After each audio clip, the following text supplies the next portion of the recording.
Today's story is one you won't want to pause, and if stories like this are how you unwind, you can request the next one I narrate. Your pick, your novel, your audiobook. Try Patreon free for 7 days, then just $3 a month. Links in the description. Now, let's begin. Cloud Sky Realm. Kingdom of Jing, Tranquil Peace Prefecture, Pinecone Village. In the sweltering summer, even though the sky was just beginning to brighten, the air was already as scorching as an oven. The light rain from 3 days ago had caused the parched earth to open its gaping mouths, yet it hadn't been able to drink its fill. Many farmers left their soaked linen shirts wide open, revealing suntanned, muscular bodies as they carried water back from 6 or 7 miles away, their heads covered in sweat. However, it was merely a drop in the bucket. When a bucket of water was poured out, the color of the soil only darkened slightly. The men kicked the still dry field soil, kicking up a cloud of dust, and couldn't help but sigh. Helpless, they could only pick up their carrying poles, polished shiny from use and their water buckets, and go fetch more water. Beside the already dried up river ditch, the crops in a 2-acre fertile field were growing much more vigorously than those of other families. Even the weeds in the field swayed back and forth in the hot wind, thriving robustly. A youth of about 16 or 17, wearing a short gray jacket, bent over to pull weeds from the ground. Compared to the villagers who numbly carried water in an attempt to salvage the drought, there wasn't much helplessness in his eyes. His eyes were calm and composed. Just as steady as his wheat-pulling hands. He raised a hand to adjust his tattered straw hat with its ruined edges, revealing a slightly tanned face. 12 years. Fortunately, the chaotic times have passed, and it is exactly the right time for everything to be rebuilt. Chu Xun revealed a look of slight emotion. 12 years ago, he was still a miserable corporate slave on Earth, working overtime until he coughed up blood. It wasn't until he hit the jackpot on his way home late at night after work that he transmigrated to this world. The original owner of this body had lost his parents when he was 2 years old. Relying on the relief and assistance of the villagers, he struggled to make a living. He barely managed to grow to the age of 4 when, during a cold winter, he suddenly contracted a severe illness. With no money for treatment, he quietly departed from this world. When Chu Xun transmigrated over, the chaotic times had just ended, the kingdom of Jing was newly established, and the new emperor had ascended the throne. At that time, the common people had no shelter, and even the son of heaven could not gather 4 horses of the same color for his carriage. Just as the Buddhist scripture said, the whole world was suffering. The new emperor who, legend had it, could not bear to see human suffering, secretly released wrongly accused prisoners, and slew a white snake to start an uprising, issued a decree. All land in the kingdom of Jing was to be divided equally among households, and the people were allowed to buy and sell it. He also encouraged the opening up of wastelands, reducing the tax from the previous dynasties, more than half, to a 1/15th tax. The so-called 1/15th tax meant handing over 1/15th of the harvest. But at the same time, a wasteland tax was also collected. As the name implied, if the farmland allocated to you was left barren, not only did you have to pay the grain tax, but you also had to pay extra taxes. This was to prevent people from being lazy and letting fertile fields go to waste. Despite this, it still made the common people hail him as a sage monarch. Under such a background, although Chu Xun was in the body of a child, he inherited 2 acres of fertile land. With the help of the villagers and his own diligence, he managed to grow up quite smoothly. It was just that the weather had been unfavorable these past few years. Successive years of severe drought had left many farmers with almost no harvest. Let alone paying the grain tax, they couldn't even afford to eat. Brother Sun. On the field ridge, a 14 or 15-year-old girl with horn-like braids ran over, clutching her stomach. The thin gray linen clothes on her body were already soaked with sweat, clinging tightly to her skin. Although she was a girl, she was a daughter of the soil who faced the yellow earth with her back to the sky, so she was equally tanned all over. Her appearance couldn't be considered beautiful, she was quite ordinary. Only the childishness between her brows would make people take a slightly longer look. When she arrived in front of him, the girl looked left and right, then bent down and took out a palm-sized water skin from under the clothes at her belly. She handed it over stealthily like a thief, wearing a smile that sought praise. I secretly filled this from the water buckets Dad carried back. Hurry and drink some to cool down. This high temperature not only made the crops in the fields droop their heads, but the farmers who walked 6 or 7 miles to fetch water were all so tired they were out of breath. Every breath felt like swallowing a boiling hot branding iron, burning a person from their mouth to their throat and down into their lungs, causing piercing pain. No one was willing to waste water. Let alone washing up, even drinking water at home had to be strictly rationed and timed. Even taking 1 extra sip would result in a scolding and punishment. Chu Xun knew her temperament, she was much more stubborn than ordinary girls. If he didn't accept it, she would rather pour the water away. After taking the water skin, Chu Xun opened the leather stopper and took a shallow sip. The girl urged from the side, drink a little more, drink a lot more. It wasn't until Chu Xun took a fierce, large gulp that she laughed out loud in satisfaction. Her voice was like a drake's, very coarse. The dry, cracked skin on her lips jumped up and down with her laughter, but she didn't care in the slightest. Chu Xun handed the water skin back to her and said, you drink some too. The girl took the water skin. Looking at the opening that still had a few water stains, her face, tanned dark red by the sun, showed a bit of bashfulness.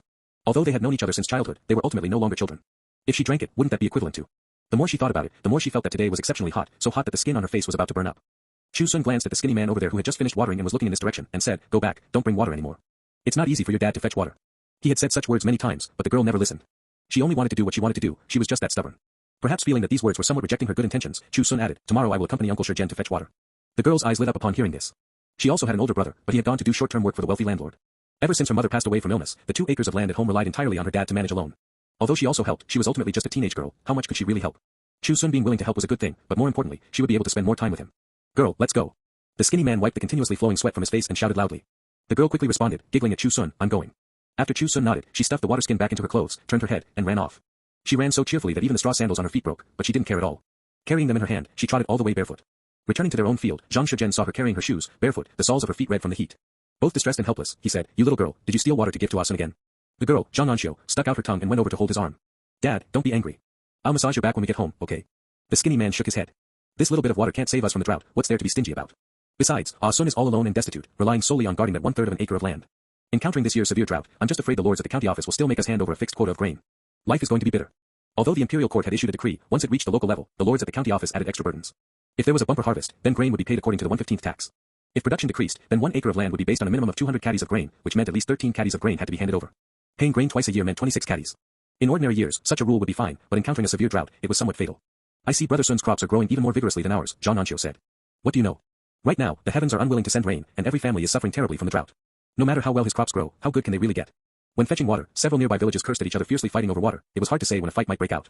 During droughts in past years, there were countless fights over water sources, and in severe cases, lives were even lost.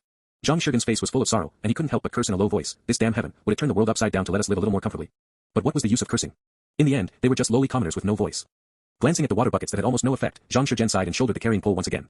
An Xiu sensibly picked up a water bucket and followed behind, saying, Dad, Brother Sun is going to accompany us to fetch water tomorrow. Zhang Shurgan walked in front and said casually, Let him come, an extra person means extra strength. An Xiu turned her head and saw the figure burying his head and pulling weeds in the field over there. She touched the water skin hidden under her linen clothes, and even though she was so thirsty she felt like catching fire, the corners of her dry, cracked mouth still lifted slightly. The farmers went back and forth like this until the sun rose and the temperature grew higher and higher. Only when the sun became truly unbearable did they each return home to rest, waiting until it cooled down a bit in the evening to go fetch water again. Only Chu Xun was still busy working in the field. A few crows flew down and landed on the branches of a nearby dead tree, letting out cawing sounds.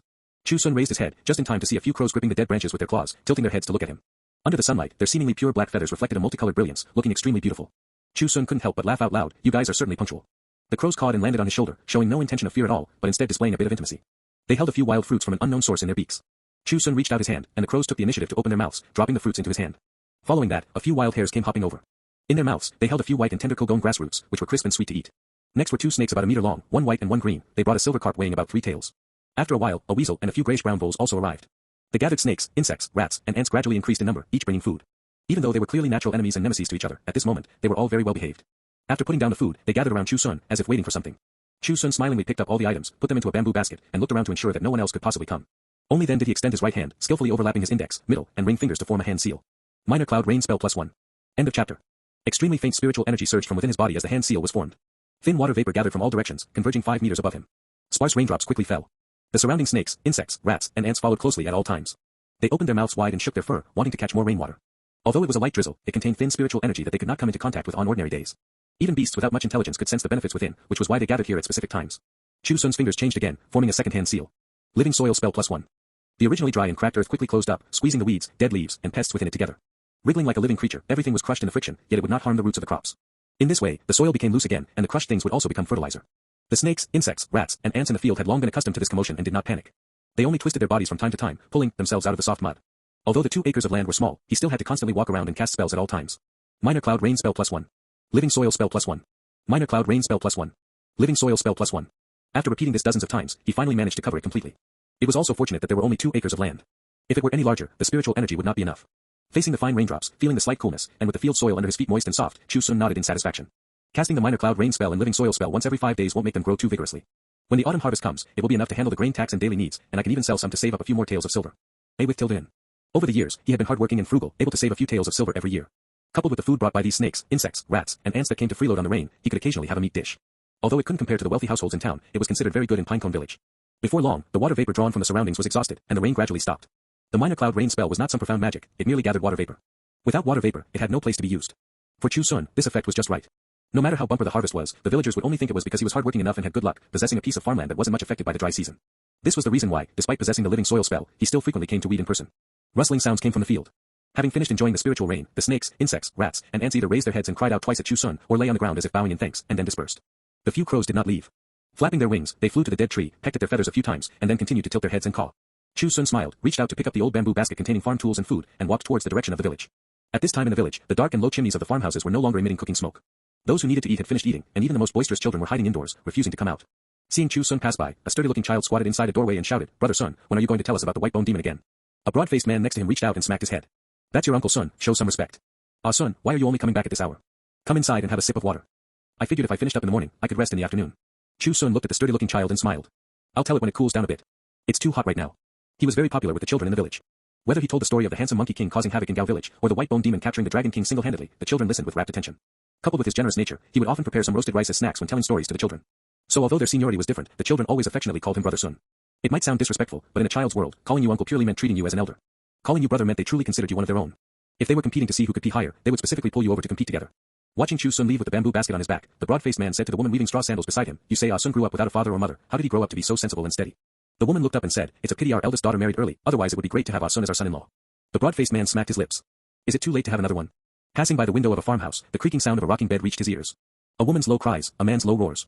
Engaging in lustful acts during the day, the energy exhausted in the field seemed to have recovered here. This was Li Ermao's house. In earlier years, they were quite extraordinary. The old father and his several sons had all fought in wars, the highest reaching the rank of corporal. Unfortunately, they couldn't hold out until the end, leaving only Li Ermao as the sole heir.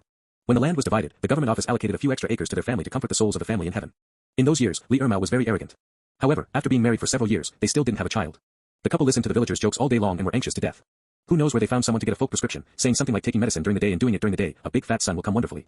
So, every day after finishing farm work, Li Ermao didn't even have time to rest when he came back. It had been 2 or 3 consecutive months.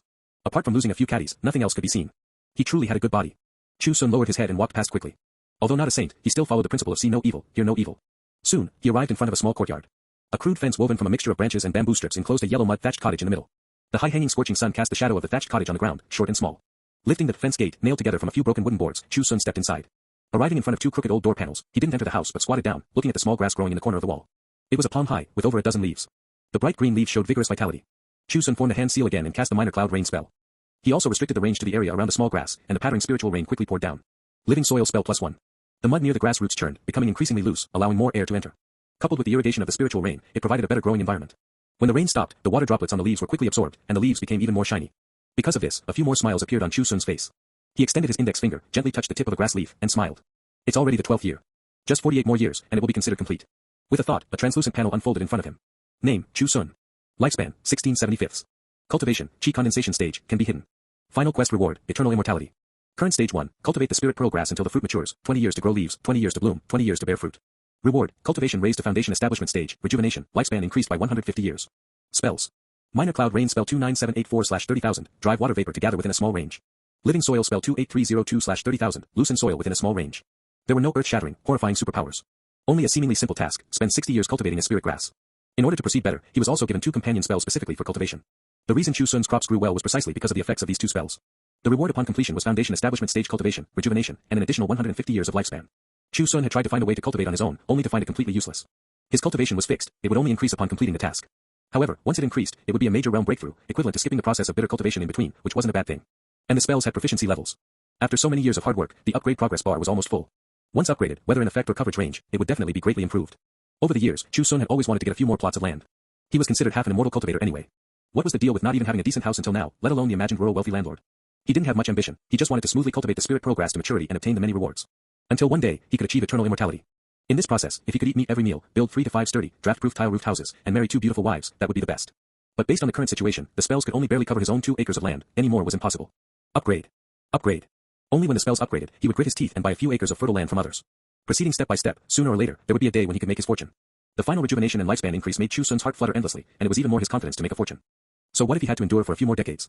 Once the spirit pearl grass matured, his lifespan would surge, and he would be able to live for at least over 200 years in total. As long as he wasn't foolish enough to risk his life fighting others, he wouldn't die. Living a lifetime, a person's greatest dream, besides eating, was immortality. Although this was currently only the first stage task, the final reward was enough to show that future tasks would probably proceed in the same way. 1 task per stage.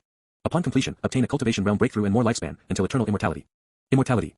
When this spirit pearl grass grows up, I wonder how many acquaintances will still be left. After sighing with emotion, Chu Xun stood up and pushed open the unlocked door. End of chapter. The interior of the house could be described as having nothing but 4 bare walls. The only things of some value were the 2 new sets of bedding bought before the new year, and half a vat of rice left over. The walls, built with yellow mud mixed with thatch, were neither warm nor moisture resistant. When the rain was heavy, it would patter down along the thatched roof. Heavy rain outside meant heavy rain inside, it was very bitter. Fortunately, this year was another severe drought, so there was no need to worry about the roof leaking. Squatting next to the woodshed with a kitchen knife, he scraped the scales off the silver carp, cut open its belly, and washed it clean.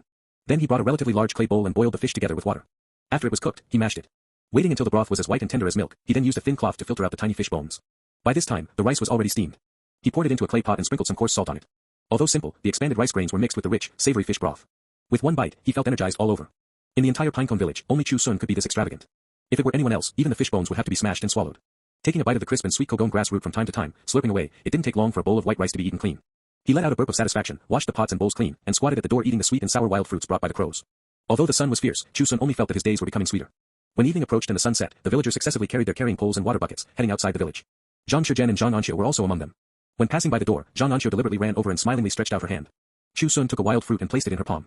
The girl's eyes immediately smiled into the shape of crescent moons. A villager nearby joked, "Shizhen, your daughter is quite a match for Ah Sun. Today she asked for a fruit, don't let her return him a big fat boy next year." Newbie.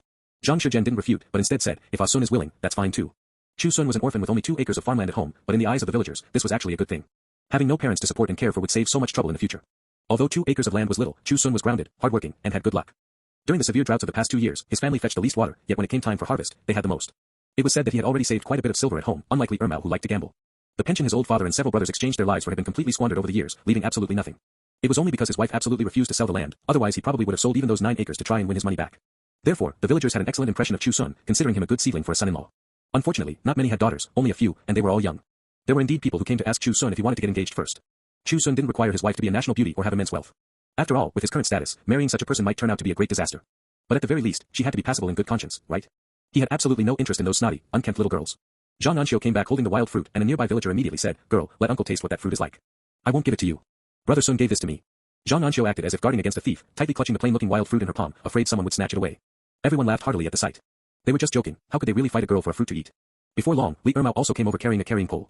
He was tall and sturdy. Having eaten well before, he was as strong as an ox. Otherwise, he wouldn't have been able to plow the fields for 3 consecutive months and only lose a few caddies. Even the wealthy landlord's old yellow ox wasn't this fierce. Seeing Chu Xun squatting at the door so leisurely, Li Ermao snorted, "Xuanzi, come fetch water with your brother. You should build some muscle too, look at these skinny arms and legs. Later on, if someone bullies you, you won't even dare to fight back." Chu Xun knew his temper and smiled, saying, "Naturally, I can't compare with brother Ermao. Who in the village doesn't know you're the best fighter?" "That's right. Back when my dad came back to visit family, he taught me a few moves." Li Ermao swung his carrying pole a few times, creating a gust of wind, though they were actually just flashy, empty moves. It did, however, scare the bystanders quite a bit. Afraid he might accidentally swing it onto their heads, they quickly dodged to the side. "Xuanzi, later your brother will teach you a couple of moves so you can look impressive," Li Ermao said. Chu Xun smiled and nodded, and only then did he walk away with his head held high. This person wasn't bad, just a bit arrogant because his family had achieved military merits. Normally, if any family really encountered trouble, he was always the first to step forward, being quite loyal and righteous. After blowing in the hot wind at the door for a while, mosquitoes flew back and forth. Chu Xun was bitten until his whole body itched, so he finally went back inside to light some mugwort. Although the smoke made him dizzy, it was still better than being covered in large welts.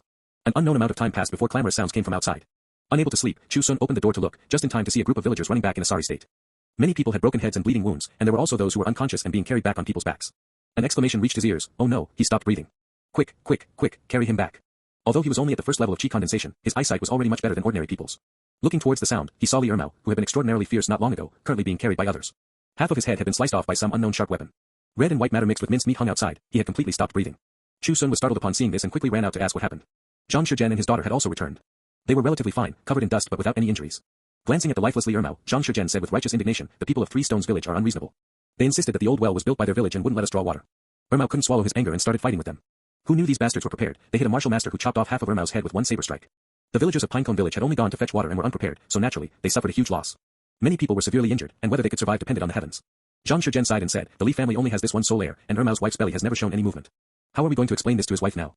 What the lower-class commoners cared about most was the continuation of their family line, even if there wasn't much worth passing down. But as long as there was a boy, it seemed as if the family would never fall. Chu Xun didn't know what to say either. He turned his head to look at Li Ermao, who used to be full of vigor and vitality but was now stiff and cold all over. Fights over water were bound to happen every dry season, and it wasn't rare for lives to be lost occasionally. It was just that when it truly happened nearby, no matter how much one had experienced, one couldn't help but feel a sense of sorrow. A group of people carried Li Ermao's corpse back, and Chu Xun naturally followed behind. Arriving in front of the farmhouse, a few village women went in first to break the news. A moment later, the sound of things being knocked over came from inside the house. Li Ermao's wife, with disheveled hair, ran out of the house in a panic. Seeing her man's tragic state, she threw herself forward, letting out heart-wrenching wails. The villagers stood in place, silently lowering their heads. A few village women came over wanting to help her up, but how could they lift her? The man she had shared intimacy with at noon was now separated from her by life and death. She cried so hard she couldn't stand up, her voice about to crack. A villager gritted his teeth. "Let's go, grab our weapons and go back for revenge." Revenge. Damn it, we can't let Ermao die in vain. When the lips are gone, the teeth are cold. When the hair dies, the fox grieves. The villagers were currently filled with towering rage. One by one, with red eyes, they went home to grab their few iron tools. Some took kitchen knives, some took rakes, and others took sickles and the like. Even if their wives and daughters at home pleaded bitterly, they showed no intention of retreating. Someone in the village had died fighting for water. If they didn't even dare to take revenge, what kind of men were they? The senile village chief, feeling his way in the dark, walked over supported by his eldest son. Behind him followed his second son and 3 grandsons. The old man, with completely white hair and beard, his face full of wrinkles squeezed together, heavily smashed the walking stick in his hand onto the ground.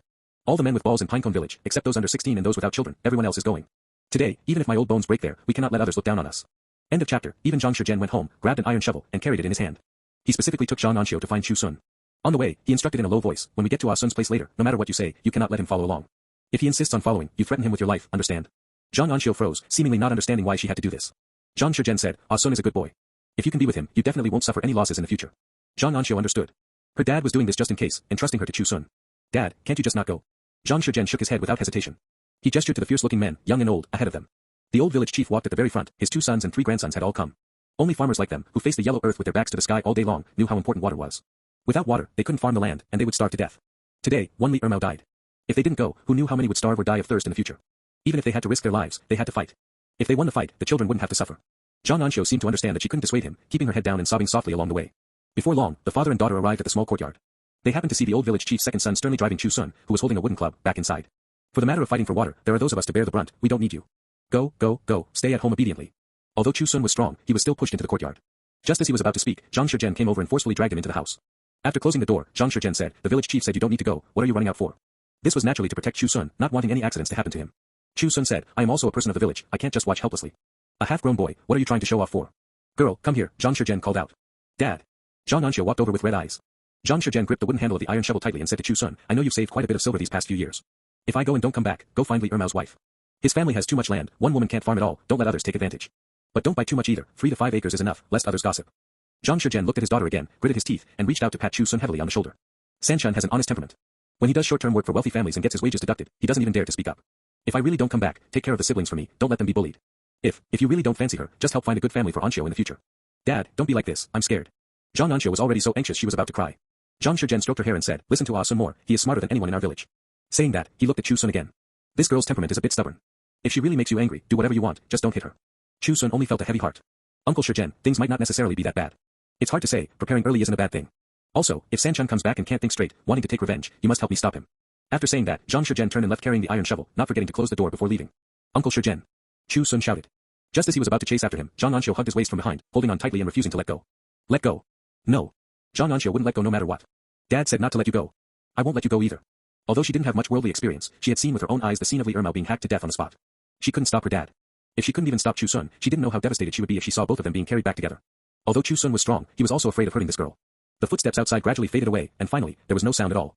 Helpless, Chu Xun could only give up, hoping that the villagers could all return safely. He gently patted An Xiu's hand and said softly, I won't go. Let's wait in the courtyard together, okay? An Xiu buried her face in his back and asked muffledly, really? Really? Opening the door, Chu Xun pulled An Xiu and stood in the courtyard. The bright moon hung high, and the sky full of stars turned into a dense, starry river. The young boy and girl stood in the courtyard, looking towards the village entrance. Not long after, a few village women also came with their toddlers. They really couldn't stay at home, they just wanted to see their loved ones quickly. A moment later, a few more elderly, weak women and children arrived. The figures gradually increased. The moonlight spilled down, imprinting those silhouettes on the ground. One after another, they gradually connected into a patch, just like the rice seedlings in the fields. The hot wind blew. The rice seedlings in the fields were moving, and the weeds by the roadside were moving. Only the numerous figures at the village entrance remained motionless. There were only worried, uneasy faces, appearing even paler under the moonlight. The long and scorching night slowly passed just like this. An Xiu was so sleepy her eyelids were trembling. Leaning against Chu Xun's shoulder, her head would drop from time to time, then quickly lift up again. Many toddlers had long been unable to bear it and fell into a deep sleep in the women's arms. The elderly were persuaded to go back, while the others either sat or lay on the ground waiting. It wasn't until the sky brightened slightly that Chu Xun seemed to notice something and looked into the distance. A moment later, a woman climbed up from the ground holding her child, shouting, they're back. They're back. This shout awakened everyone. They hurriedly climbed up from the ground, not caring to brush off the dust, and stood on their tiptoes to look ahead.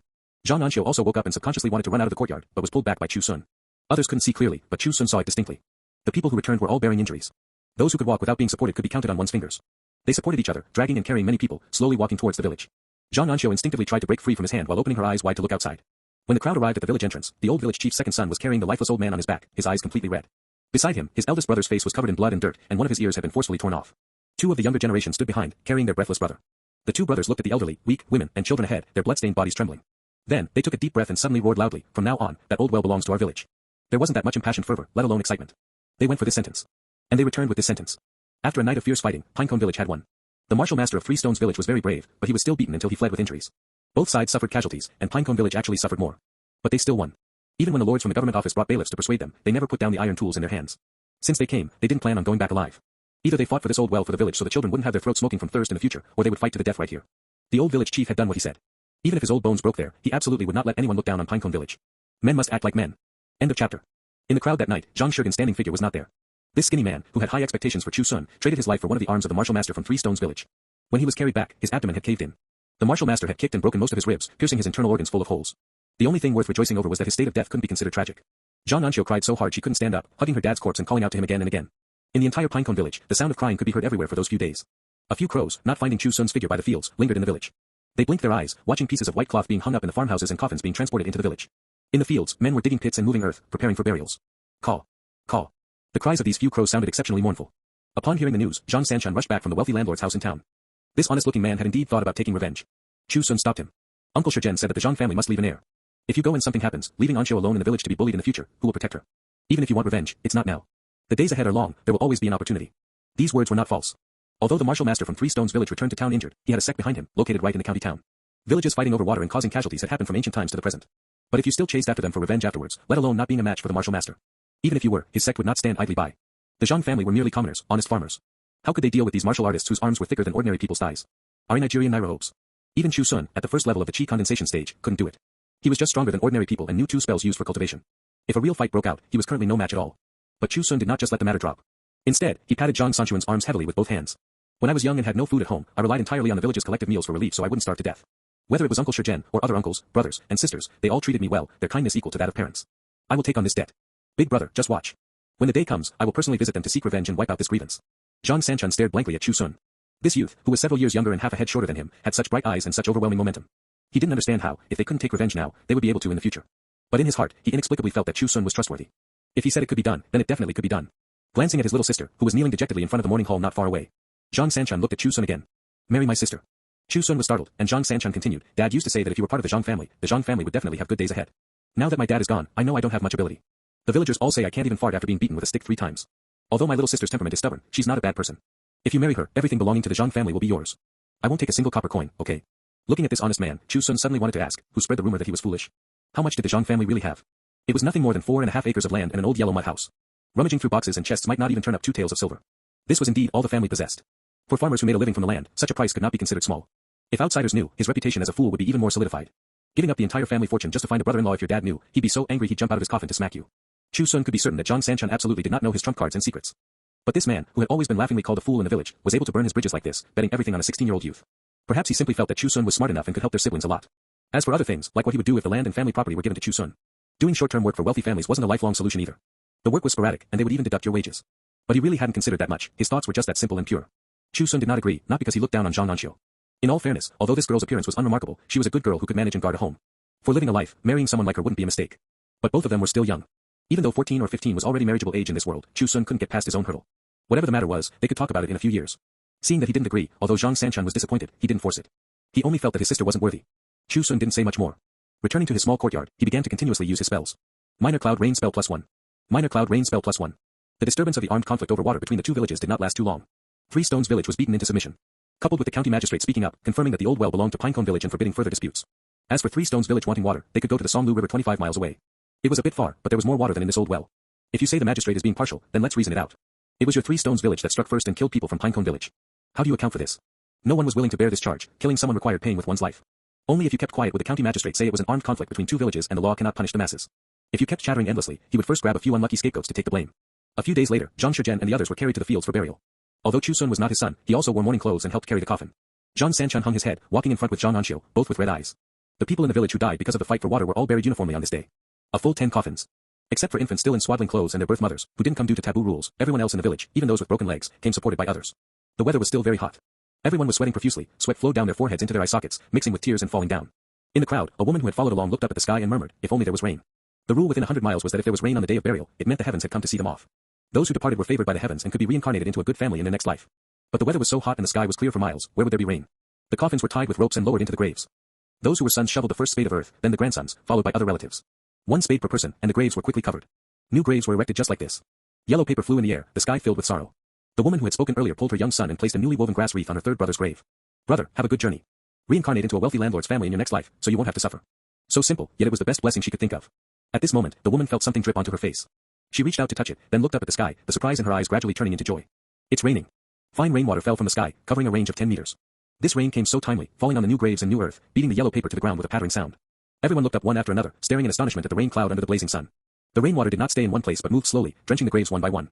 The village chief's 2nd son stood in the rain, his whole body already soaked. He suddenly knelt down, tears streaming endlessly. The heavens have come to see you off. Dad, have a good journey. Only then did everyone react, hurriedly kneeling down one by one, facing the rain and shouting loudly to see their loved ones off. Naturally, it was the same at Zhang Shizhen's grave.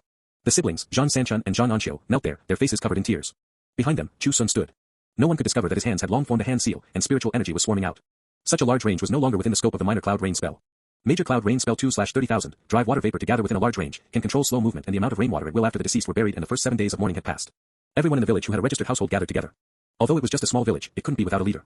With the old village chief dead, naturally, a new village chief had to be elected now. This matter actually wasn't that complicated. The old village chief died fighting for water and even lost a grandson. Whether due to his past prestige or his present sacrifice, his son was the best candidate. In the end, after some declining, the old village chief's 2nd son, Li Xiaodian, took on the position. The villagers didn't have any objections. Pinecone Village inherently had the most people surnamedly, not to mention the legacy left by his predecessor. Although Chu Xun was young, he had already established his own household, so naturally, he also came. After the village chief was elected, just as he was preparing to go back, Li Xiaotian came over and called out, "Ah Sun, come, let me have a few words with you." When Chu Xun walked over, Li Xiaotian looked him up and down and asked, "If I remember correctly, you're almost 17. Yes, in 2 more months. Chu Xun nodded. Good lad, better than your dad. Li Xiaotian praised, then turned to the main topic. Many families in the village lost their main pillars, and now only orphans and widows are left. These past 2 years have been severe droughts again. When it's time for the autumn harvest and grain tax, I'm afraid they will suffer. Li Xiaotian said, lowering his voice, like Li Ermao's wife, with 9 acres of land at home, how can she farm it all by herself? If she wants to remarry in the future, she can't take these fields with her. I know you've saved some silver over the years. I wonder if you'd be willing to take it out to buy land. 1 acre is priced at 10 taels. It's a bit expensive, but just consider it as a settlement allowance for those orphans and widows. According to the current market price, 1 acre of farmland was about 8 taels. Li Xiaotian was asking for 2 taels more than others, but the reason was very sufficient. Their main pillars were gone, the children hadn't grown up yet, and they needed silver to tide over the difficulties. There weren't many in the village who could save up silver over the years, and Chu Xun happened to be one of them. But Li Xiaotian wasn't sure if Chu Xun was willing to buy. After all, 2 taels of silver was already a considerable amount of money for poor farmers like them. Ayo. Chu Xun asked, how much land in the village is available to buy? Li Xiaotian had already calculated it and said, Li Ermao's family alone is willing to take out 7 acres to sell. Adding the other families together, it's about 25 acres. Chu Xun asked again, how many people want to buy? Li Xiaotian's expression was a bit awkward as he said, right now, it's just our family and you. Their 2 brothers had already discussed it. They would take some silver from home and each buy 5 acres. But there were still 15 acres left, and no one else in the village was willing to buy. To be accurate, they didn't have the silver. Who wouldn't want farmland? Wasn't it because of successive years of disasters that even their coffin money was almost eaten up? Otherwise, he wouldn't have taken the initiative to come and ask Chu Xun, this half-grown boy. Chu Xun thought for a moment and said, if no one else is buying, I'll take the rest. Li Xiaotian was stunned upon hearing this. You'll take it all. That's 15 acres of land, 150 taels of silver. He was worried Chu Xun had misheard, so he specifically repeated that 1 acre was priced at 10 taels. However, Chu Xun still took it all on. 150 taels of silver, he could still take it out. How do you have so much silver? Li Xiaotian's face was full of astonishment. No matter how frugal one was, saving 3 to 5 taels a year required the heaven's blessing with a bumper harvest. When Chu Xun's parents passed away, they didn't leave any silver behind, everyone in the village knew this. It had only been a dozen years, how did he save it up? Chu Xun said, I get bored idling at home, so I occasionally wander in the woods, picking up bird eggs, snake sloughs, and the like to sell in town. Being alone, I don't spend much silver, so I unknowingly saved it up. These words were half true and half false. The true part was that he had indeed sold snake sloughs. The false part was that the snake sloughs weren't picked up, but actively left behind by those 2 snakes that frequently came to freeload on the rain. In addition, other poultry and livestock would occasionally bring some good things, such as rare mountain delicacies. The crows even brought a small gold nugget once, heaven knows where they got it from. Although Li Xiaotian felt astonished, he had no choice but to believe it. Half envious and half admiring, he said, your luck is truly not bad, and you know how to be frugal. In the future, I'm afraid there won't be many in the village wealthier than you. Saying that, he half-jokingly added, my daughter is just a few years away from 14. How about you wait a few years? Chu Xun smiled and naturally didn't agree. Li Xiaotian's daughter was only 7.5 years old this year, how was that a matter of waiting a few years? Within a few days, the whole village knew that Chu Xun had spent 150 taels to buy 15 acres of farmland. For a time, the threshold of his house was about to be trampled flat. Some came to see the novelty a half-grown boy had actually saved so much silver. Others came to act as matchmakers. Chu Xun, you're almost 17 and still haven't taken a wife, what are you waiting for? Only Zhang Sanchan had a face full of sorrow, sighing at the apprehensive An Xiu, how can you marry him now? The tips of An Xiu's ears were bright red, and she felt somewhat melancholy. Yes, in the blink of an eye, Chu Xun sat on 17 acres of land. In the entire Pinecone Village, only the Oldley family had more than him. How could she be worthy of such a man? An Xiu glanced at the honest Zhang Sanchan, hesitated for a moment, but still couldn't hold back. Brother. What's wrong? How about, you stop doing short-term work for the wealthy landlord, and the 2 of us go farm the land for Brother Sun? Zhang Sanchan was stunned upon hearing this, looking at his little sister without understanding her meaning. How could An Xiu have the nerve to tell him that she just wanted to find an opportunity to be closer to Chu Xun? Looking at it now, it seemed that helping to farm the land was the only way. Time flew by. In the blink of an eye, 3 years passed. The now 19-year-old Chu Xun stood by the field. The farmland he bought previously had all been moved together over the years through exchanges with the villagers. His fingers changed, forming a hand seal. Major cloud rain spell +1. Major cloud rain spell 8311/30,000, drive water vapor to gather within a large range, can control slow movement and the amount of rainwater at will. Earth control spell +1. Earth control spell 7092/30,000, control the movement and shaping of soil within a large range. In 3 years' time, both spells had been upgraded to the next stage.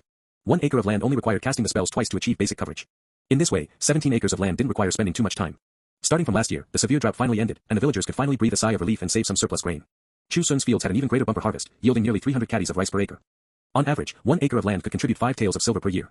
17 acres meant 85 taels. Deducting daily expenses, he saved over 70 taels in just 1 year. This speed was much faster than in the past. This was also the reason why, 3 years ago, he was willing to take out his entire net worth to buy 15 acres of land at a slightly expensive price. Wealth scattered will return again. Since it could help those in need in the village and accelerate the speed of making his fortune, why not do it? And this was only on the surface, what could be seen by the villagers. As the major cloud rain spell controlled the movement of the rainwater, rustling sounds echoed in the field. A large number of poultry and livestock ran back and forth following the rainwater. The weasel that came alone a few years ago had 2 more companions this year. A slightly smaller female beast, and a little one that hadn't been born long. At this moment, it was pawing at Chu Xun's trouser leg, wanting to climb up. A small green and white striped snake was wrapped around Chu Xun's neck, poking its head out and flicking its tongue downwards. Caw. Caw. Over a dozen crows squatted on that old tree that had been dead for years, lined up neatly. From time to time, they shook their feathers, their round eyes looking in this direction. There were very many hares, voles, pheasants, and even toads in the fields. Various calls rose and fell in succession, chaotic and unceasing. Over the years, more and more poultry and livestock had been attracted, sometimes trampling the rice seedlings until they leaned sideways. Chu Xun didn't care, he liked this atmosphere very much. When the clouds and rain paused, those poultry and livestock popped their heads out of the field, nodded or bowed to Chu Xun, and then left. Hiss hiss. 2 large snakes, nearly 2 meters in length, slithered out from the ground. Arriving in front of Chu Xun, the green snake and the white snake coiled their bodies and raised their heads. Chu Xun smiled and reached out his hand, and the small snake on his neck immediately slithered down obediently. He took the opportunity to pat the heads of the green and white snakes, smiling as he said, "You two are growing awfully fast. In a few more years, I'm afraid you'll become pythons. About a meter long is a snake, about a zhang long is a python." The green and white snakes obediently let him pet them. Then they raised their heads, flicked their tongues at his palm, and left with the small snake. 2 weasels popped out from the ground. The slightly smaller female beast bit the little one's neck and dragged it down. Then it raised its 2 front paws towards Chu Xun and bowed, before diving into the field and disappearing. Only after these poultry and livestock left did the crows on the tree fly down. In the fields and at the edges, they picked up the small trinkets brought by the poultry and livestock. Some held large mushrooms in their beaks, some held wild fruits, and there was even one that brought a piece of broken silver, or flapped its wings to drag over half a piece of dark, heavy wood. These were all gifts brought by the poultry and livestock. Chu Xun brought a bamboo basket and put them in one by one. Every year, these things alone could be exchanged for no less than 10 taels of silver. If he occasionally encountered rare mountain delicacies, they would sell for even more. With the increase in the number of poultry and livestock, by the time the dog days of summer arrived this year, Chu Xun had already sold 8 taels and 8 mace. Carrying the half-full bamboo basket, he waved his hand at the crows and walked towards the village. The crows tilted their heads behind him, watching him enter the village before taking flight. They lingered around those graves in the fields, cawing for a while. 3 years ago, to fight for water, Pinecone Village lost 10 men. Yellow paper fluttered in the sky. Now that the 3 years of mourning had passed, the weather was favorable, and they had finally stepped out of the haze. At the door of a farmhouse at the edge of the village, a woman was looking down, weaving straw sandals. A 4-year-old boy, holding a thin branch and scratching back and forth on the ground, kicking up a cloud of dust. Seeing Chu Xun, he immediately ran over bare-bottomed, hopping and skipping, "Uncle Sun." Chu Xun smiled and took a wild fruit from the bamboo basket. The boy happily clutched it in his hand and reached out to pull him over. "Uncle Sun, look at the 1, 2, 3 I wrote, a new beta." Chu Xun looked down and saw a few horizontal lines drawn crookedly on the ground. According to the laws of the Kingdom of Jing, those who do not enter private schools or public schools are not allowed to learn to read and write. The euphemistic name for this was to protect the literary atmosphere from being corrupted. In reality, the aristocratic families and powerful clans did not want the common people to become enlightened. Even the Emperor of Jing, who had great ambitions, never raised any objections to this rule. The more ignorant the common people were, the easier they were to govern. As long as they didn't starve to death, they would only blame heaven and earth, and blame themselves for being incompetent. Although Chu Xun had the ability, he couldn't act freely because of this law. He could only teach them the basic 1, 2, 3, for during his leisure time when telling stories to the children. For these necessities of people's livelihood, the government turned a blind eye and wouldn't restrict them too much. "Where's the 4? Chu Xun asked. The boy embarrassedly scratched his dirty buttocks. "I forgot how to write it." Chu Xun couldn't help but laugh. The woman nearby had already stood up and took the initiative to greet him, "Brother Sunner." Unlike the "Brother Sun" that An Xiu called out, the woman's greeting carried an sound at the end. According to the village's customs, such an address was more intimate and had nothing to do with age. "Stone, go scoop some water for your Uncle Sun. Brother Sunner, will you eat at our house at noon?" "I'll go cook." The woman greeted him eagerly. The man of her house was exactly one of those who died in the water dispute. During the severe droughts of the previous 2 years, a woman with a newborn baby couldn't fetch much water. Not to mention having no harvest, she couldn't even afford to pay the grain tax. The tax collector who came down from the county office, with a pointed mouth and monkey-like cheeks, clamored to collect the wasteland tax from her family. It was Li Xiaotian who privately slipped him 2 or 3 taels of silver to gloss over the matter. The wasteland tax wouldn't be collected from you, but the grain couldn't be short by a single caddy. At that time, not many in the village had surplus grain. Li Xiaotian ran to find Chu Xun again, and together they took out some surplus grain to help these struggling households pay it. They also left some extra so that the orphans and widows wouldn't starve to death. It was said that they would return it when there was a harvest in the fields in the future, but Chu Xun never thought about these things. It was just a few hundred caddies of grain, he didn't lack it now, nor did he care. When winter came, he would even send extra firewood to those families to help them keep warm. In Chu Xun's words, he grew up eating the collective meals of 100 families when he was young, so doing these things now was only natural. But the villagers were honest, they didn't think about what was natural or not, they only knew that Chu Xun was a good person. Although the village chief was Li Xiaotian, Chu Xun had done so many good deeds over the years that his prestige was almost the same, only lacking in age and seniority. Most of those who had received his kindness were full of gratitude towards Chu Xun. Of course, there were also a few who were jealous that Chu Xun could save so much silver. To his face or behind his back, they would always half-jokingly say that Chu Xun had eaten the meals of 100 families. The silver he saved should belong to the village. A few women went up and scratched that person's face until it bloomed. They had watched Chu Xun grow up and had received his kindness, they couldn't stand seeing someone say such shameless things. "I won't eat, An Xiu should have already cooked," Chu Xun said. The woman asked curiously, "You're not really going to marry that little girl An Xiu, are you?" Over the past few years, An Xiu and San Sanchun frequently came to the fields to help with sowing and weeding. When it was time to eat, she would run over to help cook. Although they weren't a family, they were better than a family. Among the families in the village with daughters, who didn't hope for Chu Xun to be their son-in-law or brother-in-law. Watching An Xiu constantly slipping into Chu Xun's house every day, they were extremely jealous and gossiped with rumors and slander. An Xiu didn't care about these things at all. You can say whatever you want, she was going to go anyway. Even if Chu Xun didn't marry her, she was willing to be a maidservant. She was happy to do it, so what? The woman glanced at her son who ran to scoop water, covered her mouth and chuckled softly, puffed up her high chest, and sent amorous glances. What does that little girl know? Do you want sister-in-law to teach you a few things? What could she teach? Nothing more than those matters. These words were half true and half false. Although it was very sad when her man died, 3 years had passed, and any sad matters should have faded. Replacing it was the loneliness of guarding an empty room alone. Those dark-skinned farmers in the village, with mouthfuls of yellow teeth, were either old or foolish, she didn't fancy them. Chu Xun, this 19-year-old strong and vigorous young man, although he hadn't attended a private school, was educated and reasonable. He knew how to earn silver, and even more so how to save silver. His reputation in the village was top-notch. If they could really get tangled up in the same bed, she would be taking a huge advantage. Stared at by her seemingly dripping eyes, Chu Xun felt his scalp tingle. He didn't even dare to drink the water and quickly made an excuse to go home for dinner and ran away. The woman giggled, and a moment later, a look of slight loneliness appeared on her face. She touched her own face and muttered in a low voice, "I'm not considered too old, am I? It's not like I'm going to eat you, what are you running for?" Having escaped from the farmhouse, the villagers he met on the way home would all take the initiative to greet him. Chu Xun responded one by one. When he encountered bold women who flirted with him, he would hurriedly lower his head and run away. This drew bursts of laughter from the women. So young and with such thin skin, he truly became more likable the more they looked at him. When he returned home, An Xiu ran out from the courtyard. "Brother Sun. The village chief is looking for you, he's been waiting for a long time." Chu Xun looked up and only then saw Li Xiaotian standing at the door of the house. Li Xiaotian didn't come this time for silver or grain, but to bring a piece of news that was neither good nor bad. In order to expand farmland and strengthen national power, the imperial court had promulgated a new law. The Wasteland Reclamation Decree. End of chapter. The so-called Wasteland Reclamation Decree, as the name implies, was to expand cultivated land, ensure sufficient food, and strengthen the military. The imperial court opened up ownerless wastelands across the world, including barren mountains, barren slopes, and saline alkali land. All commoners of the Kingdom of Jing could apply to reclaim them in order to stabilize the people's livelihood and consolidate the foundation of the state. Ordinary wasteland could be exempt from grain tax for 3 years, riverside tidal flats for 5 years, and if it was saline alkali land, it would be exempt for as long as 7 years. Even after the tax exemption period passed, not only would taxes be collected at only 70% of the rate for fertile land, but one could also apply to the government office for a reclamation loan. The limit for each household was 5 taels, to be used for purchasing farm tools, and to be repaid together when taxes were collected. Li Xiaotian said, "You know the land in our Pinecone Village. There are quite a few barren mountains and slopes. If we can reclaim a few more acres of fertile land, it would be a good deed that benefits our descendants. But right now, half of the male adults in the village haven't grown up yet, and the other half were injured a few years ago, leaving mostly the elderly, weak, women, and children. The county office requires us to reclaim at least 60 acres of wasteland a year, otherwise we'll be punished. It's really putting me in a difficult position." With the imperial court's decree, local officials naturally wanted to produce results early to give their superiors an account. But how could reclaiming wasteland be that easy? 60 acres didn't sound like much, but the actual difficulty was very high. Even if it was reclaimed within a year, it still required time to improve the soil and apply fertilizer. Usually, without 2 or 3 years' time, these fields wouldn't have any good harvests. Working in vain for several years, and if they couldn't complete it, they would still be punished. No one in the village wanted to take on this job. Li Xiaotian talked from door to door and barely managed to apportion over 20 acres. Although there were still a few families he hadn't talked to, the remaining 30+ acres couldn't be distributed so simply. An Xiu was unhappy hearing this. "You're not going to give all the remaining wasteland to Brother Sun, are you? That won't do. Even if he were an old yellow ox, he'd be exhausted to death." Li Xiaotian gave a dry laugh and said, "What are you saying? Am I an unreasonable person? But I was thinking, when the time comes, we'll set up a merit steal. Whoever reclaims the most, their name will be carved at the very front. The county also said that if any family reclaims more than 30 acres of wasteland, they will be given the title of village honored guest. Not only can they attend the county office's village worthies banquet every year, but they can also pay less grain tax." Chu Xun's heart stirred upon hearing this. To others, reclaiming wasteland was very troublesome, clearly a thankless task. But to him, it was very easy. Once the earth control spell was cast, the stones and such buried in the ground would obediently come out on their own. Improving the soil, applying fertilizer, and leveling the ground were even less of an issue. Not to mention too much, he could still manage dozens of acres of land in a year. Things like a merit steal were, to put it bluntly, just a seniority ranking set up by the village itself. But the village honored guest given by the county office was a good thing. Just paying less grain tax could save a lot every year. Chu Xun was still young now, and he would be able to live a very long time in the future.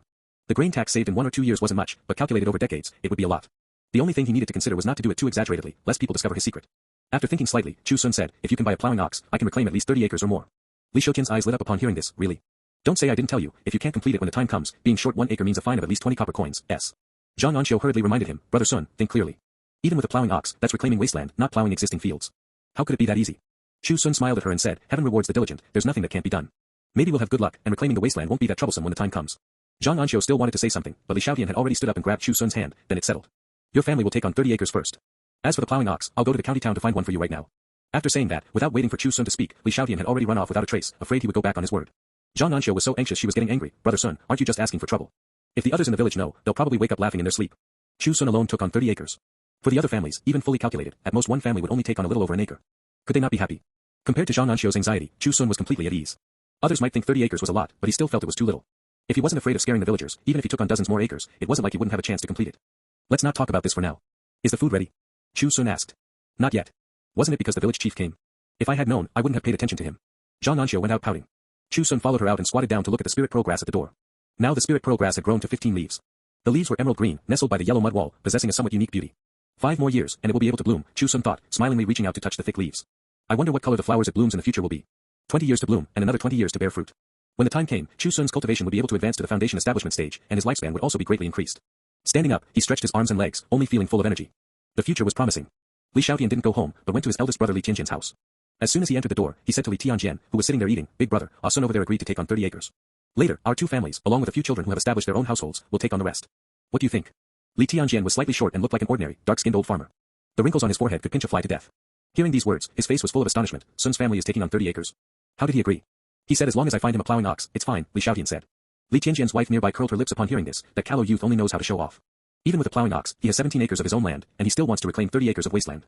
How can he manage it all? When the time comes and the county office finds him silver for insufficient reclamation quota, I'll see if he still shows off. Over the past few years, Chu Xun had done many good deeds, and with enough farmland in his hands, his prestige in the village was rising. Not everyone hoped for him to have smooth sailing. Like Li Tianjian's wife, she hoped Chu Xun would suffer a bit of a loss. Even if she couldn't take advantage herself, she just felt refreshed in her heart. Li Tianjian also had similar thoughts. The Li family had been in Pinecone Village for several generations and had very deep seniority. A callow youth rising to fame and gradually surpassing them, that wouldn't do. Since Chu Xun was willing to take on this hardship, what else was there to say? If he could complete it, it was his ability. If he couldn't, he deserved it. As for his own family and the few children who had established households taking on the remaining wasteland reclamation, he had no objections. Although he wasn't the village chief, the old Li family had deep seniority in Pinecone Village. No matter what, they had to take the lead and couldn't let others look down on them. Having settled this matter, Li Xiaotian immediately felt relaxed all over. Without even eating, he turned and left the village, heading to the county town to find a plowing ox. This job wasn't easy either. Even if he found one, he had to go to the county office to report it before it could be bought or sold. Plowing oxen were precious treasures. Every year, the county office would send people to inspect them. If this ox had a problem and died or went missing, one would face severe punishment. At best, a fine of silver and a beating with a board, at worst, imprisonment or even exile. Li Tianjian's wife was still chattering endlessly. I think Chu Xun is just a reckless youth. He thinks that just because he farms a few more acres of land, he can accomplish anything. Li Tianjian frowned and said, at any rate, he solved this matter for our family, so it's not good to say too much about him. What do you mean solved the matter for our family? Your younger brother is the village chief, not you. The wife's face was full of displeasure. I just don't understand, why didn't you know to fight for it back then? Why is it that he, the second son, gets to be the village chief? Back then, when fighting for water, you charged at the very front and bled 3 caddies. Didn't the second son just carry the old man back? No matter what, it should be you who takes the position. You didn't do any less of the hard and tiring work, but he took all the face-saving matters. The wife muttered and shouted for a while, but Li Tianjian didn't make a sound. Over the years, whether it was his wife or children at home, they all had quite a few complaints about this matter. He was the eldest in the family, so why didn't he inherit the position of village chief, but instead let Li Xiaotian snatch it away? Actually, Li Tianjian understood in his heart that in terms of ability, his younger brother was stronger than him. Before his old dad passed away, Li Xiaotian worried about many matters in the village, and he was happy to be at leisure. So during the recommendation at that time, he was too embarrassed to fight for it. Originally, he felt it was nothing, they were all family, whoever took the position was the same. But being talked about so much, he inevitably felt somewhat unhappy in his heart. Eat, why so many words? Li Tianjian said unhappily. It was just that while shoveling rice into his mouth, he couldn't help but think that if Chu Xun couldn't reclaim that much wasteland, maybe when the time came and Li Xiaotian was punished, he would be able to become the village chief. The 2 sons beside him, who hadn't spoken all along and hadn't yet married or established their own households, were half-grown boys. They looked at each other, seemingly having thought of something. They exchanged a subtle glance and continued to lower their heads and eat. End of chapter. Walking southwest from Pinecone Village for 17 miles, one would arrive at Pinecone town. Although it was just a town, it was very famous within a radius of 100 miles. Because over 10 years ago, a scholar emerged from here named An Xiu. He was originally a provincial graduate from the previous dynasty, but in the first special imperial examination of the Kingdom of Jing, he won 3rd place overall. All the way from a 7th-rank compiler in the Hanlin Academy, to a 6th-rank senior compiler, and then to a 5th-rank reader-in-waiting. In just over a dozen years, he had already become the right vice minister of the Ministry of Works, a proper 3rd-rank official. Lin Xianzong's wife and children had naturally been taken to the capital to enjoy a life of ease. But his old father and mother were unwilling to go. There were too many officials in the capital, and they were too high-ranking. In Pinecone town, they were noble people whose words carried absolute weight. Even the county magistrate had to bring people to pay respects and greet them every year. If they went to the capital, that might not necessarily be the case. Benefiting from this, the residences and shops in Pinecone town also became expensive. Especially the few adjacent to the Lin family, which were astronomically expensive. A shop 2 zhang deep could command a sky-high price of 30,000 taels. Even so, it had already changed hands several times. People coming to buy it were in an endless stream, making the townspeople drool with envy. If any family owned such a shop, they wouldn't have to worry about food and clothing for the rest of their lives. At this time in the town, Lin Xiaoxi, dressed in men's clothing, was happily eating a candied hawthorn stick. Seeing the honest-looking man beside her not moving, she ran over and followed his gaze. It was a shop steaming steamed buns. The hot white steam billowing out every time the steamer was opened made it look like a fairyland. Blockhead, are you hungry? Lin Xiaoxi asked. Lin Xianzong had many relatives in town, and Lin Xiaoxi was exactly from one of those branches. Her great-grandfather and Lin Xianzong's great-grandfather were cousins. Although they hadn't yet passed the 5 generations of mourning, they were already the 4th generation. Despite this, nowadays, anyone surnamed Lin hoped to establish a connection with the Lin family. Every year during the new year, the Lin family's main gate was wide open from morning to night, and even then, many people couldn't get in line. Lin Xiaoxi's father, Lin Guiwan, was also considered one of the wealthy households in town. But she had never developed a spoiled temperament. She treated people amiably and especially liked to dress in men's clothing to go out and play. The town was only so big. Over time, everyone knew who she was, they just didn't expose her. Lin Xiaoxi knew this clearly and enjoyed it. The honest man beside her was exactly An Xiu's older brother, Zhang Sanchun. Normally, he helped Chu Xun farm the land together with his sister. When it wasn't the busy farming season, he still came to the Lin family to do short-term work. Rengo Thailand Bats. He had a wooden temperament and was even less good with words. The year before last, Lin Xiaoxi fell seriously ill. Who knows who told Zhang Sanchun that boiling a stone into an egg could cure the eldest Mrs. illness? Except for a fool, everyone knew this was impossible. As a result, Zhang Sanchun really went to boil it. He boiled it continuously for 8 days and 9 nights, and finally forcefully boiled that round stone until it exploded, cutting him all over. This made the family's numerous long-term and short-term workers, servants, and children laugh heartily. At that time, Lin Xiaoxi's illness was almost cured. Knowing that Zhang Sanchun was boiling a stone, she didn't stop him, but instead came to see whose fool was this foolish. As a result, the stone happened to explode. Zhang Sanchun's clothes were torn to shreds, and he cried with a handful of tears and snot. Lin Xiaoxi walked over and couldn't help but say, "It's just a minor injury, is there a need to cry like this?" Zhang Sanchun still didn't know it was her speaking. Holding the scalding hot broken stone, he said heartbrokenly, "The stone is broken, so the eldest Mrs. illness can't be cured." Only then did Lin Xiaoxi understand. He wasn't crying because of the pain from his injuries, but because he was sad that he couldn't cure her illness. It wasn't that there was no one in the family who doted on her, but no one would be like Zhang Sanchun, willing to boil a stone for 8 days and 9 nights for her. Could Zhang Sanchun not know that a stone couldn't be boiled into an egg? He wasn't truly stupid, of course he knew. But when Lin Xiaoxi asked, he asked back, what if it really boils into one? From then on, Lin Xiaoxi didn't let Zhang Sanchun be a short-term worker anymore, but asked for him to be her personal servant. No matter where she went, she had to bring him along. For no other reason than that phrase, what if? A fool who was willingly prepared to boil a stone for 8 days and 9 nights for a what if would definitely not harm her. Seeing Zhang Sanchun staring at the steamed bun shop today, Lin Xiaoxi thought of buying him a few white flour steamed buns to taste. However, Zhang Sanchun shook his head, he didn't want to eat steamed buns. Ah Sun was still saying last year that he wanted to come to town to buy a shop and do some roasted goods business next year, it's just that the shops in town are too expensive. Lin Xiaoxi knew who the Ah Sun he spoke of was. Although they had never met, from what Zhang Sanchun said, he was a very smart person. However, she wasn't interested in smart people. She only asked Zhang Sanchun, what about you? What do you want to do in the future?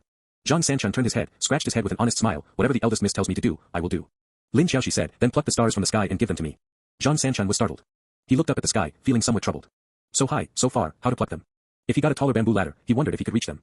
Seeing him really seriously thinking about how to do it, Lin Xiaoxi couldn't help but laugh out loud, you blockhead, let's go, time to go home and eat. Zhang Sanchun let out an oh and obediently followed behind.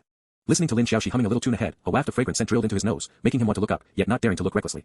He could only think in his heart, the eldest miss smells so good, even better than the large pieces of fatty meat Xun fries.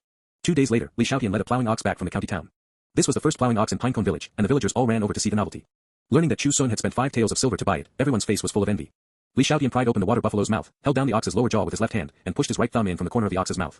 Taking advantage of the ox opening its mouth, he quickly used his index finger to hook up the ox's tongue, revealing the incisors on the upper palate. Ah Sun, look, for incisors, neat and tidy. This is an ox that just turned 3, it's still young. Saying that, he reached out and pulled up the ox's hoof. Look at this hoof, the hoof shell is thick and hard, without a single crack. Finally, he led the water buffalo back and forth for a few rounds. Its 4 hooves landed with a sound, neither dawdling and dragging its hooves, nor drilling into the grass piles by the roadside. This showed it wasn't a gluttonous or lazy ox. It stopped when told to stop, being very understanding of human nature. Li Xiaotian said complacently, I ran all over the surrounding 10 miles and 8 villages to find such a good ox. It was fed bean cakes all last winter, so it has strength right away. Your 5 taels of silver are very well spent. Chu Xun stepped forward and touched the ox's horns. This water buffalo seemed to know who its master would be in the future, affectionately sticking out its broad, thick tongue and licking Chu Xun's palm. The spectating villagers watched until their eyes turned red. 5 taels of silver wasn't considered too much, it could be saved up in a few years, but not everyone was willing to spend this money. Chu Xun was the first to try something new. Some were envious, and some were jealous. Seeing this, Li Tianjian's wife shouted out, now that Ah Sun has this ox, let alone reclaiming 30 acres of wasteland in a year, even if it were another 30 acres, he could handle it, right? These words were purely fanning the flames, reminding the numerous villagers that Chu Xun had taken on 30 acres of wasteland reclamation. Even with the help of a water buffalo, wanting to finish this task within a year was as difficult as ascending to heaven.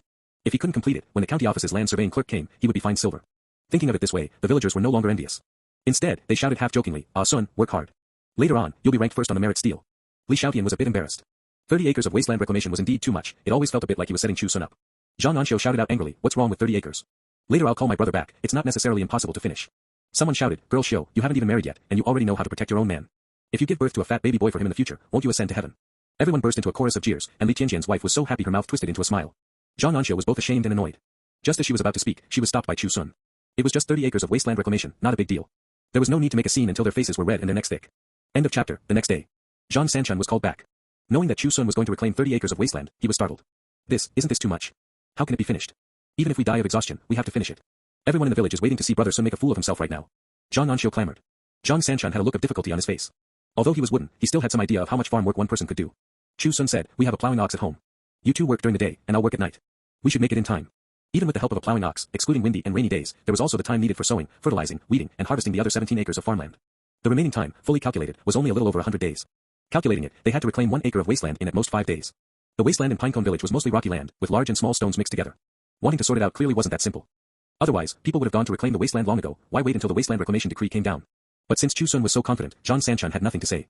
While Chu Xun was preparing farm tools, such as iron crowbars, hammers, hemp ropes, bamboo baskets, and other things, Zhang Sanchun pulled An Xiu aside and asked in a low voice, have you talked to Ah Sun about marriage?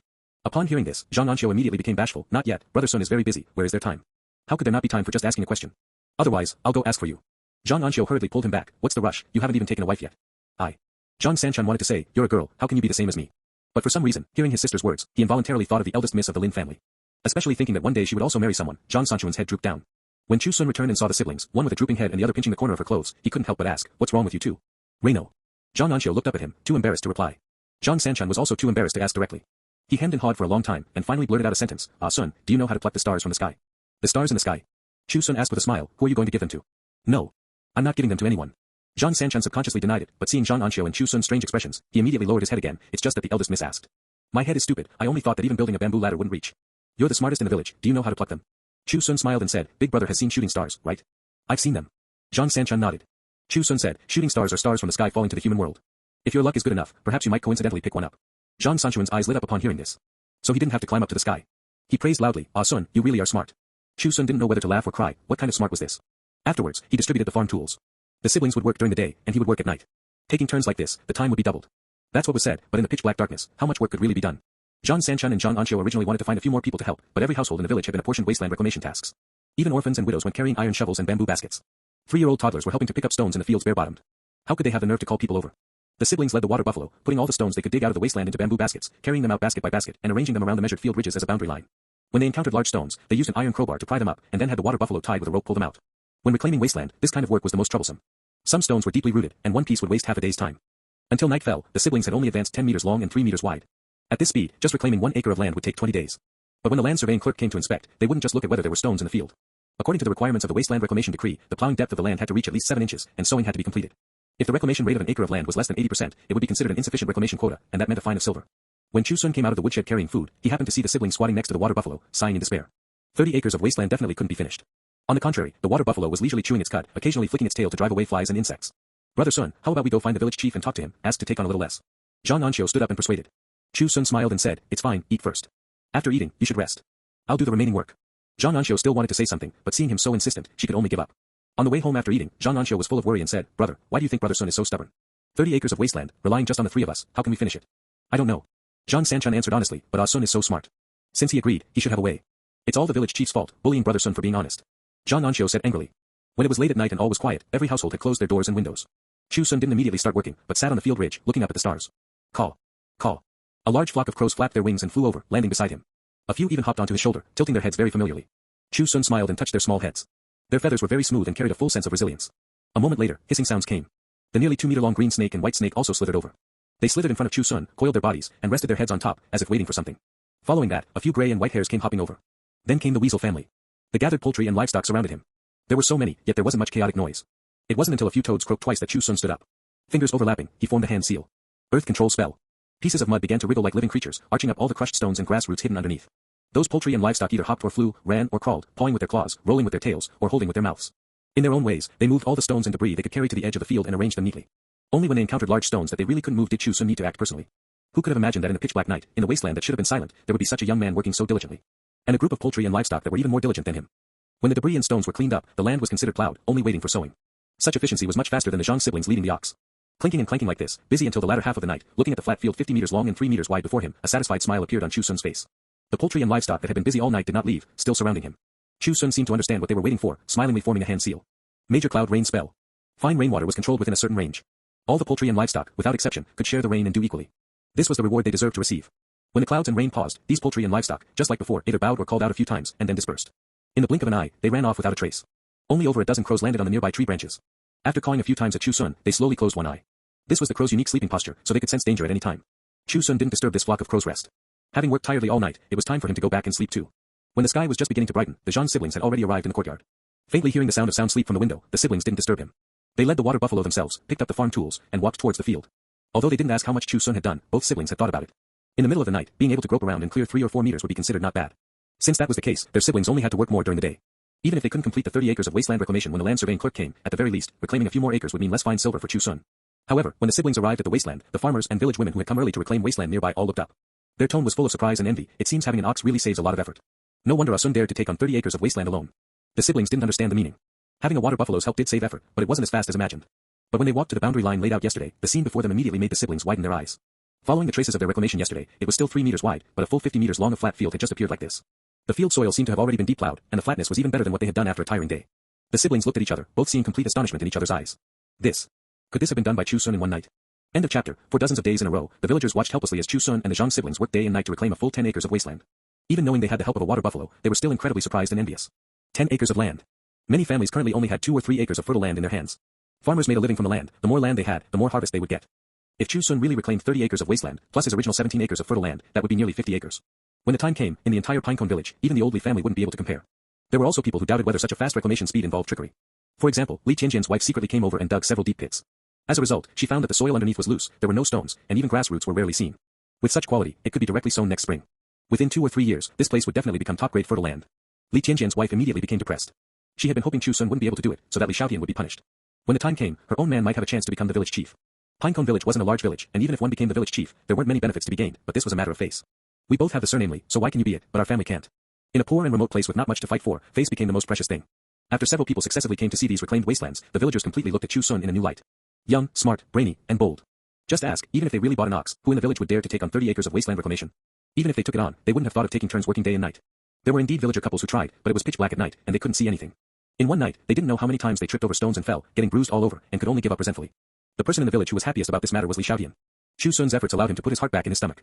Every few days, he would bring wine and dishes, insisting on having a few drinks with Chu Xun. Previously, he considered himself Chu Xun's elder, but now, after drinking together twice, his words carried a hint of respect. After all, if there were no accidents, once the 30 acres of wasteland reclamation was completed, Chu Xun would be able to obtain the village honored guest status given by the county office. A with a cute obey.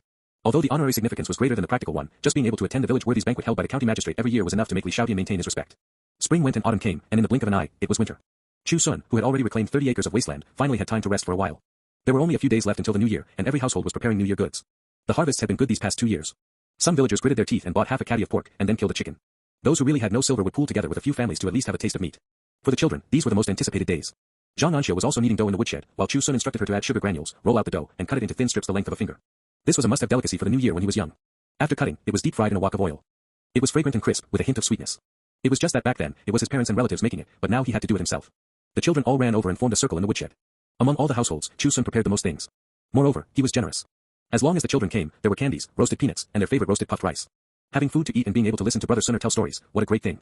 Chu Xun planned to upgrade the roasted puffed rice and make it into rice balls. Mixed with peanuts, melon seeds, and sugar syrup. After roasting, it would be cut into neat squares, sweet and delicious, to be distributed to the children when the time came. Just talking about this thing made a group of children drool with greed, and they refused to leave even when their families shouted until their throats were hoarse. An Xiu felt distressed watching this. This was all Chu Xun's silver. But she knew in her heart that Chu Xun was mindful of the old affection of eating the collective meals of 100 families, which was why he was so good to the children in the village, so naturally, she couldn't say anything. She could only mutter, it's almost the new year, and Big Brother still has to go to the Lin family to do short-term work. If his wages are deducted again, won't he be angry for a whole year? Chu Xun smiled and said, Big Brother's intention as a drunkard lies not in the wine, that's all. Although An Xiu's skin was dark, her eyes were very large. She blinked her round eyes, her face full of incomprehension. Big Brother doesn't drink wine. How could Chu Xun explain it to her? Some things can only be understood but not expressed in words. It was just that the person from the Lin family indeed had a noble status, having a relative who was a high official in the imperial court. Ordinary small families really couldn't match up, let alone Zhang Sanchan. So Chu Xun never planned to help with anything. After all, with his current means, at most he could only give Zhang Sanchan some silver. But could the eldest miss of the Lin family lack silver? He didn't want to help out of good intentions, only to watch Zhang Sanchan return disappointed in the end. Since that was the case, it was better to go with the flow and not force it. At this time in the town, Zhang Sanchan was still following behind Lin Xiaoxi as usual. Lin Xiaoxi, dressed in men's clothing, held a candied hawthorn stick in her hand, eating it in small bites. She had bought a sugar triangle for Zhang Sanchan, but it was too hot. Zhang Sanchan wanted to eat it, but was burned so much he kept blowing air. This made the eldest miss laugh so hard she trembled like a flower branch, her voice as pleasant as a crisp bell. At this time, a horse carriage came over, followed by 2 donkey carts. The curtain on the horse carriage was lifted, revealing a majestic face of nearly 30 years old. The somewhat mature face was now beaming with joy, clasping his hands in greeting to the passers-by. Acquaintances clasped their hands and congratulated him. Your whole family is now going to the county town to enjoy a life of ease. Don't forget our friendship in the future, come back and visit often. Easy to say, easy to say. The man laughed heartily. Seeing Lin Xiaoxi, the man took the initiative to greet her, sister of the Lin family, your brother is going to the county town. Whenever you go to play, don't forget to come find your brother for a few cups of wine.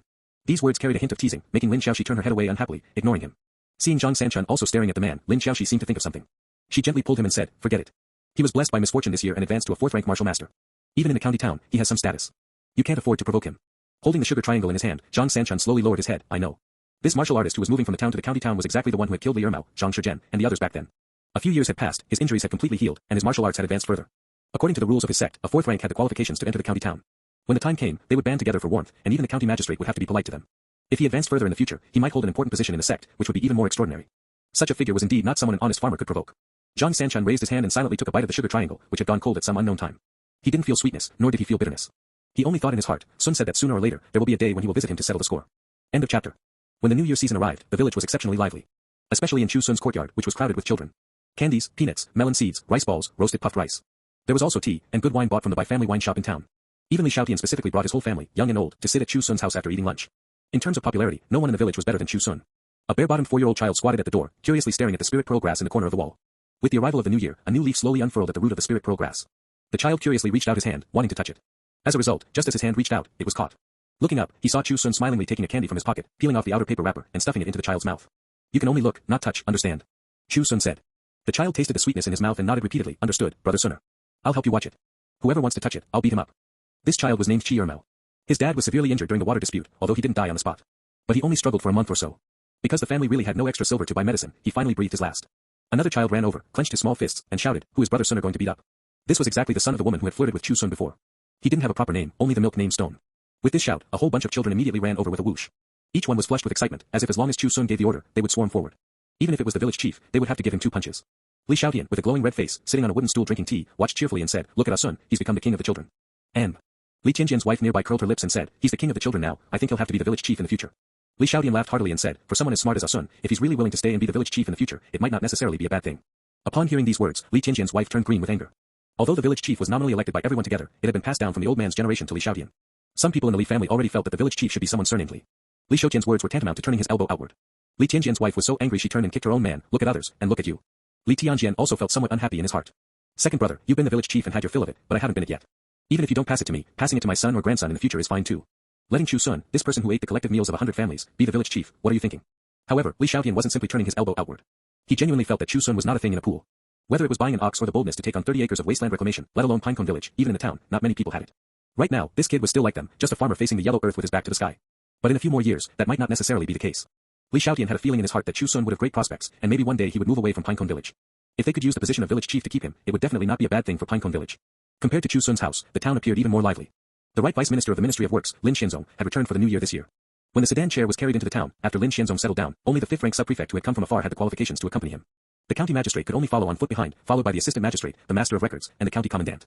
As for the officials and clerks further back, there was no need to mention them, they couldn't even squeeze in. The relatives of the Lin family, whether old or young, even those bedridden with illness, were carried over. The high official of the family had finally returned once, how could they not show their faces in front of him?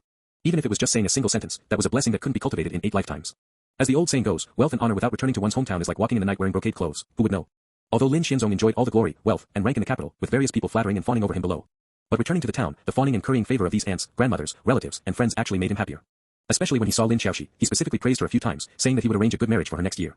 Lin Xiaoxi's parents were naturally flushed with excitement, walking as if there was wind under their feet. A marriage personally arranged by Lord Lin, how incredible would that be? At the very least, it would have to be a child of a high-ranking regional official. When the time came and Lin Xiaoxi married over, the family would also rise to heaven like dogs and poultry. Others were envious, jealous, and hateful, yet they had to offer a few compliments. Only Lin Xiaoxi was depressed after learning about this matter. Seeing her pouting and full of unhappiness, Zhang Sanchun asked, "Eldest miss doesn't want to marry?"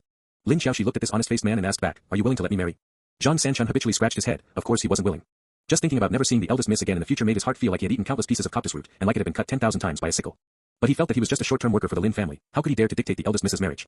Lowering his head, he said muffledly, "This is the eldest miss's lifelong major event, I dare not speak too much." Lin Xiaoxi glared at him, finally stomped her foot in anger, closed the door, and ignored him. Zhang Sanchun didn't understand the meaning. Did he say something wrong?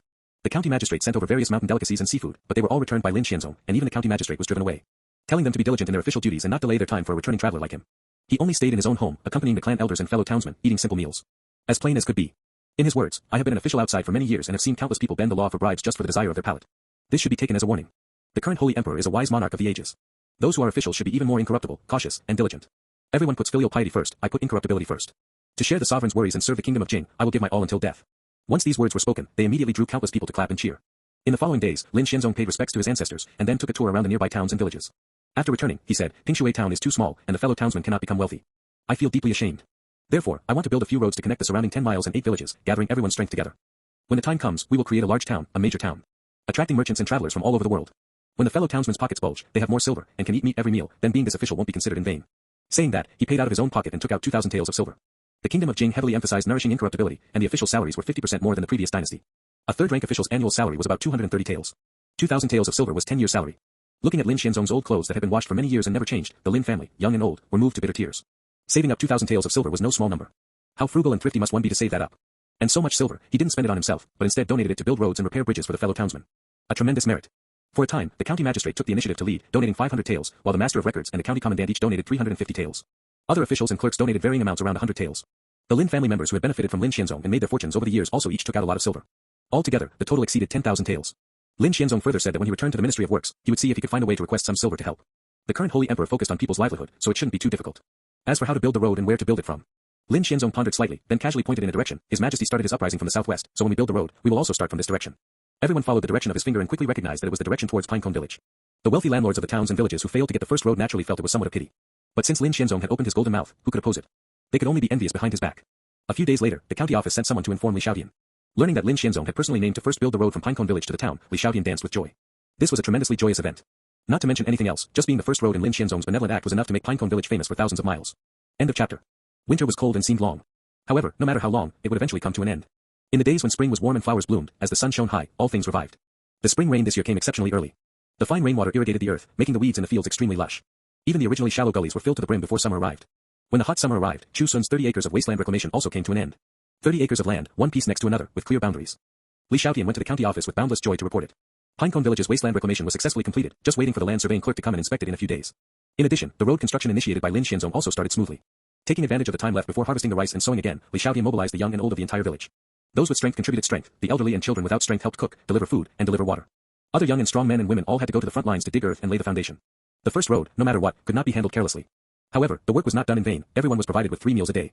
When the road was built, each person could get 5 taels of silver. Although it wasn't much, just being provided with food, plus it being their own village's road, the villagers didn't have too many complaints. It was just that there was too much rain this year, making digging difficult. It was estimated that at the fastest, it would take until next year to finish building. With 1 day left before the land surveying clerk came to inspect, An Xiu bought 2 taels of pork from the town, paired it with cabbage and glass noodles, and made a large basin of food. Pulling Chu Xun to sit down and serving him a large bowl full of rice, An Xiu said happily, "After passing tomorrow's inspection, you'll have another 30 acres of land. When the time comes, you'll be one of the top major landlords in our village." Chu Xun smiled and said, "About 50 acres of land, what kind of major landlord is that? You're exaggerating too much." An Xiu snorted, "Other places don't count, but in our village it does. Who in the village can have more land than you?" These words were not false. Previously, the one with the most farmland in Pinecone Village was the Li family, but whether it was Li Tianjian or Li Xiaotian, they only had about 20 acres in their hands. Even adding the few acres newly reclaimed this time, they couldn't compare to Chu Xun. As An Xiu spoke, she suddenly remembered the villagers' teasing words. You haven't even married yet, and you already know how to protect your own man. If you give birth to a big fat baby boy in the future, how incredible would that be? A new. An Xiu, who had turned 18 this year, was already considered an older woman in the village. Girls from other families at her age would already be opening their clothes to nurse children. An Xiu secretly peeked at Chu Xun, only feeling the tips of her ears getting slightly hot. Is brother Sun going to marry me or not? She wanted to ask, but was too embarrassed to ask. At this time, a clattering sound came from outside the house, and the door was pushed open. Seeing Zhang Sanchuan walk in completely drenched, An Xiu couldn't care less about thinking of her own matters and hurriedly got up to greet him. Brother, why did you come back at this time? Hurry and dry off. Taking the linen cloth handed by his sister, Zhang Sanchuan wiped his face haphazardly and smiled honestly. I knew Sun was going to be inspected by the land surveying clerk tomorrow, so I came back to see if there's anything else that needs to be done. Outside, the rain was pouring down. The villagers were all hiding at home with doors and windows closed. There were also unlucky ones who had to brave the rain to repair their roofs, otherwise their homes would be flooded.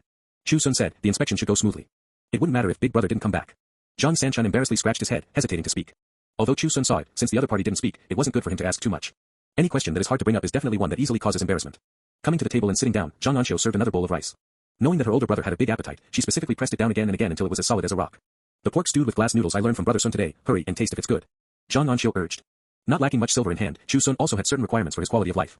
He secretly took out a small portion of those delicious foods from his memory. This home-style pork stewed with glass noodles was one of them. In the past, Zhang Sanchuan would definitely have held the big bowl and immediately started gorging himself. But today, he only gave a muffled picked up his chopsticks, picked up a piece of cabbage, put it in his mouth, and then started eating plain rice. Even An Xiu could see that his mood was wrong and asked, brother, what's wrong with you? You're not sick, are you? Saying that, she went to touch Zhang Sanchuan's forehead, and then compared it with her own. Except for being a bit cold from the rain, he didn't have a fever either. Chu Xun said, eat first. An Xiu let out an oh and obediently sat down to eat. As Zhang Sanchuan ate, he looked up at Chu Xun from time to time. The words in his mouth always reached his lips and were swallowed back, swallowed and then he wanted to say them out. Holding it in like this for a long time, finally holding it in until his face turned red, he hemmed and hawed, asking indistinctly, Sun, is there anything you want? Chu Xun had long expected that he wouldn't be able to resist asking, but didn't answer immediately. Instead, he thought carefully before saying, earn a lot of silver, live a very, very long time, and it would be best to be invincible in the world. An Xiu laughed out loud upon hearing this. Brother Sun, you want too much, right? You can definitely earn a lot of silver, and living a long time is not a problem, you'll live a long life of 100 years. But this invincible in the world, you're not a martial artist. Chu Xun smiled. He was indeed not a martial artist, but a proper chi condensation cultivator. Although I don't practice martial arts, I cultivate immortality. The minor cloud rain spell has already upgraded to the major cloud rain spell, and this is only the effort of a dozen years.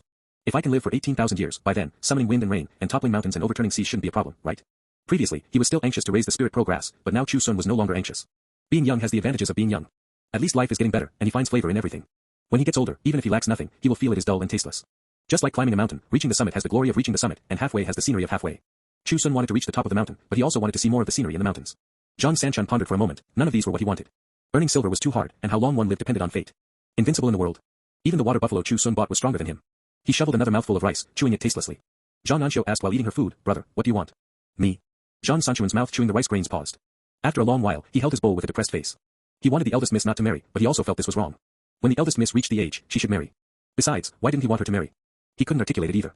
An Xiu blinked her eyes and looked at Chu Xun with a face full of confusion. What's wrong with my brother? Chu Xun smiled and said, nothing's wrong, he just wants to find you a sister-in-law.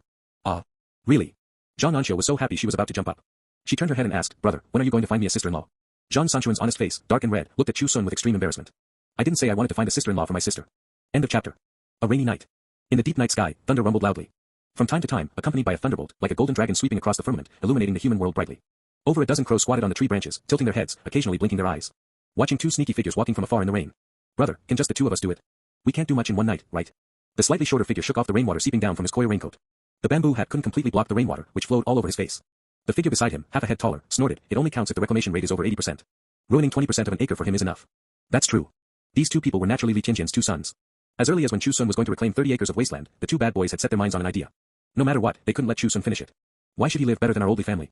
Back then, he even ate the food our Li family gave out in charity. There was no other reason, just purely seeing you live well made them unhappy in their hearts. Most importantly, Li Tianjian's wife had secretly told them. If Chu Xun's wasteland reclamation went poorly, when the land surveying clerk came down to inspect, Li Xiaotian would also be punished along with him.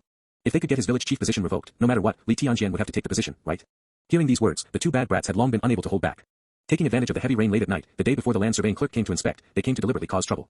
As they walked, they picked up stones and tree branches by the roadside and continuously threw them into the fields. Wherever they walked, they poked around randomly with tree branches, making a mess of the fields that had already been sown. Although the rain was so heavy it seemed like there was a hole in the sky, the two of them enjoyed it tirelessly. The dozen or so crows on the tree tilted their heads and stared at the two for a long time. One of them suddenly cawed out loud. The other dozen or so immediately responded, and then flapped their wings and flew up one after another. In the rainy night, like black lightning, they pounced straight at the two bad boys. The two were still immersed in the joy of destroying the results of Chu Xun's wasteland reclamation and their dad being about to become the village chief. Caught off guard, they were pounced on by the crows, who pecked fiercely at their heads and bodies. There were also crows that picked up stones and tree branches from the ground, swooped down from high in the sky, and smashed the things down hard. Their size wasn't large, but when they pecked people, it also hurt. Coupled with the falling stones and tree branches, before the two could react, their bamboo hats had already been knocked off, and their heads were smashed until they rang with a bang. Rano. Damn beasts, get lost. The two fought back in a flurry, but to no avail. The crows dodged very smartly. When the two lowered their hands to pick up their bamboo hats, they immediately started attacking again. After doing this 2 or 3 times, they made them ache all over. How could they still care about causing trouble? While cursing loudly, they fled towards the direction of the village. The crows pursued relentlessly behind them until the two panicked and ran back into the house and closed the door, then they landed one after another on the eaves. Cawing, they looked down from above. It seemed that if anyone wanted to go out, they would immediately teach them another lesson. Li Tianjian's wife came out from the inner room. Seeing that both her sons had wounds on their heads, continuously bleeding mixed with rainwater, she immediately panicked. What happened? Did you fall? The eldest son, Li Sanjing, had one eye pecked so badly he couldn't open it. His face was also torn with several wounds by crow claws, and a large chunk of his hair was pulled out. It hurt so much he kept crying out, I don't know where these crows came from, acting like they're crazy, it hurts to death. The younger son, Li Mangu, wasn't much better off. His face was covered in blood, the back of his hand was scratched raw, and he cried with a handful of tears and snot from the pain. Li Tianjian's wife watched with a face full of heartache and cursed, my poor sons, where did these beasts come from? It's all Chu Xun's fault. She wouldn't think that it was because she encouraged her sons to do bad things that they got hurt. She only thought that if it weren't for Chu Xun, this wouldn't have happened. Li Tianjian also came out from the inner room. Seeing his two sons injured like this, he was immediately somewhat dumbfounded. Of course he knew what his two sons went out to do in the middle of the night. He had kept quiet all along, treating it as tacit consent. Who could have imagined that the job wasn't finished, yet they were injured like this, a standard case of trying to steal a chicken only to end up losing the rice used to lure it. At this time, a crackling sound came from the roof. The crows didn't wait for anyone to come out, so they brought stones from outside the courtyard and smashed them down. Thanks to the family property accumulated by the old father back then, the old Li family's house was one of the rare brick and tile houses in the village. Being smashed by stones like this, it immediately made a banging sound, and soon the tiles were smashed to pieces. The pattering rainwater flowed down along the cracks. Li Tianjian's wife was so angry she picked up a broom, jumped up, and waved it to drive them away, but it had no effect at all. The crows ran away after smashing, not landing at all. Making her so angry her lungs were about to explode. Damn beasts. The rumbling thunder covered up her cursing. The crows circled and hovered in midair, their cawing sounds endless. The next day, Chu Xun was woken up early in the morning by An Xiu. Today the land surveying clerk was coming to inspect, and she couldn't wait any longer. Chu Xun couldn't help but laugh. Although the rain had stopped now, it rained so heavily last night that the land surveying clerk probably wouldn't come too early. But An Xiu couldn't hold her patience and insisted on calling him to go wait in the fields first. What if the land surveying clerk came early? Li Xiaotian also came early in the morning. Today was very important, it concerned whether the year's wasteland reclamation was smooth. If completed well, he would have an account to give to the county office. If completed poorly, and the lords blamed him, he wouldn't be able to bear the consequences. Entering the courtyard, Li Xiaotian first cheerfully congratulated Chu Xun that he was about to get 30 acres of farmland. At the same time, he mentioned a strange matter, I don't know what happened at my eldest brother's house, but they provoked a flock of crows. They carried stones all night and smashed the tiles on the roof to pieces. The couple plus the two children were drenched in rain all night. Right now, they're busy repairing the roof while cursing. Chu Xun's heart stirred upon hearing this. That flock of crows outside the village were old acquaintances, they wouldn't attack people for no reason. Li Xiaotian's family must have done something to make the crows unhappy. What could they have done? Chu Xun's mind turned, and he thought of the 30 acres of land he had reclaimed. Recently, the crows had been roosting near those 30 acres of land. Could it be that they saw something last night? Thinking of this, Chu Xun waited until he finished breakfast, then took Zhang Sanchun and An Xiu, and went to the fields together with Li Xiaotian. Arriving there, An Xiu saw the fields ruined into a mess and immediately got angry. Who is so wicked, throwing so many stones into the field and messing around? Li Xiaotian also frowned as he watched, gritting his teeth and cursing, which heartless beast played such a dirty trick, aren't they afraid of being struck by lightning? Whether the wasteland reclamation went smoothly had a great impact on him. If the lords really blamed him, not being able to be the village chief was secondary, holding him accountable for incompetence would be terrible. Only Chu Xun understood in his heart. No wonder the crows went to smash the tiles of Li Tianjian's house overnight. If he guessed correctly, it should be that their family came to cause trouble in the middle of the night and was discovered by the crows, right? Perhaps in the eyes of Li Tianjian's family, it was already a very suffering matter. But they didn't know that they should actually feel lucky. If those two large snakes had also come, it wouldn't just be as simple as having their tiles smashed, maybe the white-haired would have to send off the black-haired. Fortunately, the crows attacked in time, and the ruined fields were not too many, just 2 or 3 acres. Chu Xun, the Zhang siblings, and Li Xiaotian also went down to the fields to help, and it didn't take long to clean up the stones. It was just that the poked open soil was hard to restore now. To prevent accidents, the few of them didn't leave again and just kept watch in the fields. Even lunch was made by An Xiu, who went back and then brought it over. It wasn't until past noon that the land surveying clerk sent by the county office arrived belatedly. That land surveying clerk was about 40 years old, with a skinny figure, but he stuck out a slightly fat belly. He pretentiously tied a gray silk sash around his waist, from which hung a palm-sized wooden plaque engraved with the 4 characters, County Office Land Survey. Wearing a soft-winged turban on his head, his triangular eyes were slightly narrowed. When looking at people, he couldn't even be bothered to lift his eyelids, only revealing a bit of disdain through the slits of his eyes. He had a tuft of goatee on his chin, which was blown askew by the wind, but he would raise his hand to stroke it a couple of times from time to time, pretending to be majestic. Li Xiaotian hurriedly ran over, bowing and scraping, "My lord, these are the fields our village has reclaimed, please inspect them." The land surveying clerk snorted lightly through his nose, raised his chin even higher, and didn't answer. He just walked with his hands behind his back to the turned-over soil, casually kicked the clods of earth with the tip of his foot, didn't even lift his eyelids, and his tone carried an arrogance like giving charity. This field hasn't even been sown, does it still need inspection? This was clearly finding fault. Although the edges of a few acres of land were ruined, if one looked slightly further in, they would know it had already been sown. But he simply didn't bother to look, just staring at that half a foot of land. Li Xiaotian understood clearly in his heart.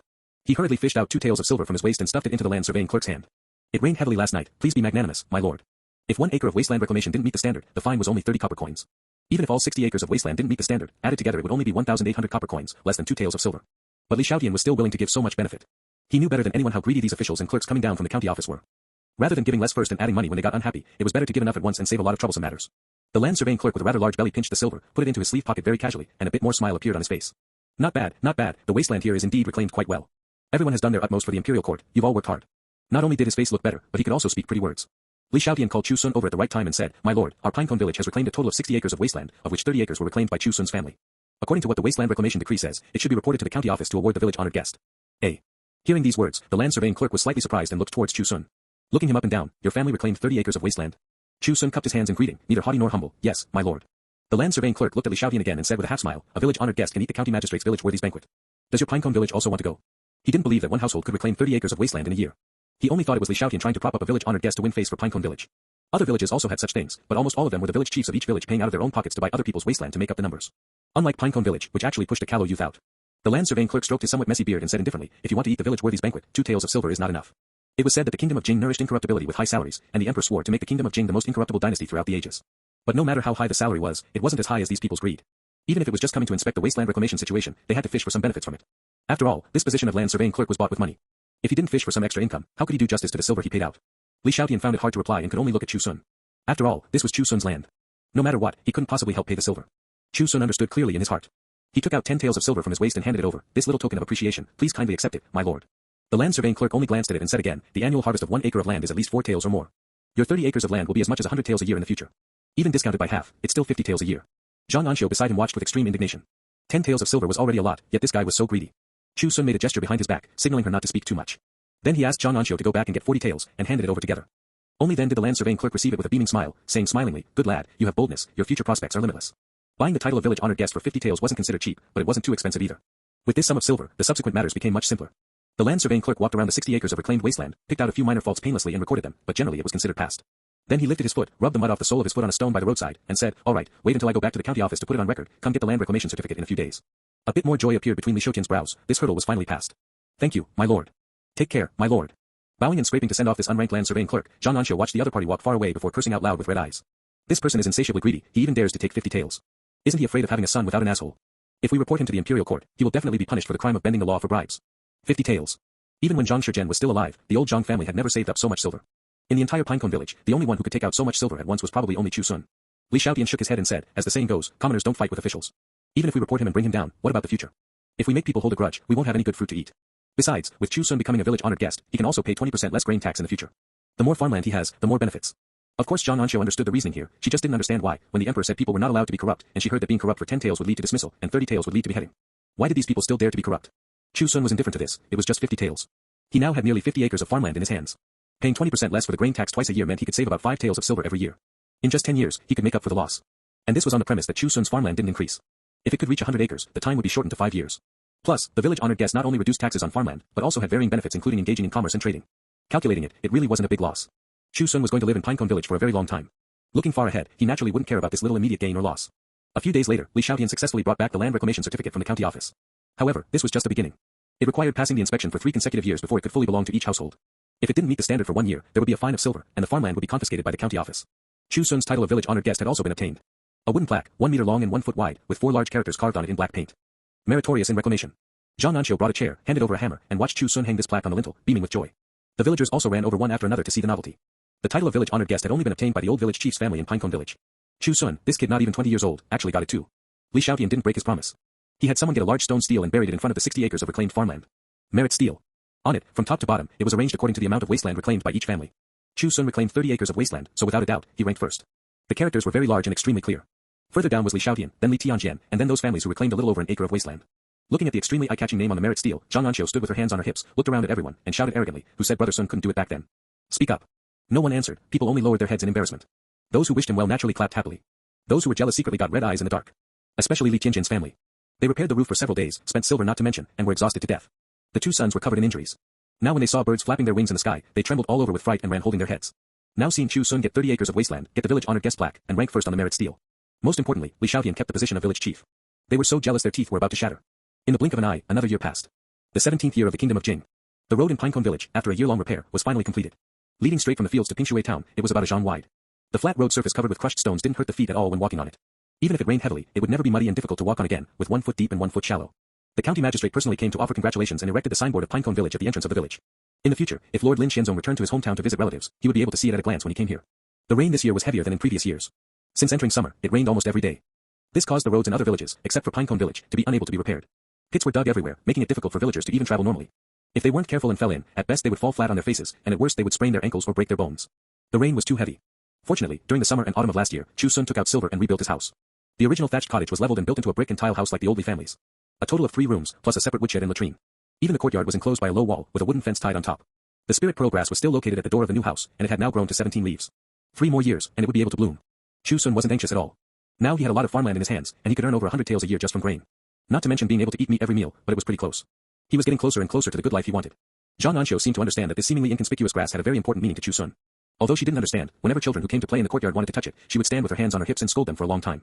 This made the children shout loudly all day long whenever they saw her. Chu Xun's family eats well, sooner or later they'll give birth to a fat baby. This made An Xiu so ashamed she stomped her feet, but the children weren't afraid at all, giggling and making faces at her before running away. Li Xiaotian came to ask in his spare time whether he was going to marry An Xiu or not. Don't make the girl wait for so many years, only to end up with nothing. If he didn't fancy her, just like Zhang Shizhen said back then, he should find a good family for her early on. Chu Xun couldn't explain it clearly either, he still liked An Xiu. Although her appearance wasn't considered good, her figure was not bad. Big where she should be big, and thin where she should be thin. Most importantly, she was obedient. No matter how stubborn she was in front of outsiders, as long as Chu Xun spoke, she would listen to whatever he said. With a cute Thailand bot. She obeyed his every word, knew how to be frugal, and was even better at doing work. Inside and outside the house, Chu Xun hadn't worried about anything for several years. If he really married such a wife, it would save a lot of trouble. It was just that Chu Xun always felt something was missing, something he couldn't explain or articulate. Perhaps the opportunity hadn't arrived yet. And when An Xiu faced such inquiries from others, she would say very stubbornly, I don't want to marry anyone else. If Brother Sun doesn't marry me, I'm willing to be his maidservant. Over the years, she always firmly remembered the words her dad, Zhang Shizhen, instructed before he passed away. Sun is a good boy. If you can follow him, you definitely won't suffer a loss in the future. So An Xiu was set on it. Even if she never married in her life, she would stay by Chu Xun's side. Pingshui Town. Lin Xiaoxi, with tears in her eyes, shouted angrily at the matchmaker with a large black mole on her chin, I won't marry. No matter what you say, I won't marry. When Lin Xianzong returned the year before last, seeing that Lin Xiaoxi had a beautiful appearance, he said he would arrange a marriage for her. A few days ago, a matchmaker came to the door, saying she was ordered by Lord Lin to act as a matchmaker. The other party was not a high official in the capital, but the 4th son of Lord Liang Mingjing, the prefect of Fenggu City, 160 miles away. This person was named Liang Shouzhua. In terms of status, even though Lin Xiaoxi and Lin Xianzong were relatives, they were almost past the 5 generations of mourning, so it was considered marrying up. The reason why Lin Xiaoxi was unwilling to marry, besides personal reasons, was also because this Liang Shouzhua was not only ugly and had crooked facial features, but was also a fool. Not only did his drool and snot flow freely, but he could even soil his pants while walking. Let alone him being the son of a prefect, even if he were the crown prince of the kingdom of Jing, Lin Xiaoxi wouldn't be willing to marry such a person. But who dared not to give face to Lin Xianzong? The Lin family cared even less about whether their daughter could be happy, they only wanted to rely on this connection to establish a relationship with the Lord Prefect. In the future, whether it was for sons or grandsons, it would be easy to seek a good position. Moreover, the betrothal card sent by Prefect Liang, with various betrothal gifts written on it, dazzled the Lin family. Just the gold, silver, and jewelry alone exceeded 10,000 taels. Although Lin Xiaoxi's parents were considered a wealthy household, their family property was at most this amount. If they had to take out ready silver, it would be absolutely impossible.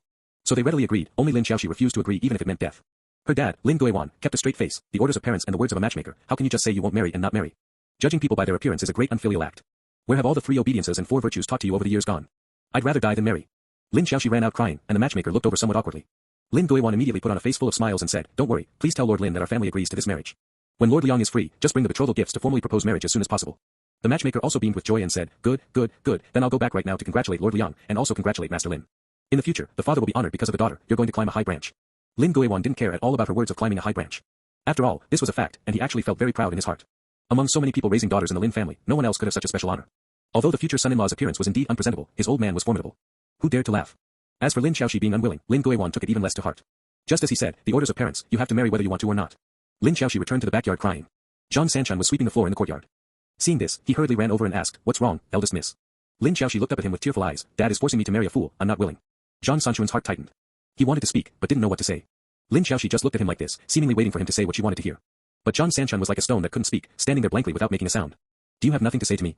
Lin Xiaoxi asked, choking with sobs. Zhang Sanchun involuntarily lowered his head, he really didn't know what to say. If you don't speak again, I'm really going to marry that fool. Lin Xiaoxi stomped her feet anxiously, her tears falling as if they cost nothing. But Zhang Sanchun still didn't make a sound, making Lin Xiaoxi so angry she pushed him away forcefully. She entered the room, closed the door, and immediately burst into loud wails. Zhang Sanchun held the broom, standing at the door, his lips trembling again and again, shaking again and again. He wanted to raise his hand to knock on the door, but put his hand down again. He was just a short-term worker, a poor and bitter farmer, what could he say? Lin Xiaoxi cried for a long time, until her voice became hoarse, and the sky gradually darkened. Zhang Sanchun kept watch in the courtyard. When night fell, he was driven out by Lin Guiwan. For a girl who was about to marry, how could a man be allowed to enter and exit the backyard anymore, even if he was a servant? In the past, they spoiled her and allowed Zhang Sanchun to serve her, but now it wouldn't do. If the Lord Prefect knew, he would say their family rules were not strict. Zhang Sanchun was driven out of the courtyard and sat dejectedly in the front yard belonging to the servants. A few domestic servants pointed at him and snickered privately. Previously, Lin Xiaoxi treated Zhang Sanchun well, and these people had long been incredibly envious and jealous. They didn't understand why a silly woodenhead could make the eldest mistreat him so well. Now that Lin Xiaoxi was about to marry, no one would care about Zhang Sanchun anymore in the future, so they naturally felt refreshed in their hearts. Hearing this, Zhang Sanchun only felt his heart even more blocked. He always felt that even if he didn't speak, he should do something. But what could he do? At this time, he seemed to sense something and looked up. He saw a bright trajectory streaking across the sky, falling from afar. Zhang Sanchun's eyes immediately widened. Is that a shooting star? He hadn't forgotten Chu Xun saying that if a shooting star fell and he was lucky enough to pick it up, it would be equivalent to plucking a star. He hadn't forgotten even more what Lin Xiaoxi said, then pluck the stars from the sky and give them to me. Zhang Sanchun jumped up with a swoosh, pushed open the courtyard door of the Lin residence, and ran like crazy towards the direction where the shooting star fell. He knew what he had to do. Pluck the star. End of chapter. Watching Zhang Sanchun's figure hurriedly running away, several domestic servants sitting at the door chatting looked at each other and immediately sneered. This fool, who knows what foolish thing he went to do again. On the streets of the town, many people saw the scene of Zhang Sanchun running wildly. They even saw him constantly looking up at the midair, completely ignoring everything in front of him. Even if he bumped into tables or knocked against walls, he never lowered his head. From inside the town to outside the town, the bright moon hanging in midair cast down wisps of pure white light, shining upon that tiny figure who disregarded everything and ran endlessly. Everyone said he was a fool, a blockhead. Even his deceased dad, Zhang Shizhen, had never entrusted An Xiu to him because of this. Zhang Sanchun looked foolish, but he understood everything in his heart. In this world, only two people thought highly of him. One was Chu Xun, whom he very much hoped could become his brother-in-law, the smartest person in Pinecone Village. So no matter what Chu Xun asked him to do, Zhang Sanchun would do it. Because he knew that Chu Xun was definitely right. The other was the eldest miss, Lin Xiaoxi. She was beautiful, kind-hearted, and would buy him sugar triangles to eat. So whatever Lin Xiaoxi asked him to do, he would also do it without hesitation. Because he knew this was what he ought to do. Lin Xiaoxi wanting the stars in the sky was just a joke. Unless it was an immortal who could ascend to the highest heavens to grasp the moon, who else could pluck the stars? Zhang Sanchun had gained a glimmer of hope from Chu Xun. Now that it was right before his eyes, he would not stop his footsteps no matter what. Crossing fields, wading through river ditches, even the densest woods could only tear his clothes and leave fine scars on his body. Covered in bloodstains, he still did not stop. In an extremely wretched state, his conviction remained firm. The hot air was continuously inhaled, making his chest feel like a roaring furnace. His whole person turned fiery red because of this. He didn't know how far he had run. Perhaps 20 miles, perhaps 50 miles, perhaps he had already passed 100 miles. He ran until his mind was delirious, moving his feet solely on conviction. A new field appeared ahead, and Zhang Sanchun saw a large crater there. In the crater, a pitch-black, palm-sized stone emitting billowing heat lay quietly. He stopped by the crater, then knelt down and bent over. With his callus-covered hands, he forcefully hugged that stone up. It was very heavy, at least several dozen caddies. The stone was so hot that his palms were smoking, but Zhang Sanchun hugged it tightly in his arms and refused to let go. He grinned and laughed silently. This must be the star Chu Xun spoke of. He plucked it. The honest man turned around holding this heavy extraterrestrial meteorite and walked towards the direction of Pinecone town. The bright moon lowered its gaze. A dark cloud was blown over by the wind, seemingly trying to block its sight. But it was blown away in an instant. The moonlight suddenly became even brighter, illuminating the path of return. One step, one footprint. He was not a blockhead. He was just an honest man. The next day, Lin Xiaoxi, who had cried all night, was called to the main hall by Lin Guiwan. The matchmaker came again in the morning, saying that within 3 days at the fastest, Lord Liang would personally come to propose marriage, asking him to make preparations. No. Although it was marrying off a daughter, with the Lord Prefect visiting, all kinds of etiquette had to be prepared. Lin Guiwan was extremely excited now. Being able to climb the high branch of the Lord Prefect, his status in the Lin family would rise fiercely in the future. Even the tailor was called over to custom-make wedding clothes for Lin Xiaoxi as soon as possible. This could not be sloppy in the slightest. Lin Xiaoxi's 2 eyes were swollen from crying like walnuts. She was unwilling no matter what was said. Lin Guiwan tried every possible way to persuade her. Seeing it was ineffective, he angrily stepped forward, raised his hand, and gave her a fierce slap. Do you know how long our family has waited for this opportunity? Once you marry over, you will be above others, and our family will also benefit. How can you disregard the whole family just for your own preference? Lin Guiwan was too angry. He didn't understand how his daughter could be so selfish. Is your personal happiness more important than the whole family? If you won't even marry the Lord Prefect's son, who do you want to marry? Half of Lin Xiaoxi's cheek quickly swelled up. Having been pampered since childhood, this was the first time she had been beaten. And this slap, along with Lin Guiwan's angry expression, made her suddenly understand. She was favored not for any other reason, but simply because she was born beautiful. If she could marry a high official or noble, it could bring tremendous benefits to the family. At this moment, she thought of Zhang Sanchun again. Under the whole heaven, only Zhang Sanchun would seek nothing and willingly boil stones for her. Even knowing it wouldn't succeed, he was willing to do it. But, where was he now? When she needed him the most, where did he run off to? At this time, at the entrance of the Lin residence, Zhang Sanchun walked over exhausted. Having run all night, going back and forth for who knows how many miles, he had no strength left at all now. The stone hugged in his arms was as heavy as 1,000 caddies, and his arms and legs were trembling. The gatekeeper saw him return. His clothes were torn to shreds, covered in dried blood scabs and mud, making him look like a beggar. He couldn't help but joke, Zhang the blockhead, what foolish thing did you do again to make yourself look like this? Zhang Sanchun didn't mind his joke. Instead, he grinned and gestured to the stone in his arms. I went to pluck a star for the eldest Mississippi. The gatekeeper was startled, then looked at the black stone he brought back, and subsequently burst into loud laughter. He really is a fool, absolutely right. Zhang Sanchun stepped through the gate of the Lin residence.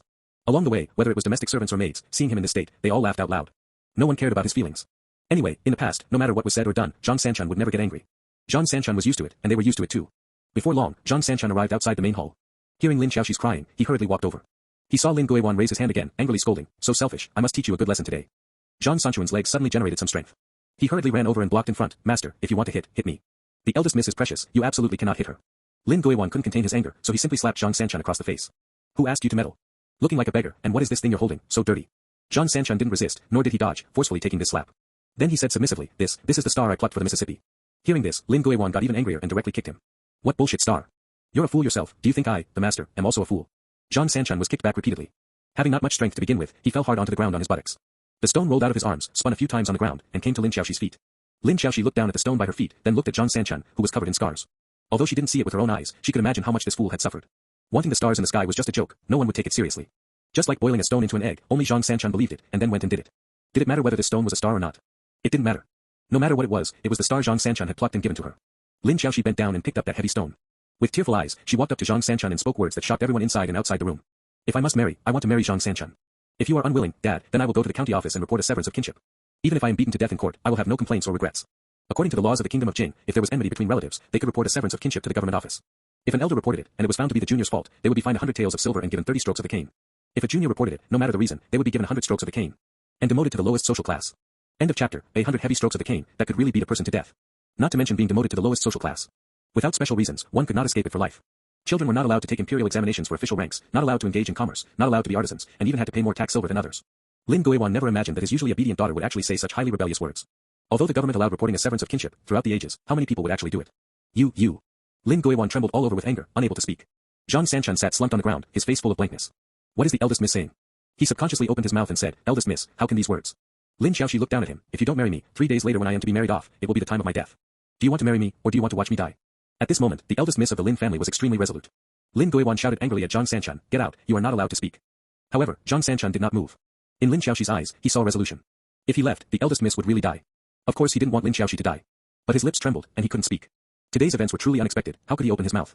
Lin Guiwan called several domestic servants and forcibly dragged Zhang Sanchun out. He also had made support Lin Xiaoxi, wanting to send her back to her room. As Zhang Sanchun was dragged out, he saw the struggling Lin Xiaoxi looking towards him. The despair in those eyes was so clear. Even clearer was the gradually rising will to die.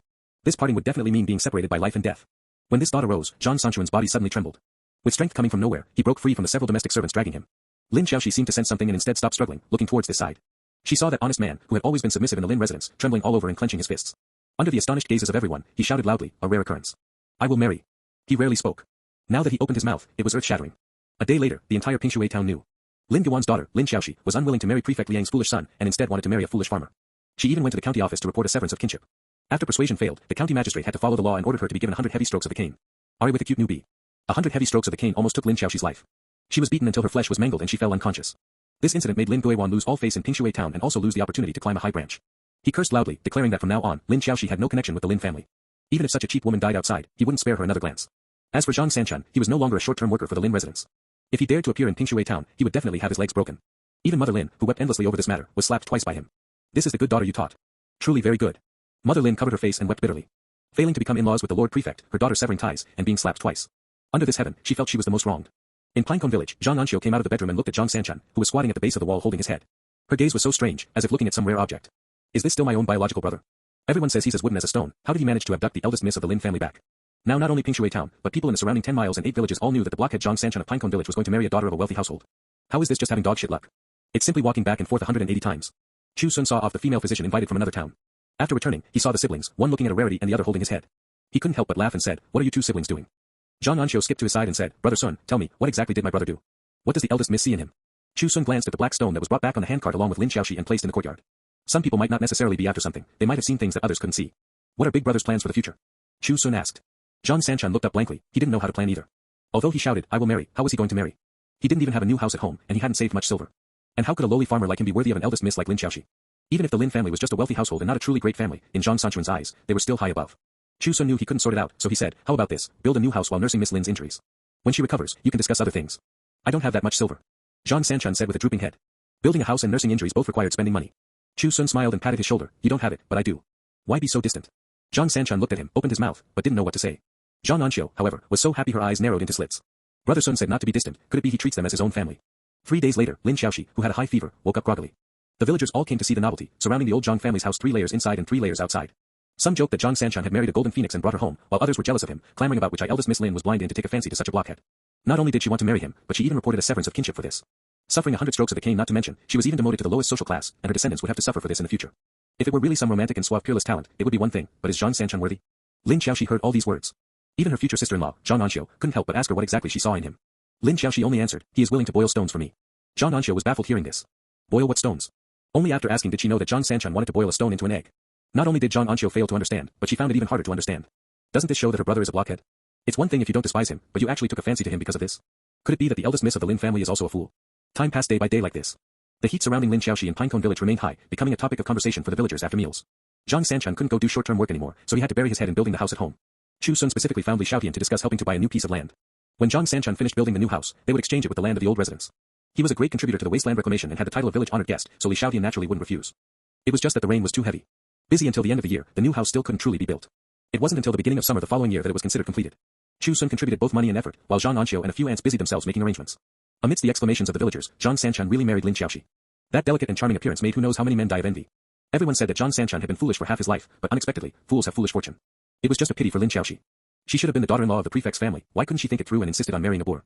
End of chapter. The 21st year of the kingdom of Jing, Chu Xun was 25 years old. When he went to attend the village worthies banquet held by the county magistrate, he learned that there had been too much rain over the past 2 years, and many rivers were already overflowing. The imperial court allocated funds, and led by the Ministry of Works, many dams were built to prevent floods. There were no large rivers near Pinecone Village, which was considered quite lucky. In the summer of this year, the rainwater had reached an outrageous level. Finally, waiting for the rainy days to pass, the sun rarely came out to show its face. The villagers hurriedly went to the fields to clear the drainage to avoid waterlogging. Chu Xun didn't go. Instead, he squatted at the door, looking at the spirit pearl grass by the wall. A delicate flower bud emerged from the center of the 20 leaves. Pink and tender with a touch of bright red, it looked so fragile. Dozens of crows squatted on the eaves, looking down curiously. Chu Xun's hem was tugged. Turning his head to look, he saw a little boy over 2 years old, with his hair tied in horn-like braids, reaching out to him. "Uncle Sun, hug." Chu Xun smiled and picked him up, and like the older generation, pinched the bridge of the doll-like child's nose. It was said that pinching it like this for a long time would make the nose very straight, and the person would look good.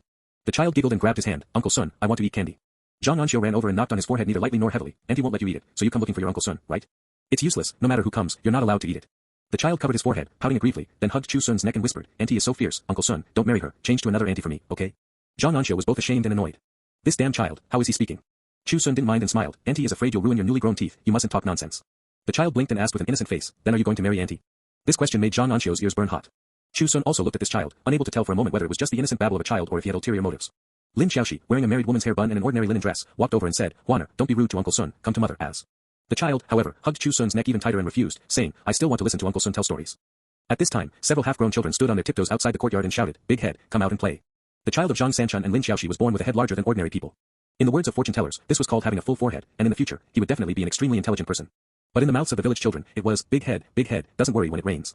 An Xiu stood with her hands on her hips and scolded, "You're not allowed to call him big head anymore, do you hear me?" The children weren't afraid of her at all. Qi Ermao, who was already 8.5 years old, even grinned at An Xiu. "An Xiu, when are you going to give birth to a big fat boy for Uncle Sun? When the time comes, we'll take him to rob bird nests." Beside him, the 9-year-old Shi Tu, who was even sturdier than him, reached out and gave him a slap. "What nonsense are you talking about? If An Xiu is going to give birth, she'll give birth to at least 3. How is one enough?" An Xiu was both ashamed and angry. She picked up a broom and ran out, chasing the group of children who ran around screaming wildly. The child with the milk named Huaner only then slipped down from Chu Xun and ran out after them. Auntie, don't hit them, let me do it." Lin Xiaoxi couldn't help but laugh watching this. This child was completely different from his dad, Zhang Sanchun. The dad was as wooden as a stone, but the son was incredibly lively. With An Xiu watching outside, there was no fear of anything happening. Lin Xiaoxi looked at Chu Xun and said, "I was just about to ask for your advice, brother-in-law. The hand cream you mentioned last time has been made, but for some reason, it always has a strange smell and not much fragrance." Zhang Sanchun wouldn't let her go down to the fields, so she did some housework at home. However, with her delicate skin and tender flesh, it didn't take long for calluses to grow. Chu Xun then taught her to use lard or beeswax as a base, heat and melt it, and then add mashed osmanthus, jasmine petals, and a small amount of honey to make hand cream. In the past, Lin Xiaoxi had also used similar hand medicines, but they were very troublesome. Not only were there many ingredients, but they could only be applied as a poultice, and the price was expensive. The hand cream Chu Xun tinkered with was much more convenient. The materials were easy to find, and the cost was low. If it could be made, not only could it be used for oneself, but it could also be taken out to sell. Saying this, Lin Xiaoxi handed over a lumpy object wrapped in a cloth towel. Chu Xun took it and opened it, and sure enough, a pungent smell hit his face. After digging out a small piece with his fingernail and examining it carefully, Chu Xun said, either the lard got some moisture, or the petals weren't completely dried in the sun, and they deteriorated upon encountering water, which produced the strange smell. Lin Xiaoxi let out an ah and revealed a look of sudden realization. Perhaps it's because the basin was placed in the corner of the room, which is too damp. "Didn't you say, brother-in-law, that invisible water vapor will rise with the temperature?" According to the imperial court's laws, private teaching among the common people was not allowed casually. But science was not within this scope. So Chu Xun would occasionally spread some basic knowledge in the form of scientific explanations. "If it's placed on a shelf outside the house, would it be better?" Lin Xiaoxi asked. "As long as it's not stolen by people or eaten by mice, it will naturally be better," Chu Xun said. Lin Xiaoxi nodded and said, "I heard before that truly great wealthy families use a dough of white bean crumbs every day, adding bran incense, greenwood incense, spikenard incense, white sandalwood incense, musk, and clove incense. Dozens of kinds are pounded and sifted, mixed together to wash the hands and face. It's called bath beans, which can make the skin white, clean, and lustrous. It's awfully troublesome. Although this hand cream cannot compare to such preciousness, it is more suitable for common people. If it can really be sold everywhere, it will definitely be prosperous." Chu Xun smiled and said, "Wait until next year, our 2 families can open a shop together, make some roasted seeds and nuts, cotton candy, and such. Paired with this hand cream, we should be able to earn some silver." Hearing this, Lin Xiaoxi slightly lowered her head. She was naturally tempted. It was just that a certain lin in Pingshui town wouldn't allow her to go. Moreover, shops were so expensive, how could they afford to buy one? Having severed kinship for several years, Lin Xiaoxi had not regretted it. Zhang Sanchun treated her very well, so well that other women in the village often used him for comparison, scolding their own men until they were drenched in dog's blood. Look at Sanchun, he doesn't let his wife do anything. But look at you. I serve you tea and water, wash clothes and cook, go down to the fields to work and nurse the children, and you still complain that my waist is thick. Lin Xiaoxi heard from others that her mother missed her too much and often washed her face with tears, which made her feel somewhat unbearable in her heart. As the saying goes, among 100 virtues, filial piety comes first, yet she was unable to serve her parents. Whenever she thought of this, she truly felt somewhat sad in her heart. She didn't understand. The family was already living very well, why did her father have to obsess over more? Even to the point of being willing to let her marry a real fool for the sake of fame and fortune. Everyone said Zhang Sanchun was a fool, but those who knew him well understood in their hearts that he was just too honest. Chu Xun saw that she was feeling down and comforted her. "Don't be anxious, sister-in-law. In a few years, when uncle thinks it through, perhaps it will be fine." Lin Xiaoxi smiled bitterly. Elders loved face, even if he thought it through, he might not necessarily open his mouth. "Let's not talk about this." Lin Xiaoxi shook her head and asked, "The villagers have all gone to the fields to drain the water, don't you need to go, brother-in-law?" Chu Xun smiled, no need. Lin Xiaoxi was somewhat puzzled, but after getting along for these few years, she knew that Chu Xun was very smart and not an ordinary person. Since he said there was no need, there should be no need. In the capital city, thousands of miles away. Over a dozen fast horses alternately charged into the city. The shouts of the riders rose and fell in succession, make way. Most urgent military intelligence, make way. Even if they knocked over stalls and startled nobles, the sound of hooves never slowed down. Half a shurchen later, the urgent report was delivered into the imperial palace. After another half an incense stick of time, a majestic and angry scolding came from the imperial study.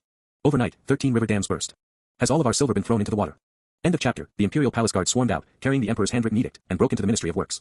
The leading dark-faced man, with eyes as sharp as blades, ordered people to move away all the files of the Ministry of Works from recent years, while walking to the huge map of the world and standing still. He drew the sword hanging at his waist, and the tip of the sword pointed at a location. The dam in Hongtian County, who in the Ministry of Works is responsible for supervising its construction. The officials of the Ministry of Works were all so frightened they looked at each other in dismay. After a moment, a director was pushed forward. This director, over 50 years old with graying hair, was shivering. Facing the dark-faced man's questioning, he answered tremblingly, "This dam is supervised by Director Yang of the Ministry of Works." Hearing this, the dark-faced man waved his hand. Immediately, guards found Director Yang, whose face was pale and whose hands and feet were weak, from the crowd and tied him up securely. The dark-faced man's sword tip pointed to the next location, the 2 dams in Tanyu County. Who is responsible? It's me. Without a doubt, this old director was also tied up. Then came the 3rd location, the 4th location. One by one, the officials of the Ministry of Works were tied up like twisted dough twists and escorted to the Ministry of Justice. What awaited them would be severe torture. The emperor of the kingdom of Jing hated corruption and bending the law the most. Now that 13 river dams had burst, who knew how many fertile fields had been destroyed by the flood? And who knew how many people would lose their heads over these matters? Late at night, 2 days later. At the residence of the vice minister of the Ministry of Works, several figures slipped out from the back door in the dark, walking carefully along the base of the wall like mice in the night. The figures were tall and short, male and female, old and young. However, before they had taken a few steps, torches suddenly lit up ahead. The dark-faced man, holding a steel sword, appeared from the shadows with dozens of people. He looked at the people in front of him wearing cloaks to cover their faces and revealed a cold smile. "Lord Lin, going out for a stroll so late? Could it be that you've done too many guilty deeds and ghosts are knocking on your door?" The steel sword lifted the cloak, revealing Lin Xianzong's extremely pale face. This vice minister of the right of the Ministry of Works, famous for his incorruptibility, devotion to public duty, diligence, and frugality, knew in his heart that the appearance of the imperial guards here meant they must have found out something. Even as a high-ranking official of the 3rd grade, at this moment he couldn't help but feel his legs go weak. Unable to stand any longer, he collapsed onto the ground with a thud. And he used his last bit of strength to hoarsely shout out to the dark-faced man, "I beg your lordship to be lenient and let my pair of children leave. All the property of the Lin family is willing to be used by your lordship. At death's door and you still want to drag someone down with you. Unrepentant, even death cannot wipe out your crimes."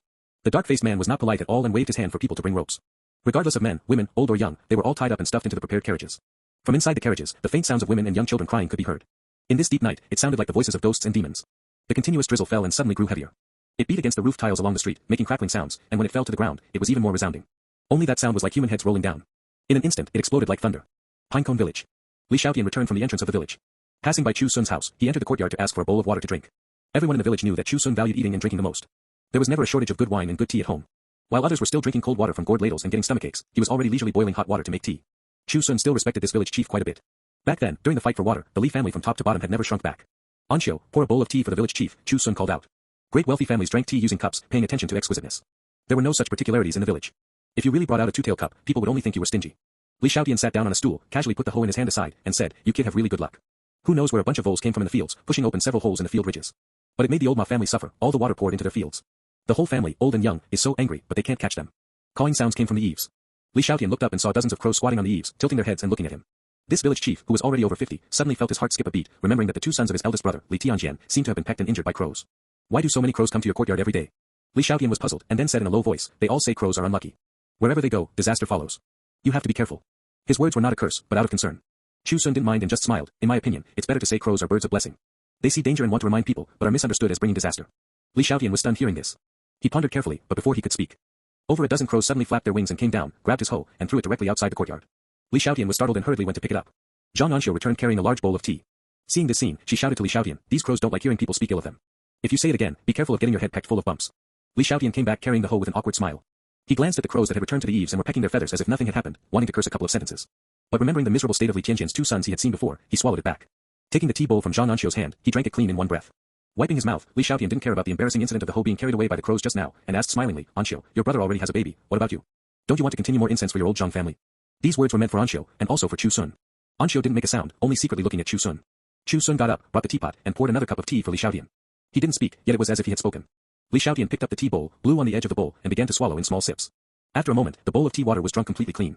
He got up, carrying the hoe, and shook his head. Never mind, I won't meddle in the affairs of your 2 families. Getting old, talking too much makes people annoyed." After taking a few steps, Li Xiaotian turned his head back again and said, "By the way, recently someone said they saw 2 large pythons about a zhan long in the river, very scary.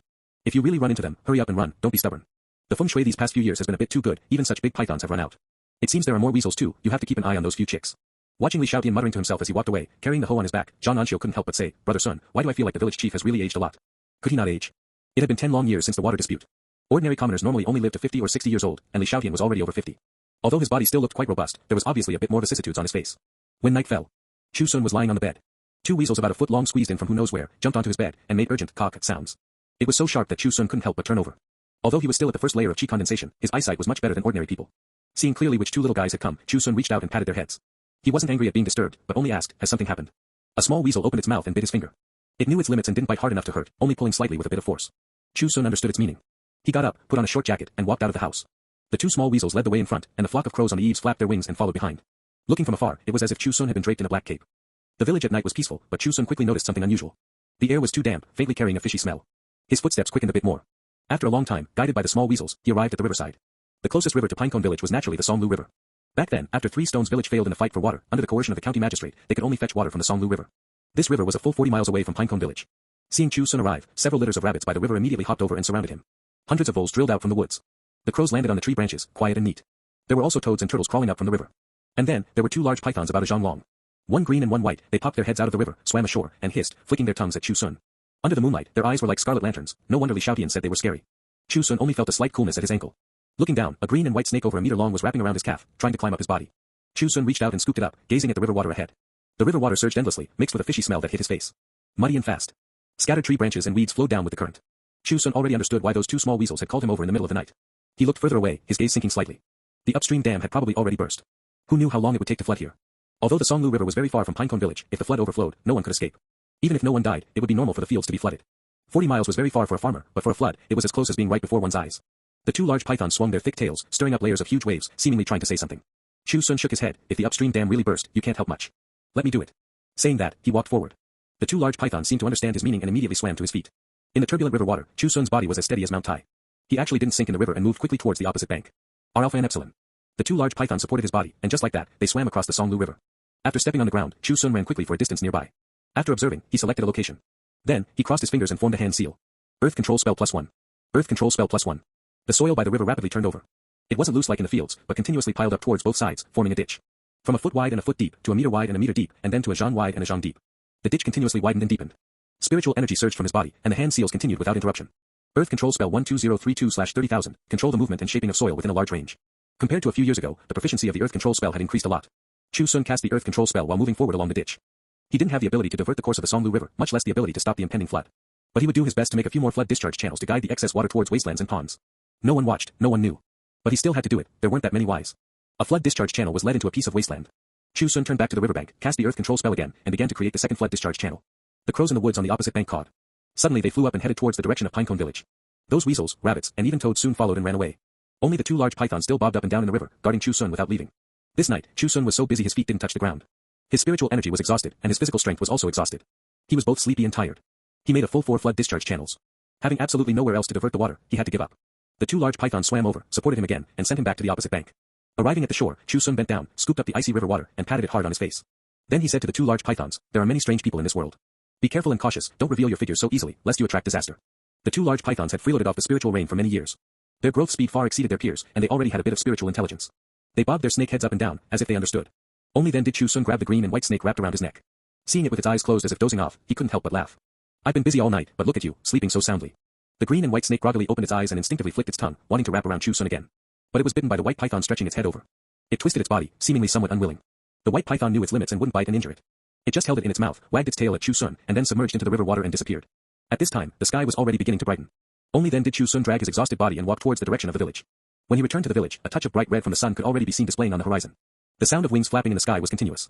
Chu Xun looked towards the sound and saw a flock of crows busily picking up stones and tree branches from the ground, flying to the edge of the fields, and throwing them down. Several litters of weasels and hundreds of voles joined the battle, piling up these stones and tree branches crookedly. Toads kicked the stones with their hind legs, and turtles, holding a pebble in their mouths, crawled quickly past him. Although these poultry and livestock had a bit of spiritual intelligence, they couldn't be as dexterous as humans. Chu Xun could see clearly that they wanted to build a flood control belt by the fields. Unfortunately, it was too crude. Let alone a fierce flood, even a strong wind might blow it down. From time to time, voles were hit by rolling stones and spun around on the ground a few times. But after getting up, they hurriedly pushed the stones back up again, incredibly busy. Chu Xun said they couldn't help much. These little things perhaps also knew that this was indeed the case. But like Chu Xun, they were doing their best. He who stays near vermilion gets stained red, and he who stays near ink gets stained black. They had freeloaded off Chu Xun's spiritual rain and also learned from Chu Xun how to do their utmost. A few crows descended from the sky, landed on Chu Xun's shoulders and head, tilted their heads, and spat out a few wild fruits. They were smarter than the other poultry and livestock, knowing that Chu Xun, who had been tired all night, was already starving. Taking the wild fruits, Chu Xun smiled and patted the crow's feathers. Well done. Crude didn't mean bad. At least they tried their best. The crows cawed a few times, as if accepting his praise. Chu Xun smiled and formed a hand seal. The little remaining spiritual energy barely gathered a patch of water vapor. Major Cloud Rain Spell +1. Major Cloud Rain Spell 13032/30,000, drive water vapor to gather within a large range, can control slow movement and the amount of rainwater at will. Compared to a few years ago, the proficiency of the Major Cloud Rain spell had passed the halfway mark, making it much handier to control. For Chu Xun, whose main focus was farming now, the stronger these two companion spells were, the better. A continuous drizzle fell, landing on those poultry and livestock. They raised their heads, opened their mouths, and licked the scarce rainwater into their bellies. This was Chu Xun's reward, subtle yet real. Just like what they did tonight, seemingly insignificant, but its existence could not be denied. At this time, the urgent sound of a gong being struck came from the village, and it seemed there was also the sound of horse hooves. Chu Xun turned his head to look and vaguely saw a figure wearing a yamen runner's uniform riding a horse galloping through the village. The sound of the gong shook the sky, waking up even the children who were still in their sweet dreams. The villagers chopping wood in the courtyard or organizing farm tools all heard that anxious shout. The county magistrate has ordered, the upstream dam has burst, everyone must immediately go to build cofferdams and protect the fields. End of chapter. Li Xiaodian didn't even have time to put on his short jacket and hurriedly ran out of the house. His wife, carrying the short jacket and a hoe, shouted, "Put your jacket on first." How could Li Xiaodian care about so much? He grabbed the hoe and ran outside. While running, he instructed, "Hurry up and pack up, go take good care of the children. If a big flood really comes, it will be too late." It had already started drizzling outside. Li Xiaodian wiped his face haphazardly and began shouting to his neighbors on the left and right. Hurry up, build cofferdams and protect the fields." The villagers were called out.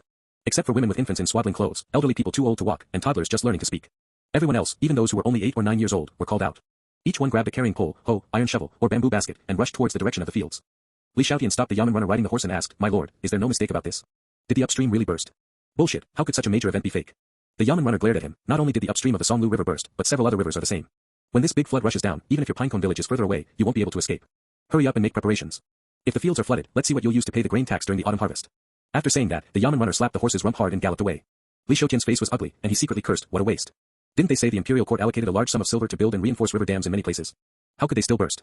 Could it be that some great lord ate too much and didn't even want his life anymore?" Running forward not far, arriving in front of Chu Xun's courtyard, Li Xiaodian said to An Xiu, who had just come out of the house, "An Xiu, quickly call Sun to go to the fields." An Xiu already knew what happened and hurriedly said, "My brother has already gone. I came just to find brother Sun, but he's not here. I don't know if he's already gone." Li Xiaodian said, "Then don't just stand there, grab your things and follow me. When a flood occurs, the whole village, old and young, must join the battle. One more person means one more bit of strength. There was a severe drought a few years ago. They had finally lived a few good years, and now they encountered a waterlogging disaster these past 2 years.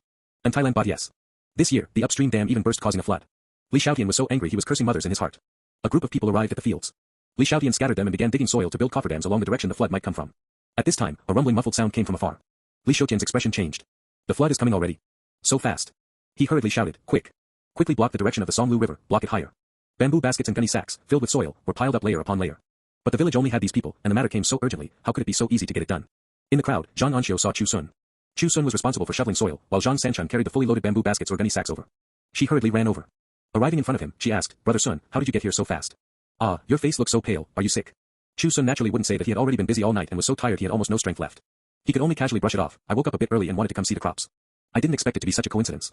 An Xiu didn't doubt him inside. "It's only been a few good years, truly unlucky." Chu Xun didn't make a sound, only burying his head in work. He had already done his best where he should. The rest was entirely up to the heavens. At this time, on the bank of the Songlu River, a sedan chair was carried over. The cloth curtain was lifted, and County Magistrate Zhang Zhizhong, wearing a 7th grade official robe, sporting a mustache, and about 50 years old, bent down and walked out. "Have the villages along the river been notified?" Zhang Zhizhong asked. The county office registrar who was questioned didn't answer this question, but said urgently and with a trace of joy, "My lord, please quickly follow me." Seeing that he was not only unpanicked but also had a joyful expression, Zhang Zhizhong immediately scolded unhappily, "This time the upstream dam burst, and the peak will pass through our county.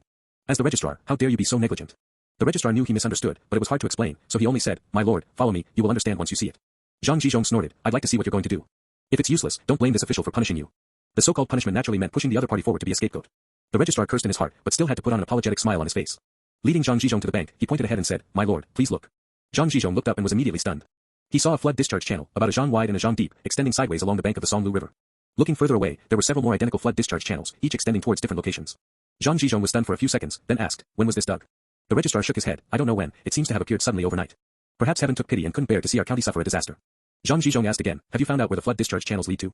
"They are all wastelands," the registrar said. Zhang Zhizhong suddenly felt relieved in his heart, and a bit of the same joy couldn't help but appear on his face. Although the 4 flood discharge channels might not be able to completely block all the floodwaters, they would definitely have a great effect. No matter how they appeared or who did it, this was a tremendously fortunate event. "Quick! Have people dig through the flood discharge channels and connect them with the Songlu River." Zhang Zhizhong ordered. The registrar said, "I have already sent people to do it." While speaking, the nearby villagers had already been called over. These farmers, carrying iron shovels and hoes, were all stunned when they saw the 4 wide and deep flood discharge channels. They had lived here for generations, but had never heard of such a thing. Such wide, deep, and long flood discharge channels were absolutely not something human power could achieve. The farmers, who were previously apprehensive and worried about their villages and fields being flooded, now cheered and danced. Someone shouted, "Could it be that a water god has appeared in the Songlu River to protect our lives and property?" Just as Chu Xun had previously said to the 2 large pythons, there were indeed many strange people in this world. Although rare in the mortal world, they were occasionally heard of. Hearing these words, many farmers directly knelt down and kowtowed, "Thank you, Lord Water God, for your protection." After this matter passes, our village will definitely offer tributes and incense. As the saying goes, there are deities 3 feet above one's head. Everyone's offer immortals and deities outweighed their yearning. The yamen runners responsible for supervising their work all looked at each other in dismay, and rarely did not scold them. Instead, they waited until the villagers had knelt and kowtowed several times before speaking up to remind them, if you don't work now, when the flood comes, it will be too late. Hearing these words, the villagers hurriedly got up from the ground, slid down the slope of the flood discharge channels, and began digging soil towards the direction of the Songlu River. Chu Xun had left a small section that was not completely broken through. The villagers only needed to dig open the soil at the base and climb up before the heavy pressure of the river water broke through the soil barrier. This matter was not difficult for them, and it didn't take long to get it mostly done. At this time, the rumbling muffled sound from upstream grew louder. The flow speed of the river water obviously increased, and there were more tree branches and debris flowing down with the current. The yamen runners were also afraid of accidents and hurriedly shouted, quickly leave. The flood is coming. The villagers couldn't care about anything else and hurriedly grabbed their farm tools, evacuating in a flurry. Just as they left on their front feet, the flood had already overflowed to the bank. Waves stacked layer upon layer, beating the trees by the river until they swayed. The flood discharge channels, which had already been nearly dug through, had a thin layer of soil barrier that couldn't withstand this impact at all. Boom. The turbulent river water swarmed in along the flood discharge channels, rushing towards the preset directions. Beside the flood discharge channels, the villagers watched the river water being diverted. Although fierce, it was much tamer than imagined. They couldn't help but kneel down again, loudly shouting for the protection of the water god of Songlu. County Magistrate Zhang Zhizhong, who was already far away from the riverbank, heard these shouts that were even louder than the flood. He couldn't help but stroke the beard on his chin and look at the registrar beside him. Could it be that there really is a water god of Songlu existing in our county? The registrar wasn't sure either and could only say, after this humble official returns, I will flip through the previous county gazetteers. Perhaps there will be some records. Otherwise, where did these 4 flood discharge channels, which saved who knows how many families, come from? The villagers of Pinecone Village busied themselves for a day, but didn't wait for the imagined great flood. The river water spreading from the Songlu River stopped just outside the village, not even crossing the cofferdams. Li Xiaotian waited for a long time. Finally, unable to wait any longer, he asked his son Li Guanmao to take 2 people to the river to see the situation. After a long time, Li Guanmao returned excitedly, shouting loudly, so we have a water god of Songlu protecting us here. 4 flood discharge channels appeared overnight and passed the flood peak. Water god of Songlu. The villagers looked at each other in dismay. They had passed down from generation to generation here, but had never heard of such an immortal deity. Li Guanmao was tall and sturdy, especially his 2 arms, which grew like an ape's. He also had a lot of body hair. When he was about 10 years old, he already had a face full of whiskers. Now at 30 years old, his beard was even denser. According to his wife, in winter he didn't even need to cover himself with a quilt, his chest and back were like a layer of fur blanket sewn on. This even drew teasing from the village women. Then when you 2 are doing the deed, doesn't he rub you until you itch all over? Now Li Guanmao was gesturing and dancing with joy, making everyone listen in a daze. An Xiu stood on her tiptoes, pricked up her ears, and listened with a burst of excitement. She turned her head and said to Chu Xun, Brother Sun, we actually have a water god here. Then won't we have to be afraid of floods in the future? Chu Xun smiled and said, perhaps we don't have to be afraid anymore. He didn't expect that his overnight labor would actually lead people to fabricate a water god of Songlu. The villagers of Pinecone Village couldn't hold back and ran to the Songlu River to see the novelty. Although separated by a river, and with the flood passing through, no one dared to go over. But many people from other villages had already gathered on the bank. Many people even directly brought incense and candles and set up a row on the bank. After lighting them, they brought their families, old and young, to kneel and pray for blessings. Chu Xun originally had no interest in coming over, but was dragged by An Xiu, who insisted on imitating others and offering sacrifices. Even Lin Xiaoxi was called over by An Xiu. An Xiu excitedly brought water, set up a few candles, a bowl of rice, stacked a few steamed buns, and cut 2 pieces of meat. Then she waved to Chu Xun, Brother Sun, come quickly, let's kowtow to the water god of Songlu together, so he can protect us in the future. Chu Xun couldn't help but laugh. Is it okay to kowtow to myself? Crows flapped their wings and landed on the tree branches in the woods. A few rabbits squatted in the grass, occasionally poking their heads out to take a look, seemingly not understanding what these people were doing. The villagers also didn't notice that in the river water, the figures of 2 huge pythons were bobbing up and down underwater. Li Qianjian's family also came. His wife believed in matters of immortals and deities the most. She brought her sons and grandsons and set up a formation, getting 7 or 8 oil lamps alone. The 2 sons, who had already married and had children, heard the cawing of the crows. Looking up and seeing that dense black patch, they immediately instinctively shrank their necks. The shadow of being hunted by the crows a few years ago hadn't completely healed even now, and they felt timid seeing anything with wings. Li Qianjian's wife glared at them and scolded, worthless things, come over here.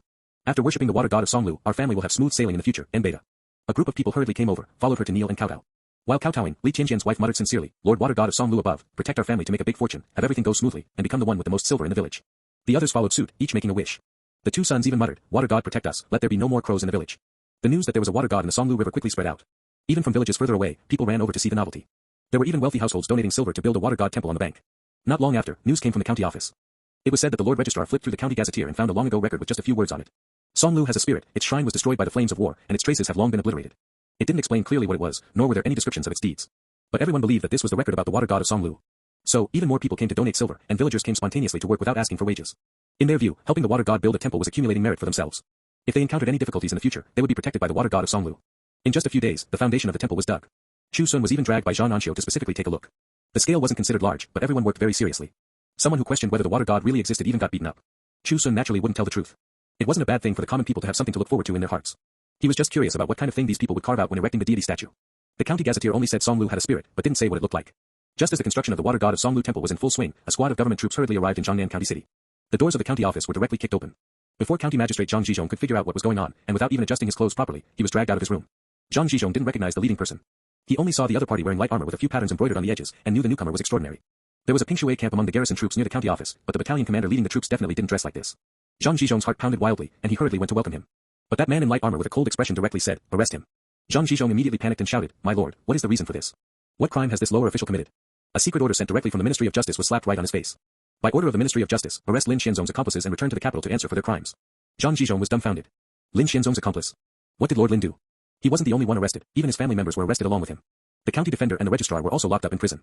Although they weren't directly taken to the capital, they suffered greatly in prison. The people responsible for interrogation used extremely ruthless methods. If a sentence couldn't be answered, or if the front and back didn't match, it meant a few fierce lashes with a whip dipped in salt water. How could these lords, who were used to living in comfort, endure this suffering? It didn't take long for them to confess all the mistakes they had committed. At the same time, government troops also arrived in Pinecone town. Anyone surnamed Lin, or relatives connected to the Lin family, regardless of men, women, old or young, were all arrested. Over the years, relying on Lin Xianzong's connections, the Lin family had developed very well. From top to bottom, plus relatives within the 5 generations of mourning. Counting men, women, old and young together, there were a full several hundred people. Including Lin Xiaoxi's father, Lin Guiwan, was also among them. These people were arrested without knowing what mistake they had committed. It wasn't until that man in light armor arrived in Pinecone town and publicly took out a glittering golden imperial edict. Everyone hurriedly knelt down, only hearing a cold voice enter their ears. The emperor decrees, Lin Xianzong bought and sold official positions, bent the law for bribes, and embezzled silver amounting to as much as 3 million. Between the 17th year of the Kingdom of Jing and the 21st year of the Kingdom of Jing, he used the benefit of building dams to wildly amass wealth, substituting inferior goods for superior ones, causing over a dozen dams to be washed away. This act incurs the wrath of both men and gods, and is intolerable to heaven and earth. Now ordered to arrest Lin Xianzong, grant him death, and execute his 9 familial exterminations. All family property is confiscated, and domestic servants are exiled for 1,000 miles. As soon as these words came out, the several hundred old and young members of the Lin family all collapsed onto the ground. Execute 9 familial exterminations. Such a great crime actually fell upon them. Even those domestic servants and maids turned ashen-faced, trembling in terror. They were not members of the Lin family, yet they were implicated because of the Lin family's actions and suffered exile. Throughout the ages, during the process of exile, most people would die because they couldn't endure the torment. That wasn't as simple as walking 1,000 miles to do hard labor. People who were truly completely unrelated to the Lin family looked at each other in dismay upon hearing this. Didn't everyone say Lord Lin was incorruptible and devoted to public duty? I heard that when he came back a few years ago, there were still patches on his official uniform, washed until it was almost white, yet he was still reluctant to change it. He actually embezzled millions of taels of silver. Indeed, you can know a person's face but not their heart. No wonder His Majesty the Emperor was so angry he personally issued an edict, granting the great crime of executing 9 familial exterminations. My lord, the Lin family still has one daughter. A few years ago, she coincidentally came to the county office to report a severance of kinship and was demoted to the lowest social class. The man in light armor sat upright in the main hall of the county office, took the file from his subordinate's hand, and glanced at it. He then snorted, for an unfilial person, just 100 heavy strokes of the cane is considered light. Should we arrest her and bring her back? The subordinate asked. The man in light armor pondered for a moment and said, forget it. It's just this one person, it should be a coincidence. There's no need to cause extra trouble. The subordinate nodded and said, such an unfilial daughter actually picked up a life because of this. I don't know whether to say heaven took pity, or if it was blind. For a time, all the people in Pinecone town scrambled to sever their ties with the Lin family. Even more people took rotten cabbages and stones and threw them at the Lin family. Whether you were a relative within the 5 generations of mourning or the main branch of the Lin family, smashing was the right thing to do. The Lin family, which was originally highly respected in Pinecone town, was now like a rat crossing the street, with everyone shouting to beat them. At this time, someone finally thought of Lin Xiaoxi. Someone with bad intentions ran to the county office to inform on her. As a result, they were given 30 heavy strokes of the cane, suffering so much they wished they were dead. Although the man in light armor disliked Lin Xiaoxi reporting a severance of kinship, it was, after all, signed and sealed in the county office's files, complying with the laws of the Kingdom of Jing. You running over to inform now, aren't you intentionally trying to get someone killed? When Lin Xiaoxi severed her kinship, she was but a 16-year-old girl, with no grudges or enmities. With such vicious intentions, beating you with 30 heavy strokes of the cane as a punishment is not excessive at all. Originally, someone wanted to conveniently report Zhang Sanchan as well, but seeing this situation, how could they dare to speak out of turn? The tremendous changes in Pinecone town quickly spread to Pinecone Village. Upon learning of this matter, Lin Xiaoxi's face turned deathly pale, and she was terrified and uneasy. She was afraid of dying, and even more afraid of implicating her husband and son. The villagers all avoided her and kept their distance. No one dared to approach the Zhang family's house. Li Tianjian's wife clamored that Lin Xiaoxi was a disaster, and might even implicate the entire Pinecone village into getting their heads chopped off. Fortunately, the news that the informant received 30 heavy strokes of the cane also spread very quickly. Li Xiaotian personally visited her door and gave her a scolding. She has long since reported a severance of kinship and is no longer a member of the Lin family. Where would an unprovoked disaster come from? With your loose tongue, you can't hurt the Zhang Sanchan couple, but you ruin the reputation of our Li family for nothing. B. If word gets out, people will only say that our Li family kicks people when they are down. Eldest brother, control your wife, don't let her run her mouth anymore. Otherwise, I will report to the county office, and you will also have to suffer the cane. Li Xiaotian had a steady personality. Over the years, he rarely lost his temper at his own family. This time he was also frightened. After all, although he wasn't a member of the Lin family, the road in Pinecone Village was built under Lin Xianzong's orders, and he even took out 2,000 taels of silver. Back then, they cheered and danced for this, but now they didn't know if it was a blessing or a curse, so he could only use the scolding to vent the fear in his heart. Li Tianjian's wife knew she was in the wrong. She muttered a few sentences but didn't dare to talk back. Only after Li Xiaotian left did she lose her temper at Li Tianjian. You useless coward, seeing your own wife being bullied, how come you can't even squeeze out a single fart? Li Tianjian said with a dark face, just say a few words less. Are you really not afraid of suffering the cane? 30 heavy strokes of the cane, can you endure it? His wife shrank her neck, but still muttered, how does Zhang Sanchan have such a good fate? If she hadn't left the Lin family a few years ago, I'm afraid she would also have to be exiled right now. Li Tianjian echoed, you still have the nerve to say that. Back then, you laughed at his wife for being unfilial and stupid. Preferring to marry a farmer and be demoted to the lowest social class, rather than going to the prefect's family to enjoy a life of ease. Now you see, right? She has great fortune and a great fate. If she had really married the son of the prefect, how would she still have her life now? The great crime of executing 9 familial exterminations was not something everyone could encounter. This was the first time the people of Pinecone Village witnessed the annihilation of a large family with their own eyes. Several hundred people, so many heads, all fell to the ground just because of one Lin Xianzong. And Lin Xianzong's greed was even beyond others' imagination. Over 3 million taels of silver, how did he dare? It wasn't until this time that the common people knew why the shops near the Lin family residence could be sold at sky-high prices. Those shops were all under the names of the Lin family's direct descendants. The ones further away belonged to the collateral branches. The extra silver from the sales was used to give benefits to Lord Lin and the Lin family. Buying and selling back and forth, in reality, the silver all went into the pockets of the Lin family members. Otherwise, a shop worth 30,000 taels might not even be sold for 300 taels. Back when he returned to his hometown to visit relatives, he donated 2,000 taels of silver, and who knows how many people were moved to bitter tears. Lord Lin was so frugal, reluctant to change his official uniform even when it was washed white. These taels of silver were probably his entire family fortune. Thinking about it now, it's truly laughable to death. When Li Xiaotian arrived at the Zhang family's house, he saw Lin Xiaoxi lowering her head and shedding tears, while Zhang Sanchuan was scratching his head at a loss beside her. Zhang Anxiu was holding Huaner and playing outside the courtyard. The child was ignorant and innocent, only knowing that his aunt had an exceptionally good temper today and didn't get angry even when he pulled her hair. An Xiu, playing, Li Xiaotian took the initiative to greet. Zhang Anxiu looked up at him, and then looked at the courtyard. She naturally understood what Li Xiaotian came to do, so she pouted towards the courtyard and said, Brother Sun is also inside. Li Xiaotian gave an N, and when passing by Huaner, he reached out and patted his head. This child had a big head, and his hair was even more frighteningly abundant, so thick that one hand couldn't even grasp it all. Huaner grinned at Li Xiaotian and called out in a soft, sticky voice, Hello, Grandpa Village Chief. Li Xiaotian felt a warmth in his heart hearing this. Fortunately, heaven opened its eyes and didn't implicate innocent people. Good child. Entering the courtyard, Chu Xun looked up, Village Chief. Li Xiaotian nodded slightly and asked, Is everything alright at home? These words were purely superfluous, wasn't everything laid out right before their eyes? However, this was just an opening remark. Li Xiaotian walked over and said in a low voice, I've asked someone to inquire. The lords from the Ministry of Justice won't pursue matters here, so everyone can rest assured. Chu Xun gave an N, You've gone to a lot of trouble. We are all people from our own village, there's no trouble to speak of. Li Xiaotian looked at Lin Xiaoxi again and comforted her, It's inconvenient for me to say much about your family's affairs. In short, try to look past it. At any rate, you still kept your life, which can be considered leaving something for the Lin family. Li Xiaotian shut his mouth before finishing his sentence, wanting to give himself a slap. What nonsense was he talking about? Lin Xiaoxi was surnamed Lin, but she was no longer a member of the Lin family. Truly, he who talks too much is bound to err. Lin Xiaoxi raised her hand to wipe away her tears and thanked Li Xiaotian. She naturally understood reason. Even if she had resentment in her heart, thinking about it now, her relatives were all dragged away to be beheaded. Especially her mother who loved her dearly. She originally thought that in a few years, when the family was doing better and Huaner had grown up, she would take him to secretly see her. Who could have thought that before the child had even grown up, such a huge incident would occur? The child wishes to support them, but the parents are no longer there. Li Xiaotian went over and pulled Zhang Sanchuan, saying in a low voice, You should say something. Zhang Sanchuan was somewhat at a loss. He racked his brains for a long time, and finally, his upper and lower thick lips touched together, squeezing out 3 words. Don't blame yourself. Hearing these 3 words, Lin Xiaoxi burst into bitter tears. She immediately knelt on the ground and kowtowed towards the direction of Pinecone town. Your daughter is unfilial. Unable to fulfill her filial duties before them in life, and even after their deaths, she didn't dare to go claim their corpses. For the inherently kind-hearted Lin Xiaoxi, this was the most painful thing. Huaner, who was still playing outside the courtyard, heard the crying and hurriedly ran into the courtyard. Seeing Lin Xiaoxi kneeling on the ground, he didn't know what happened, but only ran over quickly. While hugging his mother, he glared angrily at the others, Don't bully my mother. A small body, but great courage. Zhang Anxiu leaned against the courtyard door. Seeing this scene, she also couldn't help but wipe away tears. Zhang Shizhen had been dead for many years, but she had never forgotten him. It also made her think of her mother who passed away early. So many years had passed, and she didn't know if she had reincarnated into a good family. End of chapter. Building bridges and repairing roads is a matter of accumulating merit. Although Lin Xianzong was executed along with his 9 familial exterminations, this matter had nothing to do with the villagers. The imperial court didn't plan to pursue it, but Li Xiaotian still took a few people to push down and smash the road steel at the entrance of the village. People from the surrounding 10 miles and 8 villages used to treat Lin Xiaoxi marrying Zhang Sanchuan as a joke. Some were envious, some were jealous. But now, everyone felt that this couple had stepped in incredibly good luck.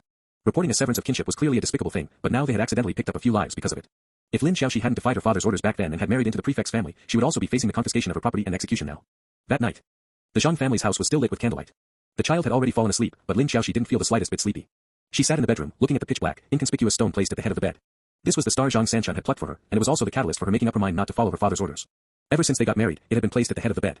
Whenever she saw it, she felt a sweetness arise in her heart. But looking at it now, she always felt a sense of sorrow in her heart. Zhang Sanchuan walked in and closed the door. Seeing her still sitting there, he asked in a low voice, Are you still thinking about your family's affairs? Lin Xiaoxi didn't deny it. She only looked at her honest husband and asked, Tell me, will they really not blame me? Zhang Sanchuan, rarely without hesitation, said, They will be glad that you severed ties with the Lin family early on, keeping your life and leaving a trace of incense. In the face of this unexpected disaster, this is a great fortune. Lin Xiaoxi stared at him blankly, her heart touched. Zhang Sanchuan, however, scratched his head, thinking he had said something wrong, and said, Ah Sun taught me this. He said if you asked, I should answer like this. I memorized it for a long time, did I say something wrong? He was as honest as a child, lowering his head as if he had made some mistake. However, it was exactly this sincerity, like a ray of light in a haze, that broke through the heaviness in Lin Xiaoxi's heart. You didn't say it wrong, you memorized it very well, Lin Xiaoxi said. Pausing for a moment, she added, Having a brother like Sun is our family's true great fortune. In the final analysis, it was Chu Xun who told Zhang Sanchuan that by following the trajectory of a falling shooting star, he might find a star. That black stone gave Zhang Sanchuan the courage to speak up, and gave Lin Xiaoxi the courage to leave the Lin family. Everyone said that it was Zhang Sanchuan and Lin Xiaoxi's coincidental fate to risk universal condemnation. But no one knew that there was another source behind it. If only An Xiu could really marry Chu Xun, Lin Xiaoxi thought. A month later. On the bank of the Songlu River, the flood peak had passed, and the river water had once again restored its former calmness. Although it was still somewhat muddy, it already showed signs of gradually clearing up. On the bank, the man in light armor stood with his sword at his waist, accompanied by a young man wearing a 7th-grade official robe. Behind them were several officials wearing the special black robes of the Ministry of Justice, each with a resolute face and extraordinary martial bearing. With a cute N. The young man wearing the official robe, with a handsome and clear face, pointed to the opposite bank and said, That is the water god of Songlu Temple. There are rumors that it's 2 large snakes, and some say it's a 1,000-year-old turtle, but in the end, the deity statue was carved into a blurry human shape, with snakes and turtles accompanying on both sides. Your lordship is returning to the capital to report on your mission this time, and who knows what year you will come again. You might as well take a look. The man in light armor looked at the opposite bank and said indifferently, It's best if I never come here, otherwise you might be out of luck. He came to Jiangnan County once, and several hundred heads of the Lin family were about to fall to the ground. Naturally, it was better not to come. But the young official smiled and said, That was then, this is now. Your lordship came to kill people this time, but not necessarily next time. The future Jiangnan County will definitely be prosperous, far exceeding the past. You are quite confident. Could it be that you think this water god of Songlu will protect you? The man in light armor asked. Immortals and deities cannot be blasphemed. If there is protection, naturally it's for the best. But I believe that in the former Jiangnan County, the Lin clan dominated alone, blocking the way forward. Now that it has been swept clean, as the saying goes, there is no construction without destruction. If we can seize the opportunity, it might not be a bad thing, the young man said. The man in light armor was somewhat curious and turned to look at him. This place is poor and blank. What is left for you are nothing but those refugees fleeing from disaster. Where does your confidence come from? These days, the refugees passing through Jiangnan County were indeed increasing. The flood disaster some time ago caused many farmlands to be destroyed and houses to collapse. Countless people were displaced and came out to flee from the disaster. When ordinary officials encountered refugees, they couldn't wait to drive them away quickly, lest they cause any trouble. Whether it was corpses piling up and causing a plague, or starving to the point of fainting and starting a riot, neither was a good thing. However, this young official smiled and said, it is exactly these refugees who give this lower official confidence. If it weren't for them, things might not be accomplished. The man in light armor looked at him. After a moment, a rare trace of a smile appeared on his face. With this kind of drive, it's not a waste that those petty big shots in the Ministry of Personnel sent you, a dignified second-place scholar, to this place. When the time comes, make some achievements to show them. The young official smiled. The lords of the Ministry of Personnel might not necessarily be petty, they just have the intention to temper this lower official. You people, one has a tighter mouth than the other. You can't say half a bad word about others, it's very boring. The man in light armor shook his head. The young man smiled without speaking. The man in light armor seemed to know he wouldn't talk too much. He then looked again at the basically completed temple on the opposite bank. If there really is a water god existing here, it can be considered a blessing for the common people. I hope that if I really return here in the future, the incense will be flourishing, and it won't be dilapidated. If the temple was dilapidated, it meant that what this young man wanted to do had also failed, otherwise how could there be no incense? The more prosperous a place is, the more flourishing the incense. Those who should be arrested have been arrested, and what should be seen has been seen. The matters here are concluded. This official is returning to the capital to report, there is no need to see me off. After the man in light armor finished speaking, he turned and left. Knowing that many of these officials from the Ministry of Justice were meticulous and strictly kept their word. The young man indeed didn't see him off far, only watching the group leave. Afterward, he turned around and looked at the water god temple on the opposite bank, which, although unfinished, already had people bringing incense to worship. He bowed slightly and cupped his hands. If there really is a water god of Songlu, please protect the common people here and ensure this official accomplishes this great undertaking. If I can achieve meteoric success in the future, I will definitely come to gild the water god statue to fulfill my vow. After muttering this, he turned around and walked towards the sedan chair that had been waiting in the woods for a long time. Before getting into the sedan chair, his footsteps paused, and he ordered, summon all the village chiefs and village honored guests of this county to see me. Just say that this official has newly taken office and wants to treat them to a good meal. Standing beside the sedan chair, a middle-aged registrar transferred from hundreds of miles away hurriedly responded, yes, this lower official will go gather them right away. Pausing for a moment, this tall and thin middle-aged registrar hesitated and asked, should this lower official go and order the food for the banquet first? There is no need for such trouble, the dishes have long been decided.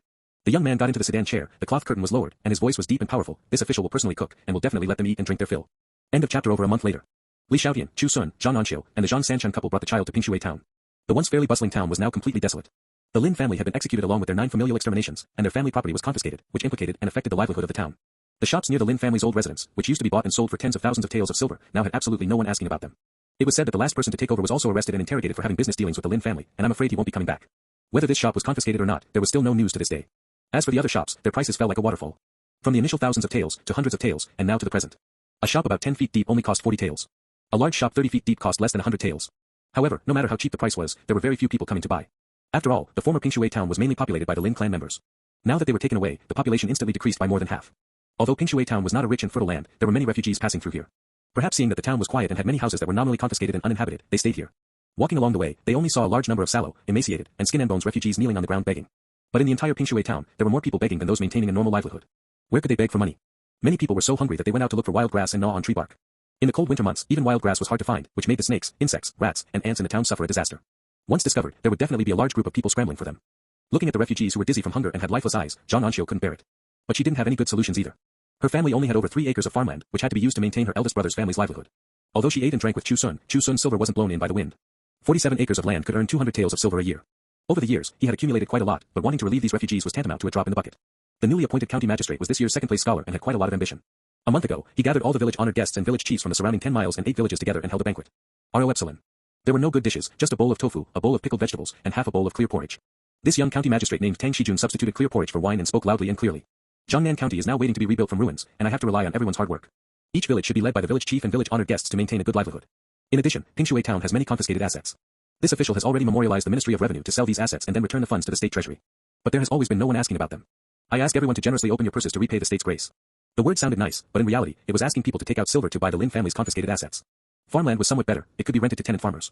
Houses, however, were dead objects. It was useless for the imperial court to take them, they had to be converted into silver. However, in order to stimulate everyone's enthusiasm, An Xiu still gave some benefits. For buying houses and shops, 10 taels of silver could be exchanged for the qualification to buy 1 acre of fertile farmland, with no upper limit. The only condition was that the newly bought land must be handed over to tenant farmers to rent and cultivate, and could not be taken back for at least 6 years. Although An Xiu didn't spell it out explicitly, who among the crowd dared not to give the new county magistrate some face? In case he was angered, and he gave you the 3 fires of a new official taking office, you wouldn't be able to bear the consequences. Moreover, being able to buy fertile farmland after buying a shop wasn't considered too much of a loss. Food is the paramount necessity of the people. As long as one had farmland in hand, they could earn it back sooner or later. Today, Chu Xun was with Li Xiaotian to look for some shops to buy. The refugees emitted a sour, smelly, and moldy odor that stung people's eyes. Li Xiaotian couldn't help but cover his nose and said, why didn't the county magistrate drive them away? Throughout the ages, what every official feared the most was the gathering of refugees. If not handled well, it would trigger a riot, which was a thankless task. But Tang Xijun had no intention of driving the refugees away, and even somewhat allowed them to inhabit here. Chu Xun said, our county magistrate is indeed extraordinary. His long-term vision is beyond the reach of ordinary people. Lin Xiaoxi was also covering her nose. Hearing these words, she looked over and asked, why does little uncle say this? Chu Xun answered, the sharp decrease in Pinecone town's population is one of the root causes why houses and shops have no one asking about them. Although these refugees have no worldly possessions, they themselves can be used to supplement the population. If we rent them an acre of farmland, or have them work as shop assistants, or serve as servants for wealthy households, they can maintain basic food and clothing. Once the population is replenished and accumulates over the years, in a few years, there will be hope for this place to prosper. This is called the demographic dividend. So the reason the county magistrate said the newly bought farmland must be rented to others to cultivate for more than 6 years is exactly this. He wants to keep these refugees and transform them into a driving force for the development of Pinecone town, and even the entire Jiangnan county. The few of them listened in a daze. Demographic dividend. It was their first time hearing this term. After careful consideration, they all felt that the theory Chu Xun spoke of seemed to make some sense. Lin Xiaoxi asked in surprise, little uncle doesn't seem to have attended a private school, how could you know such principles? You can even figure out the county magistrate's thoughts clearly. Before Chu Xun could speak, An Xiu had already raised her head and said proudly, our brother Sun has always been very smart. Even without attending a private school, he is no worse than a scholar.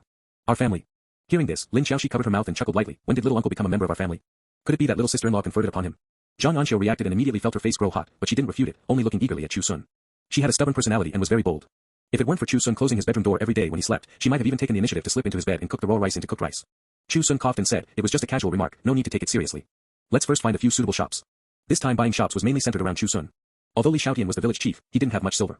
He only planned to take out 30 taels to buy a small shop about 10 feet deep. This way, he could buy 3 more acres of farmland. As for Chu Xun, he planned to spend at least 500 taels. This almost accounted for 40% of the silver he had accumulated over the years. The remaining silver was naturally to be used to buy farmland, or for shop renovations and daily needs. Learning that Chu Xun could take out so much silver, everyone felt surprised, but not unexpected. After all, with 47 acres of fertile farmland in hand, although it had rained more in recent years, it had hardly affected Chu Xun's harvest. Just from these farm properties alone, he could harvest over 200 taels a year. Coupled with the fact that he would pick up some good things in the woods when he had nothing to do, selling them to subsidize household expenses was also a considerable windfall. Although he felt that the demographic dividend Chu Xun spoke of made sense, Li Xiaotian still advised him to buy fewer shops.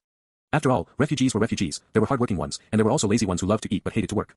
Counting on these people to develop and expand Pinecone town and even Jiangnan county, who knows how much time and energy it would take.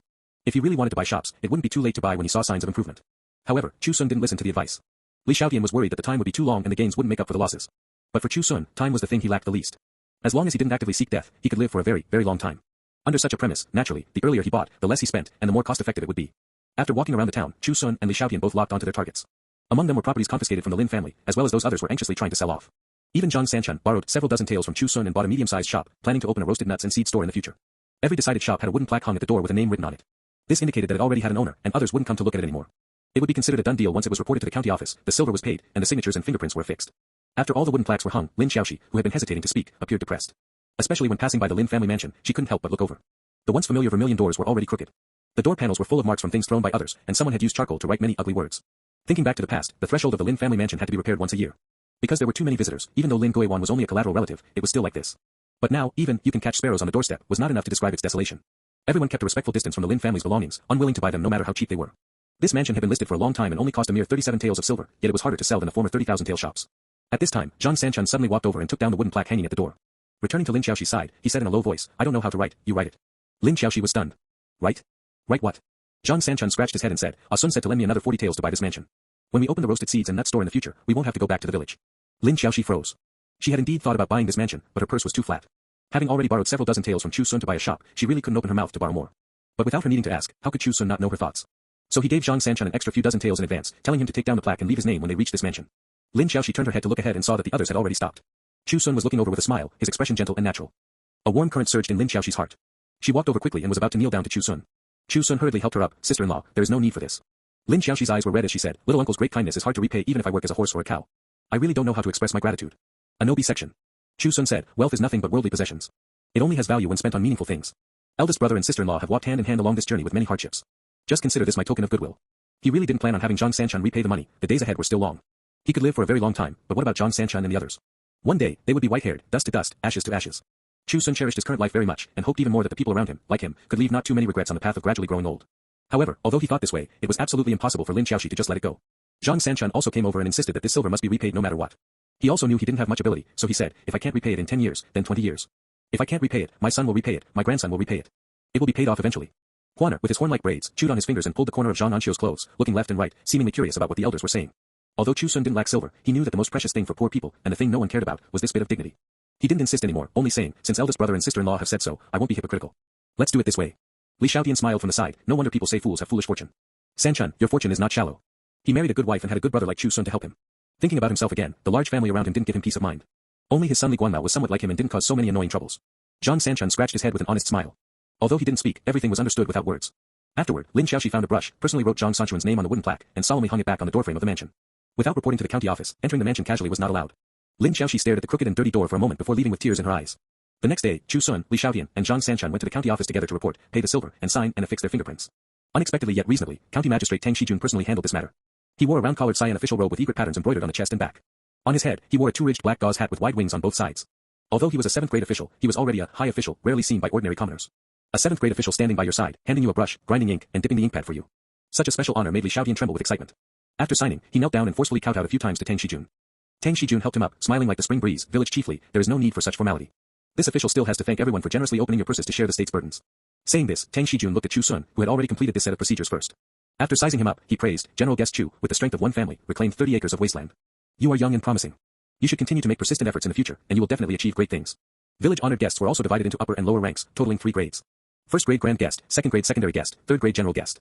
Tang Xijun's words were mostly polite, but they were not without approval for Chu Xun.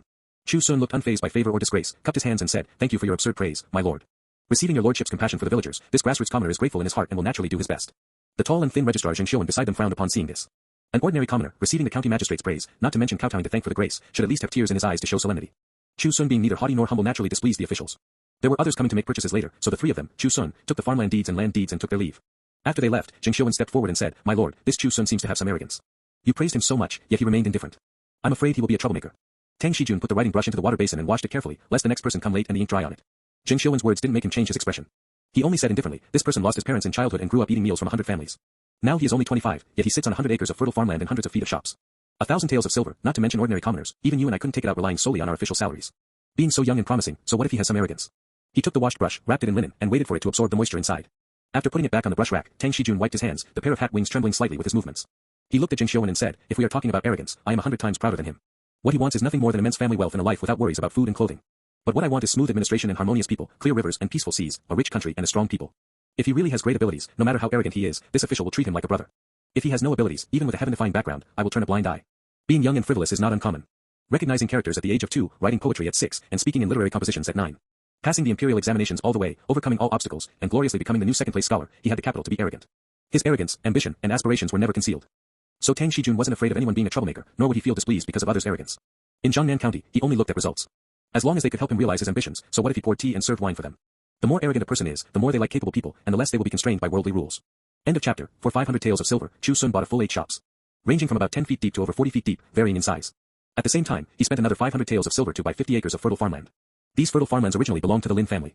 They were all top-grade farm properties and were located not far from the outskirts of Pinecone town. In terms of value, they even exceeded the farm properties in Pinecone Village. At this point, Chu Xun not only owned 8 large and small shops in the town, but also 97 acres of farm property. Just relying on these farm properties alone, his annual income would reach over 400 taels. Although the current profitability of the shops was worrying, Chu Xun believed that the newly appointed young county magistrate would bring prosperity to Pinecone town. When that time came, the potential of these shops would be extraordinary. When the farmland deeds and land deeds were placed before his eyes, Chu Xun vaguely recalled when he first came to this world, having nothing but 4 bare walls. His parents died early, leaving a 2-year-old toddler all alone. To be precise, this child had already died once. It was only Chu Xun's arrival that gave this body a chance at rebirth. Relying on the 2 acres of ancestral farmland and the relief from the villagers, he luckily managed to survive. Many children in the village called him a beggar back then. The malice of children is always without reason. Now those children had all grown up, and Chu Xun had also transformed from a pitiful orphan into the #1 landlord master in Pinecone Village. Coupled with his status as a village-honored guest, when people talked about him in the future, who wouldn't give a thumbs up? However, he always felt something was awkward. It seemed to be too quiet. Chu Xun turned his head to look, only to see An Xiu staring at the farmland deeds and land deeds on the table, looking somewhat absent-minded. In the past, when encountering something worth rejoicing over, she would jump higher than anyone else. Today, however, she was very quiet and didn't say a single word. It wasn't that she didn't want to speak, but that she didn't know what to say. In all fairness, she was happy for what Chu Xun had achieved today. But at the same time, the apprehension in her heart had reached an uncontrollable level. In the past, when Chu Xun only had 2 acres of land, An Xiu felt there was no difference between their 2 families, they were about the same. When Chu Xun reclaimed 30 acres of wasteland and his farm property increased to 47 acres, she felt somewhat uneasy, worrying that Chu Xun would no longer fancy a country girl like her. Now, Chu Xun's assets were already second to none in Pinecone Village. Even in the surrounding 10 miles and 8 villages, there were not many who could compare to him. An Xiu's gaze moved from the farmland deeds to her own hands, and the first thought in her heart was, so dark. Since childhood, she had followed her father to work in the fields and had never lived a good life. Exposed to the wind and sun every day, her skin was rough and dark. For a period of time, she was even called a dark girl by others. When Lin Xiaoxi came to their house, An Xiu had secretly compared herself. Although she was just the daughter of a wealthy household in town, Lin Xiaoxi's skin was so fair and unbelievably tender. Even up to now, having never worked in the fields, she remained the same. It was nothing more than having a bit more maturity on her face after having a child. In contrast, she herself hadn't changed at all. She was still that dark girl, her 2 hands covered in calluses, as rough as a whetstone. In winter, they would even crack open, looking scary and ugly. Except for her chest being more magnificent than her sister-in-law's, whether in figure or appearance, there was no comparability. An Xiu slowly sighed. In the past, she still fantasized about being a maid for brother Sun, but looking at it now, she was afraid she couldn't even be a maid. A with ring above and beta. With an income of several hundred taels of silver a year, he was about to become a wealthy household. How could he still fancy her? Thinking back to the year they fought for water, her father Zhang Shurgen's instructions before leaving. Sun is a good boy. If you can follow him, you definitely won't suffer losses in the future. An Xiu suddenly felt a burst of bitterness in her mouth. Her father thought so well. It was a pity she didn't have this fortune. In the future, she couldn't come to this Chu family house often either. It wasn't that she was afraid her reputation would be damaged, but she didn't want the villagers to gossip behind Chu Xun's back. After all, for so many years, there had been many rumors and gossips in the village saying she secretly slipped into Chu Xun's bed in the middle of the night. Otherwise, why would she come to his house to work, wash clothes, and cook from dawn to dusk every day? The more An Xiu thought about it, the more uncomfortable she felt in her heart. She only felt a burst of scalding heat in her eyes, and something was about to fall. At this time, an item was placed in front of her, covering the farmland deeds and land deeds. An Xiu stared blankly. That thing was round and rolling, it was a ring. But it was glittering, seemingly made of gold. She raised her head, not understanding its meaning. But she saw Chu Xun looking at her with a smile. This is called a ring. One for the man and one for the woman, forming a pair. It represents everlasting love, even if the seas run dry and the rocks crumble. An Xiu's heartbeat instantly sped up by an unknown number of times. Thump. Thump. So loud that her whole body trembled, and even her breathing stopped. Chu Xun picked up that gold ring and held her dark, thick right hand covered in calluses. I want to marry you as my wife. If you are willing, slip your ring finger into this ring. Pausing for a moment, Chu Xun added. I found a craftsman to specially make it, and it cost quite a bit of labor fees. You shouldn't refuse, right? Previously, Chu Xun always felt he lacked a suitable opportunity. Now that his family property had become abundant and he no longer had to worry about food, drink, and expenses, his heart relaxed a lot. With his current net worth, he could indeed easily marry a beautiful wealthy young lady like Lin Xiaoxi. But so what? Towards An Xiu, Chu Xun always held a sense of responsibility in his heart, and then came affection. Since she was 15, she had been managing the household chores for him, busy inside and out. For a full 9 years, she hadn't missed a single day, rain or shine. Over the years, there had been so many rumors and gossips in the village, and An Xiu had endured them all. No matter what, Chu Xun couldn't possibly abandon her and be a ruthless and unjust person. After all, he could live for a very long time. If he really did that, 100 years later, 1,000 years later, when recalling these past events, how would he face himself? So he specially forged this unique gold ring in the world, using the civilization of another world to slip it onto a person of this world. An Xiu had tears in her eyes, unable to believe this was real. Throughout the ages, even after being married for many years, there were not a few who abandoned their wives and children after achieving meteoric success. Chu Xun had a great future, yet he wanted to marry a country girl like her as his wife. An Xiu's lips trembled, unable to speak. It wasn't until Chu Xun spoke again. Say something at least. Could it be that you are unwilling to marry me? Of course not. An Xiu blurted out subconsciously. By the time she reacted, Chu Xun had already smilingly slipped the gold ring onto her ring finger, and then pulled her into his embrace. You agreed to this yourself, no going back on your word. His scent reached the tip of her nose, so clear, so rich. An Xiu hesitated for a moment before slowly reaching out to hug his waist and back. She was willing to marry. Since she was very young, she had never severed this thought. So she would not regret it. Marrying me, I always feel like I've wronged you, An Xiu choked out. Chu Xun released her, smiled and kissed her lightly on the forehead. Looking at An Xiu lowering her head in somewhat flustered shyness, he said, You are not a fish, how do you know the joy of fishes? On this day, Chu Xun finally felt that he had truly integrated into this world. He was no longer an ignorant, wandering lonely ghost. Beyond the grace brought by the meals from 100 families. He possessed the first familial affection of this life. End of chapter. Chu Xun taking a wife was considered a major event in Pinecone Village. Whether it was the families who had once helped him, or the women he had later helped, they all took the initiative to come and help organize things. If Chu Xun hadn't insisted, they wouldn't have even accepted any silver. During those years of severe drought, many families suffered disasters and couldn't even afford to eat. It was Chu Xun who brought out grain and bought them a lot of firewood, allowing them to survive those bitter days. Favors exchanged are the hardest to repay. Chu Xun was also very generous. He bought a lot of food and made a lot of roasted nuts and seeds together with Zhang Sanchan. After the adults finished their work, they sat down to eat and drink. The children ran around the courtyard, holding handfuls of melon seeds or roasted peanuts. Their favorite, naturally, was still the puffed rice balls. Sweet and crispy, so fragrant they couldn't stop eating. Dozens of red lanterns were hung fully around the front and back of the house. Even Zhang Sanchuan's house was covered with red paper. Li Xiaotian even traded on his old face to get a half-old cyan cloth sedan chair from the town, its poles polished shiny from use. A group of strong and sturdy young men scrambled to carry the sedan chair. In the end, there were simply too many people, so they had to draw lots and selected 8 people. In past years, when anyone in Pinecone Village married off a daughter, it was mostly a 2-person or 4-person sedan chair. This 8-carrier grand sedan chair was a first. At the very front were the second boy of the Wang family and the third son of the Qi family, both young men who had received Chu Xun's help during the severe drought. Now they had grown strong and sturdy, with their sleeves rolled up and their backs straight. The villagers gathered around watching the fun joked, Erzi, Xuanju, you must carry the sedan chair well. If you drop his bride, he'll make you pay for it later. The 2 young men grinned and agreed, their footsteps very steady. The children, carrying roasted snacks in their pockets, ate while shouting from the side, An Xiu is going to have a baby. Inside the sedan chair, An Xiu, wearing a bright red dress and a red bridal veil, felt her rather dark face burn hot. Clutching the wedding dress on her legs, she felt it was even a bit difficult to breathe. When the sedan chair was carried to the courtyard gate, Chu Xun had already been waiting for a long time. Li Xiutian's wife, Shui Huilan, acting as the matchmaker, stepped forward to lift the cloth curtain and shouted with a smile, the bride is getting out of the sedan chair. Bridegroom, hurry up and carry your wife on your back, knob. According to the village's customs, the bride's feet could not touch the ground when entering the door, she had to be carried in on the bridegroom's back. Chu Xun walked over and glanced at the sedan door. He could only see the red veil and the hands nervously gripping the red skirt. He smiled, turned around, and bent down. Shui Huilan supported the extremely nervous An Xiu as she leaned onto Chu Xun's back. Chu Xun bent his body as low as possible so she wouldn't easily slip off, while reminding her in a low voice, put your arms around my neck. An Xiu's hands trembled, and only then did she know to reach out. The 8 young men who carried the sedan chair ran over to block the way, laughing and stretching out their hands, bridegroom, where's the lucky money? If you don't give lucky money, we won't make way. This was also a village custom. Li Xiaotian walked over and stuffed the already prepared copper coins into their hands. It wasn't much, 3 copper coins per person, purely for good luck. The 8 young men accepted the copper coins, lined up on both sides to make way, and then shouted in unison, marry a wife and get rich, an abundant harvest of all crops. Li Guanmao brought a few young people over, took out the prepared candies, and laughed loudly, wipe the soles of your feet clean. If you run slow, you won't be able to grab any. After saying that, he grabbed a handful of candies, roasted peanuts, and red dates, and threw them into the sky. The items scattered widely, falling everywhere. Regardless of men, women, old, or young, they all swarmed forward to grab them. Even Li Tianjian's 2 grandsons and 1 granddaughter participated in it. Li Tianjian's wife, seeing this bustling scene and thinking about how her own son's wedding wasn't this lively, couldn't help but curl her lips. He's only been rich for a few days, and he's already so extravagant and wasteful. Li Tianjian frowned and said, "Today is Chu Xun's great joy, don't say these strange words." His wife was purely driven by jealousy. Naturally understanding that today was not suitable for making weird remarks, she muttered a few indistinct words in a low voice and said no more. She only thought in her heart that when her grandson grew up and married a wife, it had to be even more lively than Chu Xun's no matter what. Because Chu Xun's parents died early, this wedding omitted some steps. After An Xiu was sent into the bridal chamber, Li Xiaotian beat the gong and shouted at the top of his lungs, "Serve the wine. Serve the dishes." Those with higher seniority in the village were arranged inside the courtyard. Those with lower seniority were outside the courtyard. Even the children were specially arranged a few tables. This made the children extremely happy. In the past, when encountering joyous occasions, they never had the chance to sit at a table to eat. They could only pick some food into their bowls and find a place to squat by themselves. Although there was no wine, the dishes were the same as the adults. The children were so excited their faces were red, and they couldn't help but want to reach out and grab the food. 9-year-old Chu Xun immediately scolded, "Grandpa village chief hasn't beaten the gong yet, what are you grabbing for?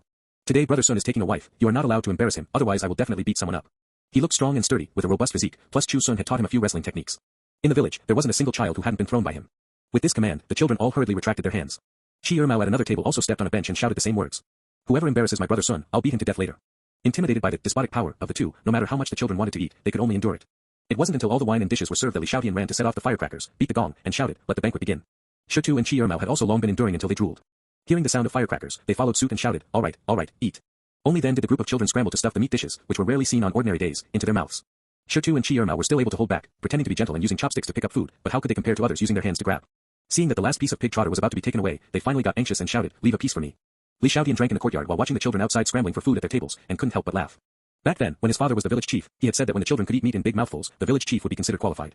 It was just that the one who let the children eat meat in big mouthfuls was not him, the village chief, but Chu Xun. If only Ah Sun was willing to take over the position of village chief, Li Xiaotian thought in his heart. He raised his eyes and looked at the eaves. Today was quite strange. Usually, whenever he came to Chu Xun's house, he would always hear the crows cawing and flapping their wings. Today, however, not a single crow came. It was so quiet that it made him a bit unaccustomed. Even Chu Xun couldn't help but look outside the courtyard a few times. Those birds and beasts had accompanied him for many years. Whether he was working in the fields or idling at home, they would always run over frequently to let him tease them. On such a joyous day, he didn't see a single one. Li Guanmao came over holding a wine jar, his face glowing red and his whole body reeking of alcohol.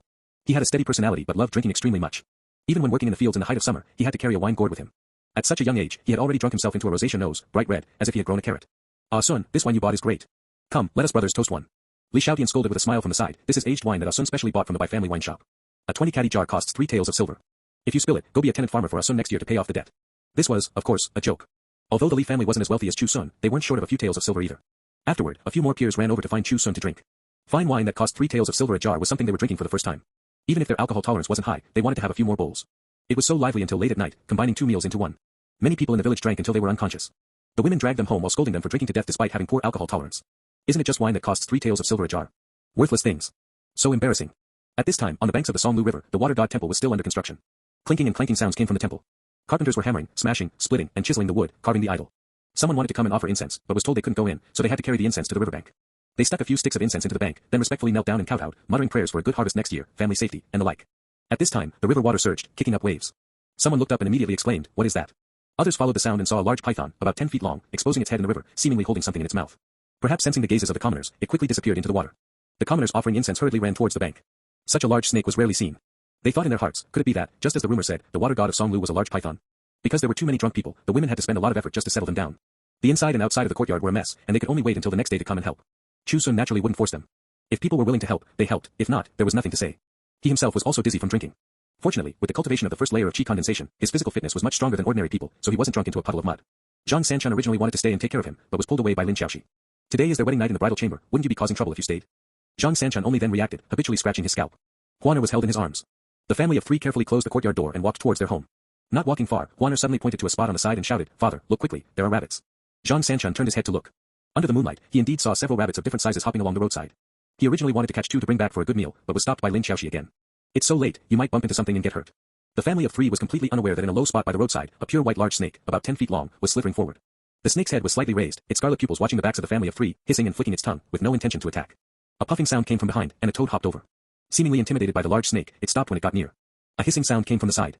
Another large green snake approached, with a small green and white snake, about a meter long, following beside it. The 3 snakes only then continued to slither forward. Not long after, they arrived at the gate of Chu Xun's courtyard. The toad behind them, several litters of rabbits, hundreds of voles, and the turtle all stopped, seemingly waiting for something. Not long after, the sound of flapping wings came from not far away. A curtain-like black color briefly obscured the moonlight, and then dropped straight down. The large white snake only then pushed open the courtyard door with its head and slithered into the courtyard. Inside the house, Chu Xun stood in front of the bed, looking at the bride who had sat there without moving much all day. Under the large red veil was a body trembling slightly from nervousness. Chu Xun chuckled lightly and reached out to lift the red veil. An Xiu raised her head, her face dark red, feeling even more like she was in a dream. Are you hungry? Eat something first. Chu Xun asked. An Xiu originally wanted to say she wasn't hungry, but her stomach let out a rumbling sound, instantly making her feel a burst of shyness. Chu Xun smiled and pulled her up. Food and fine wine were left on the table. Only after she was full and they drank the cross-cupped wine would this marriage be considered complete. At this time, a banging sound came from outside, as if someone was knocking on the door. Call. Call. The familiar cry sounded, and even An Xiu heard them. It seems someone has come. So late, who could be coming? Chu Xun walked over and opened the door, and head-on he saw that white snake head reflecting bright light under the moonlight. An Xiu also went over to take a look. What she saw before her eyes instantly left her stunned on the spot. After reacting, she hurriedly pulled Chu Xun to retreat. Brother Sun, run quickly. Don't panic. Chu Xun smiled and patted the back of her hand. Under An Xiu's horrified gaze, he reached out to touch the snake head in front of him. Brother Sun. An Xiu was so scared her heart was about to jump into her throat. Such a large snake was unheard of and unseen. About 10 feet long, thicker than an arm, it could scare a person to death. Especially those scarlet pupils, which looked extremely cold. But after Chu Xun reached out his hand, not only did the large white snake not attack, it instead took the initiative to lean in and rubbed against his palm a few times. Yes. While hissing and flicking its tongue, the other large green snake also slithered up, holding something in its mouth. The small green and white snake took the opportunity to slither up Chu Xun's leg, but was bitten on the tail by the large white snake and dragged back. It twisted unhappily, but how could it break free? Looking at the thing held in the large green snake's mouth, Chu Xun reached out to take it, a gift for me. It was a river clam the size of a wash basin. Its outer shell was pure white like jade, with layers upon layers of patterns, extremely complex. The two large snakes had slithered for hundreds of miles to find such a rare large clam, exhausting their strength to drag it back. Not knowing if it sensed the special aura on Chu Xun's body, this giant river clam actually opened its outer shell automatically. The tender clam meat squirmed for a moment, bringing a faint exotic fragrance. Subsequently, a white pearl comparable to the size of an egg was squeezed out. Its surface glowed with a clear radiance like moonlight, circulating a warm halo under the night sky. Dense water ripple patterns faintly appeared on the pearl's body. It felt slightly cool to the touch, but not freezing, instead carrying a trace of refreshing moisture. Such a large pearl was rare in the world. Regardless of its size, shape, or even the faint exotic fragrance contained within it. An Xiu watched with her eyes wide open. No matter how inexperienced she was, she knew this was an invaluable treasure. Chu Xun could also see the preciousness of this pearl. He then looked at the three snakes, two large and one small. You've gone to a lot of trouble. The two large snakes flicked their tongues at him and made way. Then the weasel family ran to his front. The two largest weasels, one male and one female, stood at the front, while the others were all behind. Arriving at Chu Xun's feet, the two large weasels bent down and each put down a crystal clear red and blue gemstone. Each piece was as large as a pigeon egg. Although irregular, they were also invaluable. After putting down the gemstones, they crossed their paws and bowed their bodies, seemingly bowing to Chu Xun. The 6 or 7 small weasels behind them came over and put down other treasures of various sizes. Then they imitated them, bowing several times before retreating. The treasures they left behind included lapis lazuli, turquoise, and small gold nuggets. Their sizes were not as large as those 2 red and blue gemstones, but they were also quite valuable. Next, several litters of rabbits hopped over and put down several medicinal herbs. There was gastrodia, mugwort, and a wild mountain ginseng with 4 whorls of leaves. 4 whorls of leaves did not mean 4 single leaves. Most wild mountain ginseng took several years to grow 5 small leaflets, which was called a palm leaf. After several more years, growing a second palm leaf would be 2 whorls, also called 2 cycles. And 4 whorls of leaves usually took more than 50 years to grow. Placed on the market, it was worth at least 600 taels of silver. If encountering someone in urgent need, it could be sold for over 800 taels, extremely precious. Subsequently, those voles swarmed over. It was unknown who spat out several seeds, which looked extremely inconspicuous in front of the medicinal herbs. The seeds were yellow and black, of unknown varieties. The toad hopped over and spat out a small piece of bezoar from its mouth, obtained from who knows where. There were very few farm cattle near Pinecone Village, so it was obviously obtained from elsewhere. That wash basin-sized turtle carried over a grayish-silver stone on its back. One look and it was clear it had experienced the scouring of river water all year round. Its surface was warm and smooth, and it reflected a hazy light under the moonlight. When Chu Xun received it in his hand, he immediately felt something unusual. Imperceptible spiritual energy lingered back and forth along the fingers in contact with the stone. He was instantly overjoyed in his heart. This stone actually contained spiritual energy. Although his major cloud rain spell and earth control spell were good, they required consuming more spiritual energy than 9 years ago. Especially now that there were more fields, it was absolutely impossible to completely cover them within a day. He had to be busy continuously for at least 4 or 5 days. When encountering a drought, it was even more troublesome. Now with this stone containing spiritual energy, he could replenish it, saving a lot of time. It was just unknown if it could be restored after the spiritual energy inside was exhausted. He would have to test it in the future. Finally, cawing sounds came from overhead. The crows landed one after another, flapped their wings, hopped over, and put down the unknown fruits held in their mouths. Since many years ago, they had started to freeload on the spiritual rain, and then gave Chu Xun wild fruits as a thank you gift. Today, on the day of his grand wedding, it was still the same. It was just that the quantity and variety of wild fruits this time were greater, many of which he had never seen before. Among them, a few emitted a faint fragrance, crystal clear like gemstones. Chu Xun seemed to sense something. Looking closely, he found bloodstains on the feathers of several crows, as well as scars from being bitten or clawed by something. If one counted carefully, they would know that the number of crows was also missing about a dozen. Chu Xun's heart stirred. He frowned and asked, "Who did you fight with for these fruits?" Several of the oldest crows tilted their heads to look at Chu Xun and cawed twice. Chu Xun couldn't understand them, but he knew they weren't denying it. After a moment of silence, Chu Xun squatted down and patted the heads of these old crows. "Don't do this again in the future." The old crows raised their heads, rubbed against his palm, and cawed twice more. Chu Xun seemed to understand what they were saying and nodded. "In the future, I will get justice for you." Although the crows suffered casualties fighting with unknown things for him, to Chu Xun, the crows were acquaintances. Regardless of right or wrong, dead is dead, and he had to demand an explanation. Just like the fight for water back then, so many people died in Pinecone Village. The former county magistrate had already settled the matter, but Chu Xun always remembered in his heart that the one who killed Zhang Shizhen was that martial artist who had already moved to Jiangnan County. Not to mention Zhang Shigen's past care for him, now he had married An Xiu as his wife. This debt would have to be collected one day. The two large snakes also hissed and flicked their tongues at the crows. Chu Xun glanced over and scolded with a smile, "Don't join in the fun. Even if we want revenge, it won't be your turn to go." An Xiu watched dumbfounded from behind. A courtyard full of birds and beasts had brought all kinds of gifts. Chu Xun was chatting with them as warmly as if they were acquaintances. It made An Xiu unable to help but look at the man in front of her, her eyes full of wonder. Having grown up together since childhood, An Xiu thought she knew Chu Xun well enough. But the older she got, the less she felt she knew. Chu Xun's intelligence exceeded her imagination. Including his knowledge, even her sister-in-law Lin Xiaoxi, who had attended a private school, was full of praise. She said that in heaven and on earth, there seemed to be nothing Chu Xun didn't know. Things that others pondered bitterly over without understanding, he could blurt out the essence and principles of. Whether working in the fields or dealing with worldly affairs, there was no one in the village who didn't give him a thumbs up. And the grace of the 100 family meals that Chu Xun always cared about was not even worth mentioning in Li Xiutian's mouth. This old village chief, who was over 50, had said more than once, did An Xiu manage to eat the 100 family meals back then relying on our kind hearts, are we with a cute ass? Perhaps a little, but more so, wasn't it because he asked door to door every day if there was any work to do? A 4 or 5-year-old child, sweeping the floor, wiping tables, washing dishes, lighting the fire, serving tea, pouring water, he was no worse than an adult in any aspect. Even if you didn't say a word, after finishing the work and it was mealtime, he would leave on his own, absolutely not begging shamelessly. Such a child, if you didn't give him a bite to eat, how could your conscience bear it? What 100 family meals, that was earned by An Xiu himself through his own work. If anyone uses this matter to say anything about him again, I'll be the first to disagree. Li Xiutian's defense of Chu Xun was known to everyone in the village, and no one disagreed. But now, An Xiu felt as if she was meeting Chu Xun for the first time. How could these birds and beasts, especially those 2 terrifying large snakes, be so submissive in front of him? At this time, Chu Xun suddenly turned around, pulled her over, and smiled, "This is my wife, An Xiu." An Xiu stood there at a loss, only feeling her mouth and tongue go dry. A courtyard full of birds and beasts looked at her, their eyes full of agility, making her feel like the water buffalo that Li Xiutian had just led back to the village a few years ago. The crows cawed, they were not unfamiliar with An Xiu. The 2 large snakes poked their heads out, hissing and flicking their tongues as they approached. An Xiu's scalp went numb, and she was so scared she wanted to scream. "Don't be afraid, they won't hurt you," Chu Xun comforted softly. The white snake had already approached, its tongue gently licking An Xiu's palm. Slightly cool, soft yet with a bit of toughness. This was An Xiu's first time touching a snake's tongue with her hand, the feeling was extremely bizarre, tense, and thrilling. Then the green snake also poked its head over, similarly sticking out its tongue to lick, and even rubbed its head against her palm. The snake's scales were cooler and harder than the tongue, feeling as if she was touching a piece of pig iron. The small green and white snake took the opportunity to slip over and flicked its tail a few times at the hem of An Xiu's skirt. Just as it wanted to climb up, it was bitten on the tail by the green snake and dragged back. Seeing it struggle vigorously, like a child making a fuss, An Xiu suddenly found it somewhat amusing, and her heart involuntarily relaxed. The courtyard full of birds and beasts came over one by one to meet An Xiu. The weasels bowed, the rabbits hopped, and the toad croaked. What surprised An Xiu the most was that the turtle crawled much faster than she imagined, it could simply be called walking briskly. How does it crawl so fast? An Xiu asked in surprise. Chu Xun smiled, not all turtles crawl very slowly. After all the birds and beasts came over to greet them, the crows cawed twice, then flew up and landed on the eaves. The other birds and beasts seemed to have received an order. The weasel family ran to hug the empty wine jars all over the ground and walked outside. Hundreds of voles took the scraps and bones on the ground, eating what they could, and holding what they couldn't finish in their mouths, slipping out with bulging cheeks. The rabbits didn't have anything to eat, so they also held some in their mouths and spat them into the grass outside the door. The same went for the toad and the turtle. The efficiency of the 2 large snakes was the fastest. Their snake tails pulled the tables and stools, moving them to the side and arranging them squarely. An Xiu's eyes went straight watching this, these birds and beasts were actually helping to clean up. The crows cawed on the eaves, as if directing. The birds and beasts cooperated with each other, eating what could be eaten and taking away what couldn't. In a short while, the courtyard that was originally a mess was already completely clean. They are too smart, An Xiu was so surprised she couldn't close her mouth. After the courtyard was cleaned, the birds and beasts then turned around and left one after another. The 3 snakes did the same. When leaving, they didn't forget to use their tails to hook the courtyard door shut. Chu Xun walked over and inserted the bolt of the courtyard door. When he returned, An Xiu was already squatting on the ground picking things up. No matter which world, beautiful things like gemstones would be liked by people, and An Xiu was no exception. Especially those 2 pigeon egg-sized red and blue gemstones, as well as the white pearl of the same size, made her unable to put them down, her eyes shining. As for the smaller gemstones, she liked them just as much. On the contrary, the few medicinal herbs and seeds were not as attractive to her. So much so that she didn't even notice when Chu Xun walked up close. It wasn't until Chu Xun squatted down and picked up those medicinal herbs and seeds, later, I'll find some good wood and make a beautiful box to store them. We'll have plenty of time to admire them in the future. However, these things are of high value, don't tell others, otherwise it might bring unprovoked disasters. Chu Xun still understood the principle that an innocent man gets into trouble because of his wealth. With his current net worth and status, he couldn't protect these things. No matter how beautiful they were, they had to be hidden. These things are worth a lot of silver, right? An Xiu asked. Although Chu Xun wasn't very clear about the specific prices, he made a rough calculation and answered, it should be enough to buy the entire Pinecone town. An Xiu was stunned hearing this. Enough to buy the entire Pinecone town. How many taels of silver would that be? 5,000 taels. 10,000 taels. Chu Xun smiled and said, don't think about it anymore. Pack the things up, it's time for us to drink the cross-cupped wine. The world is vast, but the bridal chamber is the most important. An Xiu was startled, only then remembering that it was the wedding night in the bridal chamber, and the red candles in the room were still lit. She subconsciously swallowed a mouthful of saliva, nervous and expectant. She packed the things up, especially that 50-year-old wild mountain ginseng, wrapping it in several layers of red cloth. This kind of rare old medicine, even just a single root hair, was worth some silver. Most importantly, it could sustain a person's last breath. Many wealthy families kept it, so that when an important elder in the family was on their deathbed, they could sustain a breath to leave a few more words, avoiding leaving regrets. Although Chu Xun could live a long time, the people around him were all mortals, and it might be useful in the future. No matter how beautiful or valuable gemstones were, they couldn't retain vitality. To Chu Xun, this old wild mountain ginseng was the most worthy of attention. A moment later, after packing everything up, the 2 returned to the bedroom. They poured 2 cups of wine, each holding one. Crossing their bodies and reaching out their arms, they drank this cup of cross-cupped wine.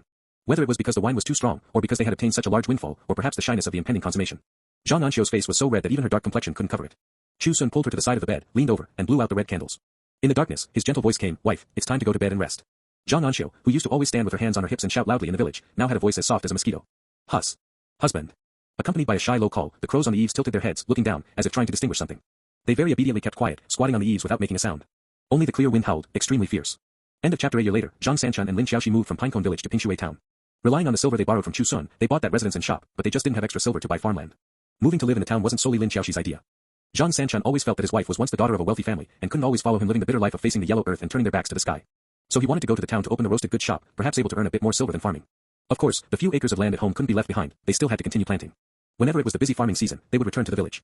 Chu Xun guided them in making various roasted goods, as well as puffed rice balls and candied hawthorns. Even though Pinecone town had not yet recovered from the negative impact of the Lin family's 9 familial exterminations, a business like roasted goods, with both low costs and low selling prices, could still barely be done. No matter how poor people were, taking a few copper coins to buy a handful of melon seeds to crack wasn't difficult. Knowing that the refugees really didn't have any silver, Zhang Sanchen, under Chu Xun's suggestion, let them exchange firewood for roasted goods. 6 caddies of dry firewood could be exchanged for half a caddy of roasted soybeans or roasted peanuts. This method of bartering wasn't considered a loss. After all, the roasted goods shop inherently needed to consume a large amount of firewood. The prices were cheap enough, the taste was good, and the couple was honest, never shortchanging on weight. Lin Xiaoxi also took the opportunity to make some hand cream. It was hard to sell in the town, so she went to the county to promote it, and the business was passable. Over a year, including the farmland produce, they actually earned 20 to 30 taels of silver. When this matter spread out, many people were stunned. Didn't they say there was hardly anyone in the town? How could they still earn so much? For a time, many people ran to Pinecone town to see the novelty, or sought out Zhang Sanchen to ask how to earn silver. There were also people hesitating, wanting to buy a shop in Pinecone town to do a little business. If they could also earn dozens of taels a year, they would make a huge profit. Although Chu Xun himself had 8 shops, he had no thought of going into business. Firstly, his energy was limited. Secondly, the development of Pinecone town was still in its initial stage. Most importantly, the spirit pearl grass could not be transplanted. Even if the treasures brought by the birds and beasts during his grand wedding could buy the entire town, Chu Xun had to stay in Pinecone Village. This related to how long he could live in the future, there could be no mistakes. So, taking advantage of the time when some people had ideas, he rented out the shops. In addition, he recruited some people among the refugees. According to the county office's instructions, he distributed 2 or 3 acres to each person, waiting until harvest time to collect rent. A with circumflex NB. In order to let these refugees work steadily, the county magistrate An Xiu specially created an agricultural loan. Each household could borrow a maximum of 5 taels of silver, used to purchase farm tools, to be paid off within 6 years, with negligible interest. Surprisingly, despite such generous treatment, there were still some people who didn't know how to cherish it. Among the refugees Chu Xun recruited, there were a few gluttonous and lazy scoundrels. Previously they had spoken well, promising to work hard and diligently, absolutely not letting the boss suffer a loss. But after getting their hands on the land, they ignored it completely. When Chu Xun went to inspect during the autumn harvest, he found the fields overgrown with weeds, and the rice was scattered in clumps here and there, fragmented.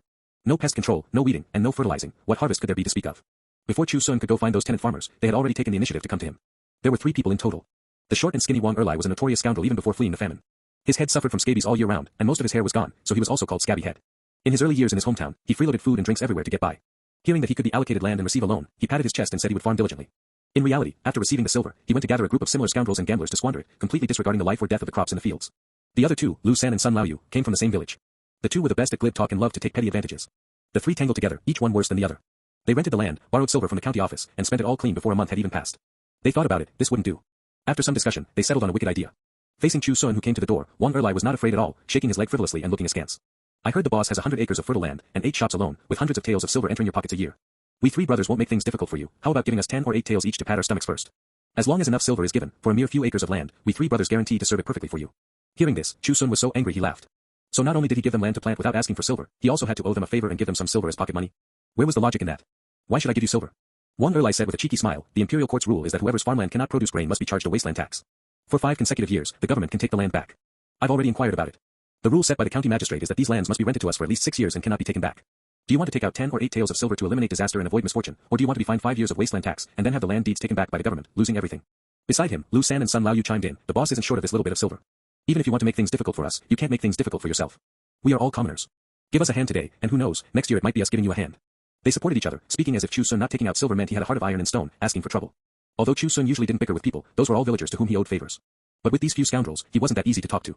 So if I don't give silver, you won't farm for 6 years. Aren't you afraid of starving yourselves to death? Chu Xun asked. Then there's no need for the boss to worry. We brothers consider ourselves to still have some means, Wang Erlai chuckled. Chu Xun's face turned slightly cold, and he said, my silver can be taken to feed dogs, but it will absolutely not be fed to ungrateful wolves. 8 or 9 acres of land, even adding the wasteland tax, is only about 100 taels of silver. I can still afford the loss. Whether you farm this land or not, I will naturally inform the county magistrate about this matter. You can look out for yourselves. However, Wang Erlai and the others were still unafraid. Hearing these words, they instead laughed wildly. Go ahead and sue, let's see if the county magistrate will comply with your wishes. Chu Xun heard that they seemed to have confidence. He narrowed his eyes slightly, staring at the few people, and after a moment, decisively left. Lu San looked at his back and snorted, this guy seems a bit tough. I'm afraid it won't be easy to squeeze any oil out of him. Who cares? Anyway, if he doesn't give silver, we won't have a good time, and he shouldn't think about having a good time either. Ungrateful wolves who bite the hand that feeds them are everywhere, it's not rare. After Chu Xun left, he went straight to the county office. Previously, he had taken out 1,000 taels of silver to buy shops and farmland, so he was somewhat famous in the county office and easily met the county magistrate An Xiu. Learning that a few scoundrels had appeared among the refugees Chu Xun recruited, An Xiu asked, what do you want to do? Chu Xun said, this matter seems to be the doing of 3 people, but in reality, it's a glimpse of the whole picture. Among the refugees, those who are gluttonous, lazy, and cause trouble out of nothing are absolutely not few. This commoner boldly offers a strategy to your honor, issue an official decree to let the tenant farmers mutually supervise and report each other. If anyone's rented farmland is left barren, and they are identified by 3 or more households for inaction, then take back the lease, and fine them silver, or give them a few strokes of the cane as a warning to others. Before coming, Chu Xun had already considered this matter very clearly. If according to his own thoughts, mutual supervision should be one household against another. But considering Tang Shijun's thoughts, he ultimately changed it to 3 households jointly identifying, to avoid people saying this was inciting internal fighting among the commoners. Chu Xun believed he had considered the beginning and end properly. Even if Tang Shijun had other thoughts, he should first express agreement. What he didn't expect was that Tang Shijun said almost without hesitation, this move is absolutely impossible. End of chapter. Chu Xun was puzzled. The suggestion he put forward was to eliminate gluttonous and lazy people and ensure the harvest of the fields. As a local official, collecting grain taxes every year and handing them over to the national treasury was one of the considerations for performance. Especially since the current emperor valued the people's livelihood the most, building bridges and repairing roads for 100 miles might not be as useful as handing over 100 extra loads of tax grain. Tang Shijun saw his doubts and patiently explained, if this precedent is opened, people could privately collude with others to drive away tenant farmers and seize their farmland. It would be hard to distinguish true from false. Even if the true and false could be distinguished, it would cause panic among the people, making it difficult to stabilize. These refugees have just arrived in this county and just obtained land. This official wants to keep them here to settle down in the future, so I have to endure the short-term pain. This official understands your grievance, but the set 6 years is 6 years, and it absolutely cannot be changed. Chu Xun already understood. The county magistrate didn't care about true or false, he only sought stability. Even knowing that those few refugees were scoundrels, he couldn't punish them. Because punishing these few people would make other refugees feel alienated and uneasy. What Chu Xun sought was an abundant harvest from the fields right now, what Tang Shijun sought was that 6 years later, the refugees would no longer want to leave Jiangnan County. One sought the near future, the other sought the distant future. There was no right or wrong, it was nothing more than being in different positions and looking at things from different angles. However, Tang Shijun understood Chu Xun somewhat. He knew he was young and promising, and couldn't deliberately frame others for a few acres of farmland. Seeing Chu Xun remain silent, he said, if the farmland of those 3 people is abandoned because of this, this official will privately exempt your wasteland tax for you. There is no need to worry. Reject what should be rejected, win over who should be won over. Although this county magistrate was young, he was not completely ignorant of officialdom's methods. He was quite adept at the ways of the world.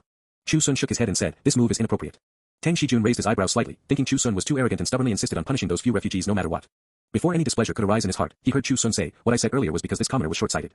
I only thought of the abundance of this year's harvest, and never thought of the blessing of this county in the coming years. Our Alpha Nubi Epsilon. Your honor's words have awakened the dreamer. This commoner is ashamed in his heart, how could I let your honor break the imperial court's laws again? For those few acres of land, this commoner will find others to work on their behalf. Taking a step back, if they are truly abandoned, I will definitely hand over the wasteland tax, not a single copper coin less. Tang Shijun's brows gradually relaxed, and a hint of a smile appeared on his face. I rather underestimated you. No wonder you have this family estate at such a young age. Given time, Jiangnan County might not be able to hide a dragon in shallow water like you. In the future, do not call yourself a commoner in front of me anymore. They cannot compare to you. Chu Xun said politely, it is all thanks to your honor's blessing. Having no more confusion in my heart, I will take my leave now. This official will see you out. Your honor is too polite. Tang Shijun thus saw Chu Xun out the door. Although they didn't leave the county office, given his status, this was already high-level treatment. Looking at the entire Jiangnan County, not many people could have such a special honor. An official is an official, a commoner is a commoner, the difference is like heaven and earth. The tall and thin registrar, An Xiu, who happened to come over to report on affairs, saw this scene and walked over, asking curiously, was that honored guest Chu just now? To actually trouble your honor to personally see him out, what a tremendous face. Tang Shijun smiled faintly and said, this person has courage and ability, and can become a help in the future. Giving him a bit more face is of no harm. Pausing for a moment, Tang Shijun added, it's just that this matter has wronged him a bit. Other families might also have this kind of situation, we still need to think of a way to appease them. An Xiu said, he is but a rustic commoner, why must your honor go to such lengths? Tang Shijun shook his head, you only see their low status, but you do not know the principle that water can carry a boat, but it can also overturn it. After returning, Chu Xun, as he had promised earlier, found a few more people to do short-term work, asking them to help cut the grass, plow the land, and sow seeds in the abandoned farmland. However, before even half the work was done, Wang Erlai and the other 2 came running over again. Holding bricks in their hands, they fiercely drove the short-term workers away. They then spoke viciously to Chu Xun, who was standing on the ridge of the field, this is the field we rented. The 6 years are not up, how can we allow others to trample on it? If there is no harvest this year, it's all trouble you brought upon yourself, you can't blame others. The several short-term workers, who were also refugees, were all angered. You were given land and silver, yet you don't farm properly. Now the boss hired us to help, which means paying extra silver out of his own pocket. It's one thing if you're not grateful, but to actually use vicious words, you really don't know what's good for you. If Chu Xun gave the word, they wouldn't be unwilling to take action and teach these few people a lesson. However, Chu Xun did not do so. Seeing Wang Erlai and the 3 blocking them, he called the short-term workers to go back. Seeing this, Wang Erlai and the 3 only thought Chu Xun was cowardly, and their laughter became even more rampant. Want to touch my land without giving silver? No way. A few short-term workers couldn't swallow their anger and ran over to say to Chu Xun, why must the boss endure this so much? Even if these 3 scoundrels are beaten to death, the county office might not pay attention. Chu Xun said calmly, just being lazy and not farming is a crime not worthy of death. When one day they have a reason to seek death themselves, then they should die. The short-term workers didn't understand what he was thinking. Seeing him like this, they had to let it go. After that, every once in a while, Chu Xun would bring short-term workers to try to plow the land, and every time they would be stopped by Wang Erlai and the others. After 2 or 3 years, he stopped going. Wang Erlai and the others used this matter as capital to show off. So what if you sit on 100 acres of fertile land? The barefoot are not afraid of those wearing shoes. Don't you still have to eat dirt in front of us? Hearing this, An Xiu was furious. If Chu Xun hadn't stopped her, she would definitely have taken the strong man of the village to settle the score with the 3 scoundrels. Regarding her husband's forbearance, An Xiu never understood. Chu Xun didn't explain much either. No matter how she asked, it was just one sentence, wait for them to seek death themselves. An Xiu couldn't understand. How could scoundrels seek death themselves? Not long after, the county office issued a government decree. All farmland rented by refugees would be exempt from tax grain for 3 years. In this way, the dozens of acres of land Chu Xun rented out suddenly saved a large amount of silver. The more farmland one had, the more advantage one took. Although the county magistrate Tang Shijun didn't say it explicitly, Chu Xun understood in his heart that this was to compensate for the losses of abandoned farmland caused by gluttonous and lazy people among the refugees. Even the previously furious An Xiu didn't say anything anymore. Just like this, another 2 years passed. The 26th year of the Kingdom of Jing. Spring. In a corner of the courtyard, a small vegetable patch had been reclaimed. Chu Xun formed a hand seal, and within a radius of about a meter, a continuous drizzle fell. The ground beneath his feet was moist, and several plants sprouted new shoots, growing to about a foot high. Several voles drilled out from the soil, squeaking, raising their heads to welcome the rainwater falling from the sky. A sound came from his feet. Looking down, he saw a 2-inch long small weasel slip by his feet. It raised its paws, catching the rainwater containing extremely faint spiritual energy, and stuck out its pink tongue to lick it. Seeming to sense Chu Xun's gaze, it looked up, then ran to his feet and rubbed affectionately. Chu Xun couldn't help but laugh. He didn't know which litter of children this was from that pair of weasels, but anyway, it was the smallest and also the boldest. Other weasels at most only wandered outside the courtyard door. If they wanted to catch the rain, they had to go to the fields. Unlike it, knowing that Chu Xun often distributed rain in the courtyard, it frequently came uninvited. Those few small voles were also brought by it and had even settled down in the courtyard. Although weasels had clean fur and didn't prick the hands when touched, unfortunately, their butts were really too smelly. An Xiu only refrained from actively driving them away on account of the good things the weasel family had sent in the past, but she never touched them either. No longer paying attention to these few small playthings, Chu Xun's gaze shifted to the plants in the vegetable patch. These were the seeds sent by the voles the year of his grand wedding. After several years of planting, it had been confirmed that the two were rice and black beans respectively. However, the quality was much better than ordinary rice, and the rice ears grown were long and plump. If they could all be planted in the fields, the yield could increase by at least 50%. As for black beans, they were rarely seen near Pinecone Village. This thing had extremely strong adaptability, was resistant to drought and barrenness, and at the same time, during its growth process, it also had the effect of improving soil fertility. If rotated with rice, it could make the farmland even more abundant. Although it was not a staple grain and did not have a high yield, whether it was rotating beans and grain to improve fertility, boiling bean porridge to supplement nutrition, or using bean stalks and bean pods to feed plowing cattle, they were all good choices. So over these years, Chu Xun had always cultivated them carefully. Now he had saved up quite a lot of bean seeds, just waiting until the quantity was about right, then they could be taken to be sown. End of chapter. Chu Xun now had nearly 100 acres of fertile land in his hands. Even excluding the 8 acres of abandoned land controlled by those few scoundrels, it could still provide an annual income of over 350 taels. This was still because the newly purchased dozens of acres of land were handed over to tenant farmers to rent and plant, plus they were a bit far from Pinecone Village, making it inconvenient to go and cast the major cloud rain spell and earth control spell. Although spells were good, they easily attracted trouble. Once enough black bean seeds were saved, Chu Xun planned to first hand them over to those tenant farmers to sow. If done well, the farmland's harvest could be increased a bit more in the future. There were also 3 seeds. After trial planting, they turned out to be burdock, 7-leaf one-flower, and fleeceflower. Chu Xun specially found an old herb farmer familiar with medicinal herbs to take a look. Among the 3 medicinal herbs, the 7-leaf one-flower had the highest value, even surpassing the fleeceflower. It was also known as Chonglu or Zhaoxiu. It could reduce swelling and relieve pain, cool the liver and calm fright, and was considered precious among many medicinal herbs. But its planting cycle was extremely long. Just the seed germination had to go through 2 winters. From planting to harvesting, it would take no less than 7 or 8 years. The fleeceflower seed's germination time was even longer, requiring 4 years. That old herb farmer didn't even recommend planting this thing, saying it took too long. Life is short, how many 4 years can one waste? In case the seed failed to germinate successfully, the wait would be in vain. Moreover, fleeceflower could not be continuously cropped. Once harvested from the same plot of land, something else had to be planted, which was very troublesome. The only advantage was that if it was truly grown, it could be harvested in 3 or 4 years, and the profit was quite good. As for burdock, the harvest time was short, the price was not expensive, and it was easy to keep alive. In the neighboring county, there were people who specialized in planting this, and it was said they could earn several hundred taels of silver a year. After hearing the old herb farmer's words and considering it repeatedly, Chu Xun still chose to plant all 3 medicinal herbs. It didn't matter if the seed germination time was long, he had plenty of time. Not to mention 3 or 4 years, or 7 or 8 years, even a dozen or 20 years he could afford to wait. By this year, the burdock had already left quite a few seeds, the 7-leaf one-flower had grown to about a foot high, and the fleeceflower seed had also begun to sprout. It was just that there was still a long time before large-scale cultivation and relying on medicinal herbs to earn silver. But once they were grown, they would be much more profitable than rice, with the wealth calculated at least tenfold. Chu Xun was not in a hurry. After distributing rain, he cast the earth control spell to loosen the soil. Precisely because of these 2 spells, he was able to so easily grow the 2 types of grain and 3 types of medicinal herbs. If it were anyone else, the seeds would probably have rotted. He no longer paid attention to the small weasel that had already gathered with a few voles, squeaking and playing. Chu Xun came to the front of the house door, squatted down, and looked at that spirit pearl grass. The flower bud had been growing for 6 years, but it was still only the size of a soybean. The tight and dense cyan outer layer made it completely impossible for people to see what it looked like inside. Stretching out his finger and gently touching the flower bud, Chu Xun sighed with emotion. In another 34 years, neither you nor I will be what we once were. Time passes so quickly, A with ring above N. Raising this spirit pearl grass, a full 26 years had passed. Today's Chu Xun was already 30 years old. From having nothing but 4 bare walls, to having a substantial family estate. From being a loner, to taking a wife and starting a family. A lowly peasant, gaining the title of honored guest, able to directly enter the county office, exchange cups of wine with the county magistrate, and gain his high regard. His once tender face was left with only maturity and steadiness. No one called him a beggar anymore. Those who bullied and mocked him when he was young had all grown up. When meeting, regardless of whether they were a few years younger or older, they would always politely call out, "Brother Sun." A flock of crows squatted on the eaves as always. A few born this year were extremely bold. They took the initiative to land on his shoulder, affectionately rubbing their heads against him. Chu Xun raised his hand and stroked them a couple of times. A shout came from outside the courtyard. "Brother Sun, where is An Xiu? We agreed to go to the temple fair together, why hasn't she come out yet?" Coming. The temple fair won't run away, what's the rush?" An Xiu adjusted her newly made bright red floral coat for this year, tugged at her thick braided pigtail, and asked, "Brother Sun, does it look good?" Having been married for several years, she was still accustomed to calling Chu Xun Brother Sun instead of husband. She always felt that a title like husband was something only wealthy families in the city used. Before Chu Xun could answer, the few half-grown boys outside had already shouted, "It looks very good, Auntie, you are the best looking in the whole world. Hurry up, if we don't go now, the crowd will disperse." An Xiu glared, habitually putting her hands on her hips. "Shirtu, Chiermao, if you two keep nagging, believe it or not, I won't let Brother Sun play with you anymore."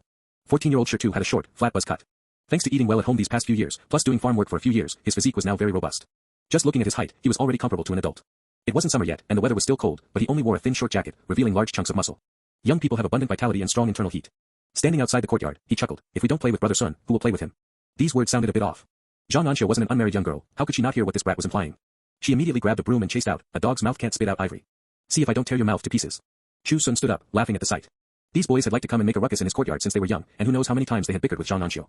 Thinking back to when Shirtu, bare-bottomed and with a bitter face, said he didn't know how to write the number 4, it seemed like just yesterday. Chu Xun couldn't help but sigh again. Time flies like a shuttle, gone never to return. The only pity was that, whether it was his reason or An Xiu's, the two had shared a bed for many years but had never been able to have a child. They had sought doctors to check their pulses, but no cause was found. After drinking herbal medicine for over half a year, there was no movement at all. People in the village would sometimes gossip. For a year or two, they could pretend not to care, but after hearing it for a full 5 years, how could they still pretend not to hear? The secular countryside equally valued the continuation of offspring. Especially since Chu Xun had a substantial family estate, if there was no one to inherit it in the future, wouldn't it make people laugh? An Xiu had become increasingly anxious these past 2 years, but there was nothing she could do. Even though she secretly bought folk remedies behind Chu Xun's back, after drinking them for a long time, it was still in vain. Chu Xun himself didn't care too much about this. Not having offspring was also a way of living. Knowing An Xiu's thoughts, he could only comfort her more on ordinary days. Not long after, Chu Xun and An Xiu, taking Chu Xun, and the other boys, walked along the stone beam bridge built over the Songlu River to the opposite bank. This stone bridge was specially built 3 years ago when An Xiu allocated 120 taels of silver and raised another 80 taels from various villages. Built with bluestone hull from dozens of miles away, it was 10 john wide, with 3 piers and 4 arches, and the gaps were filled with glutinous rice mortar. Several people could walk side by side. A stone stele titled Record of Songlu Bridge stood at the bridgehead, inscribed with, in the 23rd year of the Kingdom of Jing, County Magistrate An Xiu led the townspeople to build this bridge, costing 220 taels of silver, to facilitate the travel of the people. Below it recorded the names of the donors, densely packed. Chu Xun donated 10 taels, ranking 3rd. On the opposite bank of the river, the Songlu water god temple stood, its drifting incense smoke becoming increasingly prosperous. In these few years, there had been several floods, all of which spared the people on both banks from natural disasters due to the timely appearance of the flood discharge channel. Because of this, the commoners believed even more that there truly was a water god in the Songlu River protecting them. Some smart people took the opportunity to set up incense stalls to earn silver. Seeing that it really could make money, more people brought other things to sell. An Xiu was indeed very smart.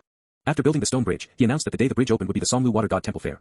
In 3 years' time, people from dozens of miles around would come here to play around the time of the temple fair, and it had already become the liveliest place within 100 miles. Peasant women carrying loads shouted loudly, their baskets displaying coarse cloth handkerchiefs and small bamboo dustpans. The peddlers' rattle drums thumped, their loads stuck with sugar paintings and blown sugar figurines.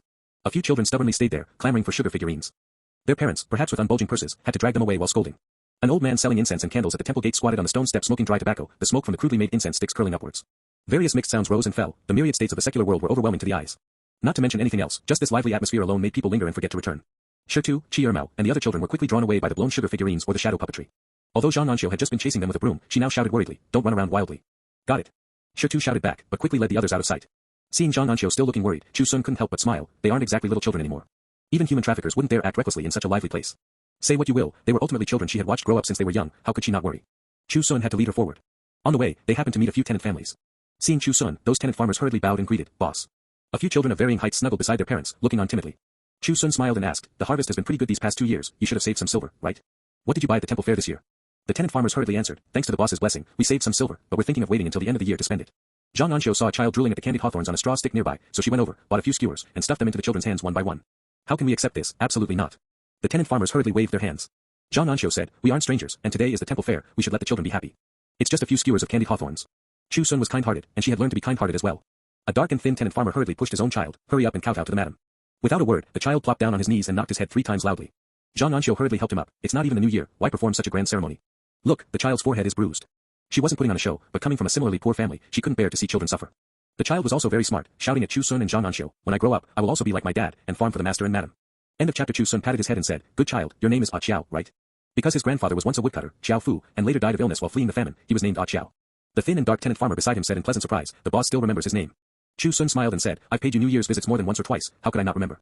When you first came to the town, he was still in swaddling clothes, as thin as a little monkey. The tall and thin tenant farmer said embarrassedly, we couldn't even afford to eat, and his mother didn't have much milk, so he was indeed a bit thin. Chu Xun looked at Ah Xiao again and said, as the saying goes, food is the heaven of the people. Although farming is good, it is not the best. If you can fill your stomach, you should still read more books. Reading 10,000 volumes of books is like traveling 10,000 miles. The thin and dark tenant farmer was so excited he wanted to shed tears. People like them were despised like wild dogs wherever they went. It was only because the county magistrate of Jiangnan County took pity on them and gave them a glimmer of hope, and then they met a kind-hearted boss like Chu Xun, that after several years of hard work, they finally managed to gain a slight foothold. But who would care about the children of poor families? Someone like Chu Xun who could clearly remember a child's name, not to say there were absolutely none, but they were very few. Ah Xiao looked up at Chu Xun, even forgetting to eat the candied hawthorn in his hand. Thinking about what Chu Xun had said, reading 10,000 volumes of books is like traveling 10,000 miles. 10,000 miles, how far must that be? Has the boss also traveled that far? After saying a few more words, Chu Xun and An Xiu continued forward. The several tenant farmers looked back at the couple's retreating figures and discussed in low voices, the boss and his wife are both good people, it's a pity they still don't have a child up to now. Who says otherwise? He has ability and is kind enough to us tenant farmers, the heavens really have no eyes. But forget about reading books. In our remote and impoverished place, no scholars can emerge. It's better to farm and fill our stomachs. Over the course of a few years, Chu Xun acquired several more shops in the town, thus enabling him to purchase more farmland. Now the farmland in his hands was not just 100 acres, but had already reached over 150 acres. He had 30 or 40 tenant farmers and shop tenants under him. Neither too many nor too few, he could be considered a proper small landlord. Most of these people were refugees fleeing disaster, like duckweed without roots in Pinecone town.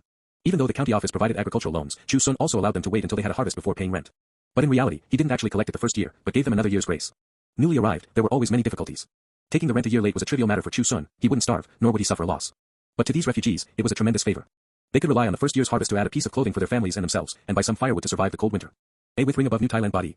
Even when it came to the new year, Chu Xun specially bought some food to visit these tenant farmers. During the new year, they were so grateful they wept bitterly. Chu Xun's reputation and kindness also spread because of this. These refugees were full of gratitude towards him and secretly swore that they absolutely could not let down the boss's good intentions. Farm the land well, for themselves, and also to repay this favor as soon as possible. Not walking far, Chu Xun and An Xiu encountered a vendor who had rented a shop. Master Chu, madam, what a coincidence. Freshly made rice cakes, would you two like a taste? The vendor offered the still warm rice cakes with both hands, carrying a hint of flattery. The liveliness of the temple fair was an opportunity that even vendors who had opened shops in the town were unwilling to let go. Most would bring their families good items to peddle here. Chu Xun's great name had been resounding in Pinecone town these past few years. Many families who had come to propose marriage to him back then but failed were now green with regret. If they had known that this child who grew up eating 100 family meals could have such prospects today, they should have settled the marriage early no matter what. Walking through the temple fair, from time to time people would take the initiative to cup their hands and bow to Chu Xun, respectfully calling him boss or Master Chu. The more people who were respectful to Chu Xun, the more forced An Xiu's smile appeared. Chu Xun knew why she was like this and gently patted his wife's hand to show comfort. An Xiu looked up at him, the worry in her heart difficult to let go. Her husband's status had risen, but she had never been able to bear him a son or a daughter. This matter was always a knot in her heart. At this time, Chu Xun patted the back of her hand again, pointing forward and saying, "Look, Huaner is there." An Xiu looked in the direction he pointed and saw a handsome boy with a top knot, carrying a small basket, peddling roasted goods. Melon seeds, peanuts, puffed rice balls. 8 copper coins for half a caddy, 15 copper coins for a caddy, come and take a look. His voice was loud and clear, not at all suffering from stage fright due to the large crowd at the temple fair. Someone pointed at him and snickered. The child not only didn't avoid it, but also shouted at the other party, "Buy some. Roasted by my dad, the most delicious roasted goods in all of Jiangnan County." With so many people coming to the temple fair to do business, how could Zhang Sanchan not come? Long before the temple fair had so many people, Chu Xun had told him to bring roasted goods to show his face. Now the silver earned during the 3 days of the temple fair every year was no less than a month's in the town. Chu Xun pulled An Xiu over. When they got close, he smiled and asked, "If I only want to buy half a caddy, but feel that 8 copper coins is a loss, what should I do?" "Uncle, aunt." Huaner was overjoyed to see the two of them. Hearing Chu Xun's question, his eyes rolled, and he chuckled, "That's easy to handle. I'll help you find someone who also only wants half a caddy, you two buy it together, and I'll charge you 15 copper coins." Chu Xun asked again, "What if you really can't find someone to buy it together?" Huaner said, "Then you give 8 copper coins, and I'll give you a puffed rice ball for free. Fragrant and sweet, very delicious." Chu Xun asked further, "If everyone wants an extra puffed rice ball for 8 copper coins, wouldn't you be losing money?" Huaner was ultimately still a child. He was stumped for a moment and didn't know how to answer. Seeing this, An Xiu went over and put her arm around Huaner's shoulders. "Why make things difficult for your own nephew? Huaner, be good, where is your dad?" "Dad is selling goods at the temple gate." Huaner seemed to still be considering the question Chu Xun asked. An Xiu looked helpless and gave Chu Xun a coquettish eye roll. Chu Xun laughed. He just felt that his eldest nephew had been very smart since childhood and wanted to cultivate him more. Although An Xiu knew his intentions were good, she was naturally protective of her own, plus she had no children of her own, so she had always treated Huaner as her own. Cawing sounds came from the sky. Huaner looked up and saw a few black crows circling above. He immediately waved his hand happily and shouted, "Crows, come down quickly." Those few bold crows seemed to understand his call, folded their wings, and landed on his shoulders. Huaner grabbed a small handful of melon seeds from the basket, carefully peeled them, and then fed them to the crows' mouths. Watching the crows pick up the melon seeds and swallow them, he couldn't help but chuckle. His uncle had many good things at home, but the best were these crows. Smart and obedient. Because the Lin family was exterminated to the 9th degree, many families in Pinecone town still had misgivings about Lin Xiaoxi. So they didn't allow the children in their families to have too much contact with Huaner.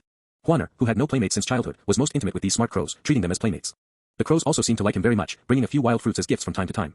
Having never seen anyone else's family with so many crows, in this child's heart, there was an unspeakable admiration for his uncle. Not only because Chu Xun was a well-known smart person far and wide, and the only small landlord and honored guest in Pinecone Village, but also because Huaner inexplicably felt that his uncle had many powerful abilities, but he couldn't say exactly what they were. He often fantasized whether his uncle could be one of those highly skilled, incognito martial arts heroes spoken of by storytellers. An Xiu knew these crows had a gentle temperament and wouldn't easily hurt people, so she didn't mind. The three walked towards the Songlu water god temple. Midway, An Xiu heard someone shouting, "Ancestral secret recipe, guaranteed to have a son, if it doesn't work, guaranteed refund." She turned her head to look and saw a man with a handlebar mustache, wearing an old Taoist robe, with sparse teeth and gray hair, shouting there. Under his buttocks was a broken chair with a crippled leg. One hand held a cloth banner saying, "Guaranteed to have a son," and the other hand pressed on a 3-foot-high wooden cabinet beside him. A faint medicinal fragrance wafted from the wooden cabinet, actually attracting quite a few people. It's all a scam. Whether you have a son or not depends entirely on luck. If he guesses right, he takes advantage. If he guesses wrong, he won't suffer a loss, Chu Xun said. An Xiu said, "Oh," took another look, and then walked away. End of chapter. Arriving in front of the temple, Zhang Sanchan was shouting for business, sweating profusely as he weighed roasted goods for people. Chu Xun walked over, called out, "Older brother," and began to reach out to help. Seeing his younger sister and brother-in-law arrive, Zhang Sanchan immediately revealed a simple and honest smile, habitually scratching the back of his head. "Your sister-in-law is watching the shop in town." Every year during the temple fair, Lin Xiaoxi wouldn't come, but every year he would repeat this once. Especially this year, Lin Xiaoxi had movement in her belly again, making it even more inconvenient to show her face in public. Chu Xun smiled and said, "I wonder if sister-in-law will have a boy or a girl this time. What does older brother want?" Zhang Sanchan smiled honestly, "Both are good, both are good." An Xiu listened from the side, secretly glanced at Chu Xun, and quickly lowered her head again. Meanwhile, at the Sanchan roasted goods shop in Pinecone town, Lin Xiaoxi sat on a stool covered with soft cloth, one hand supporting her belly that was several months pregnant, and the other hand waving a cattail leaf fan. The weather was very hot, and the fan only brought hot wind, which was very uncomfortable. She only wished the sun would set earlier so it would be cooler, and her husband and son could also come home earlier. Little did she know that 3 figures had already arrived in front of the shop. A few crows squatted on the eaves, looking downwards. Wang Erlai, whose head was patchy white and gray with barely a few strands of hair left, smiled cheekily at Lin Xiaoxi. "Yo, isn't this the Zhang family's younger sister-in-law? Why are you here alone? Is your man not around?" Lu Er and son Lao Yu followed, chuckling. They came up and grabbed a handful of melon seeds and roasted peanuts, cracking them while stuffing them into their pockets. Helping younger sister-in-law taste the flavor, to see if it's fragrant or sweet. The Lin family had been exterminated to the 9th degree, but the 3 scoundrels didn't care in the slightest. They only saw that Lin Xiaoxi was good-looking and hadn't done hard labor. Although her skin couldn't compare to a young girl's, it was boundlessly better than ordinary rustic village women. Alpha hopes. They wondered what this delicate and tender eldest miss would taste like. It was really too cheap for that simpleton Zhang Sanchun. How could Lin Xiaoxi not understand their teasing words? Knowing these three were nothing good, she ignored them. But her yielding made the three scoundrels think she was afraid. Wang Erlai chuckled and walked into the shop. Younger sister-in-law, your older brothers have been so poor lately we can't even afford to eat. How about you give us some relief? We and your brother-in-law are of the same clan. Lin Xiaoxi stood up and looked at him warily. What same clan? You are nothing but my younger brother-in-law's tenant farmers. So what if we're tenant farmers? We're still our own people, aren't we? Wang Erlai continued walking, reaching out his hand to touch Lin Xiaoxi's face. Look at you sweating profusely. Let older brother help you wipe it. Lin Xiaoxi retreated again, reaching out to grab the meter-long wooden-handled roasting ladle nearby. Don't come over, or I won't hold back. But how could Wang Erlai be afraid? He glanced at the blackened roasting ladle in her hand and even leaned his head over. Come, smash it on older brother's head. If you break it, you'll have to pay silver. Lin Xiaoxi gripped the wooden handle of the roasting ladle tightly, really wanting to give him a vicious strike, but she lacked that ruthlessness. Seeing this, Wang Erlai chuckled and was about to reach out. Lin Xiaoxi subconsciously swung the roasting ladle, but it was snatched from her hand and thrown to the ground. Her face instantly turned deathly pale. She didn't expect this scoundrel to dare act so recklessly in broad daylight. Just at this moment, the few crows on the roof suddenly flew over and began pecking fiercely at Wang Erlai. Wang Erlai was pecked so hard it hurt terribly, his scalp scratched until it bled. He waved his hands wildly to drive them away, but it was useless. The crows were usually docile, but when they became ruthless, they were no weaker than ordinary birds of prey. Especially since these were crows that grew up freeloading on Chu Xun's spiritual reign since they were young. Their size, speed, and even the sharpness of their claws far exceeded ordinary ones of their kind. Lu Er and Sun Laoyu hurriedly stepped forward to help, grabbing wooden sticks, but accidentally hit Wang Erlai on the head, hurting him so much he almost fainted. By the time the three scrambled out of the shop in a flurry, people from nearby shops had all come out to watch the fun, pointing at them and snickering secretly. These three scoundrels usually freeloaded everywhere, and almost everyone in the town had been taken advantage of by them. Report to the government. They weren't afraid at all. So what even if they were beaten with boards? Before the wounds on their buttocks even healed, they would sit in your shop, wailing and howling to the heavens. Want to do business properly? No way. With no other choice, everyone could only endure and suffer, hoping for the heavens to open their eyes and take away these few scoundrels sooner. Seeing the crows vent their anger for them today, someone immediately clapped and cheered. It just so happened that the constable responsible for public security in Pinecone town was also nearby. Knowing the habits of these three, he scolded them and told them to get lost. With the constable present, no matter what, Wang Erlai and the other two didn't dare to act rashly and could only leave dejectedly. Call. A crow cawed, stared at the backs of the three, and then flapped its wings to follow them. Is younger sister-in-law all right? The middle-aged constable named Jiang Bei poked his head in and asked. He was originally the head of the punishment department in the county office, considered an unranked minor official. When the Lin family was exterminated to the 9th degree, the county magistrate Zhang Zhizhong was also implicated, and his entire family was executed. From the county defender, to the registrar, and then to the managers of the 6 departments of the county office. Those who should be killed were killed, and those who should be caught were caught. Jiang Bei was considered lucky. He had never done anything offensive to heaven and reason, and he never touched corruption or perversion of the law. His popularity in the county office wasn't good. He barely managed to get the position of punishment head entirely by relying on his old father-in-law spending silver. After Zhang Zhizhong was killed, he was also demoted to a constable. When Tang Shijun arrived and saw that he was upright and unyielding, he sent him to Pinecone town to be responsible for maintaining public security. Because he handled matters fairly and was formerly the punishment head, many people would respectfully call him Master Bai when they saw him. Lin Xiaoxi shook her head. I'm fine, thank you Master Bai. Jiang Bei waved his hand and said, I was just passing by. If you want to thank anyone, you have to thank these crows. TSK, what did they eat to grow so big? Lin Xiaoxi looked up at the crows that had flown back and landed on the eaves, naturally feeling grateful in her heart. If not for the crows' help, who knows what would have happened today? This gave her a burst of lingering fear. With a big belly, if any mishap occurred, it would be a matter of life and death. Fortunately. The three, Wang Erlai and his companions, who left dejectedly, cursed all the way. It wasn't until they were far away that Wang Erlai suddenly stopped his steps and cursed, motherfucker, we can't just let it go like this. It was clearly him who took the initiative to find fault, but he made it seem as if he had suffered a loss. Lu Er came up and asked, what do you want to do? These sons of bitches have so much silver they can't even spend it all, yet they don't know to give us some relief. Then why should we give them any face? We might have to learn from the martial arts heroes of the pugilistic world and kill the rich to help the poor. Lu Er was startled hearing this. Kill the rich to help the poor. Sun Laoyu also hurriedly said, we can't act recklessly, killing someone requires paying with your life. Wang Erlai glared at the two of them, look at how cowardly you are, you can't accomplish anything big. Lu Er and Sun Laoyu didn't care about that. Although they didn't have a good reputation in town, they were unwilling to bear such a heavy crime as murder. Wang Erlai wasn't stupid either. He could distinguish between having one meal and having meals every day. His eyes rolled, he pulled the two closer, and said in a low voice, let's kidnap Zhang the simpleton's son and ask them for a ransom. I won't say too much, but they must have a few hundred taels of silver. Besides, there's also the great philanthropist Chu. Doesn't he like doing good deeds? If his eldest nephew suffers a disaster, he can't just ignore it, right? Once the silver is in our hands, we'll break the child's arms and legs and sell him to the human traffickers in the big city to beg on the streets. That's another sum of money. Calculating it all together, 1,000 or 800 taels is out of the question. Lu Er and Sun Laoyu's eyes lit up hearing this. They had done their fair share of petty theft and shady deeds. Kidnapping children and selling them to human traffickers was also something they had done, so it wasn't unfamiliar. It was just that after coming to Pinecone town, they had restrained themselves quite a bit. These past few years, they had land but didn't farm, relying entirely on acting like scoundrels to get by. Watching others drink, gamble, and visit brothels in the city, they had long been unable to hold back. Now hearing Wang Erlai's words, their hearts immediately itched unbearably. But Zhang the simpleton's child never runs around wildly, I'm afraid he won't be easy to kidnap, right? Lu Er asked. Wang Erlai snorted, tonight, the three of us will cover our faces and bring knives. As long as we don't make a sound, no one will recognize us. We'll just take him away by force. Would Zhang the simpleton dare to fight us? That's true. Lu Er licked his cracked lips and chuckled, then wouldn't it be better to loot his house clean while we're at it, and then ask for the ransom? Hearing this, Wang Erlai praised, you're still the smart one, we'll do it just like that. And his woman, motherfucker, I must cop a feel tonight, I'm dying of urgency. I see you don't just want to cop a feel, you also want to execute her right in front of Zhang the simpleton, right? Sun Laoyu laughed weirdly. Wang Erlai asked, you don't want to. Sun Laoyu also licked his lips, the meaning self-evident. Such a beautiful woman, how could they not want to? The three muttered to each other, discussing where to get a few pieces of black cloth to cover their faces, and then steal a few sharp knives. If Zhang Sanchun didn't resist, they would just take the money and leave. If he resisted, they would definitely give him 3 knives and 6 holes, teaching him a long lesson. The three squatted under a tree plotting, completely unaware that a crow was squatting in the branches above, hearing all of this clearly. Its round eyes rolled a few times, and then it flapped its wings and flew away. Wang Erlai looked up, then touched his still aching head. Feeling a handful of blood, he couldn't help but curse out loud, damned beasts. The Songlu Water God Temple, covering an area of several hundred square meters, had many people coming in and out. An Xiu also bought a few sticks of incense and pulled Chu Xun inside. Built with funds raised by villagers from several villages, it wasn't considered too large. The ground was paved with crushed stones and ramblus, and several rough wooden tables were placed on both sides for people to place incense and offerings. Scattered on the tables were some fruits and pastries donated by the villagers, as well as a few ceramic incense burners filled with incense sticks of varying lengths, with green smoke curling upwards. The walls inside the hall were built of adobe and brushed with a layer of white lime, which had already become yellowed and mottled from being smoked by incense and soaked by rainwater. In the corners were two large vats donated by the villagers, used to catch rainwater. Enshrined in the center of the hall was the wooden idol of the Songlu Water God. With a blurred and indistinct face, it held a snake in one hand and stepped on a turtle with one foot. No one knew what the Songlu Water God looked like, they could only imagine it out of thin air. However, since someone saw a 10-foot-long white snake in the river again last time, they felt this image was increasingly authentic.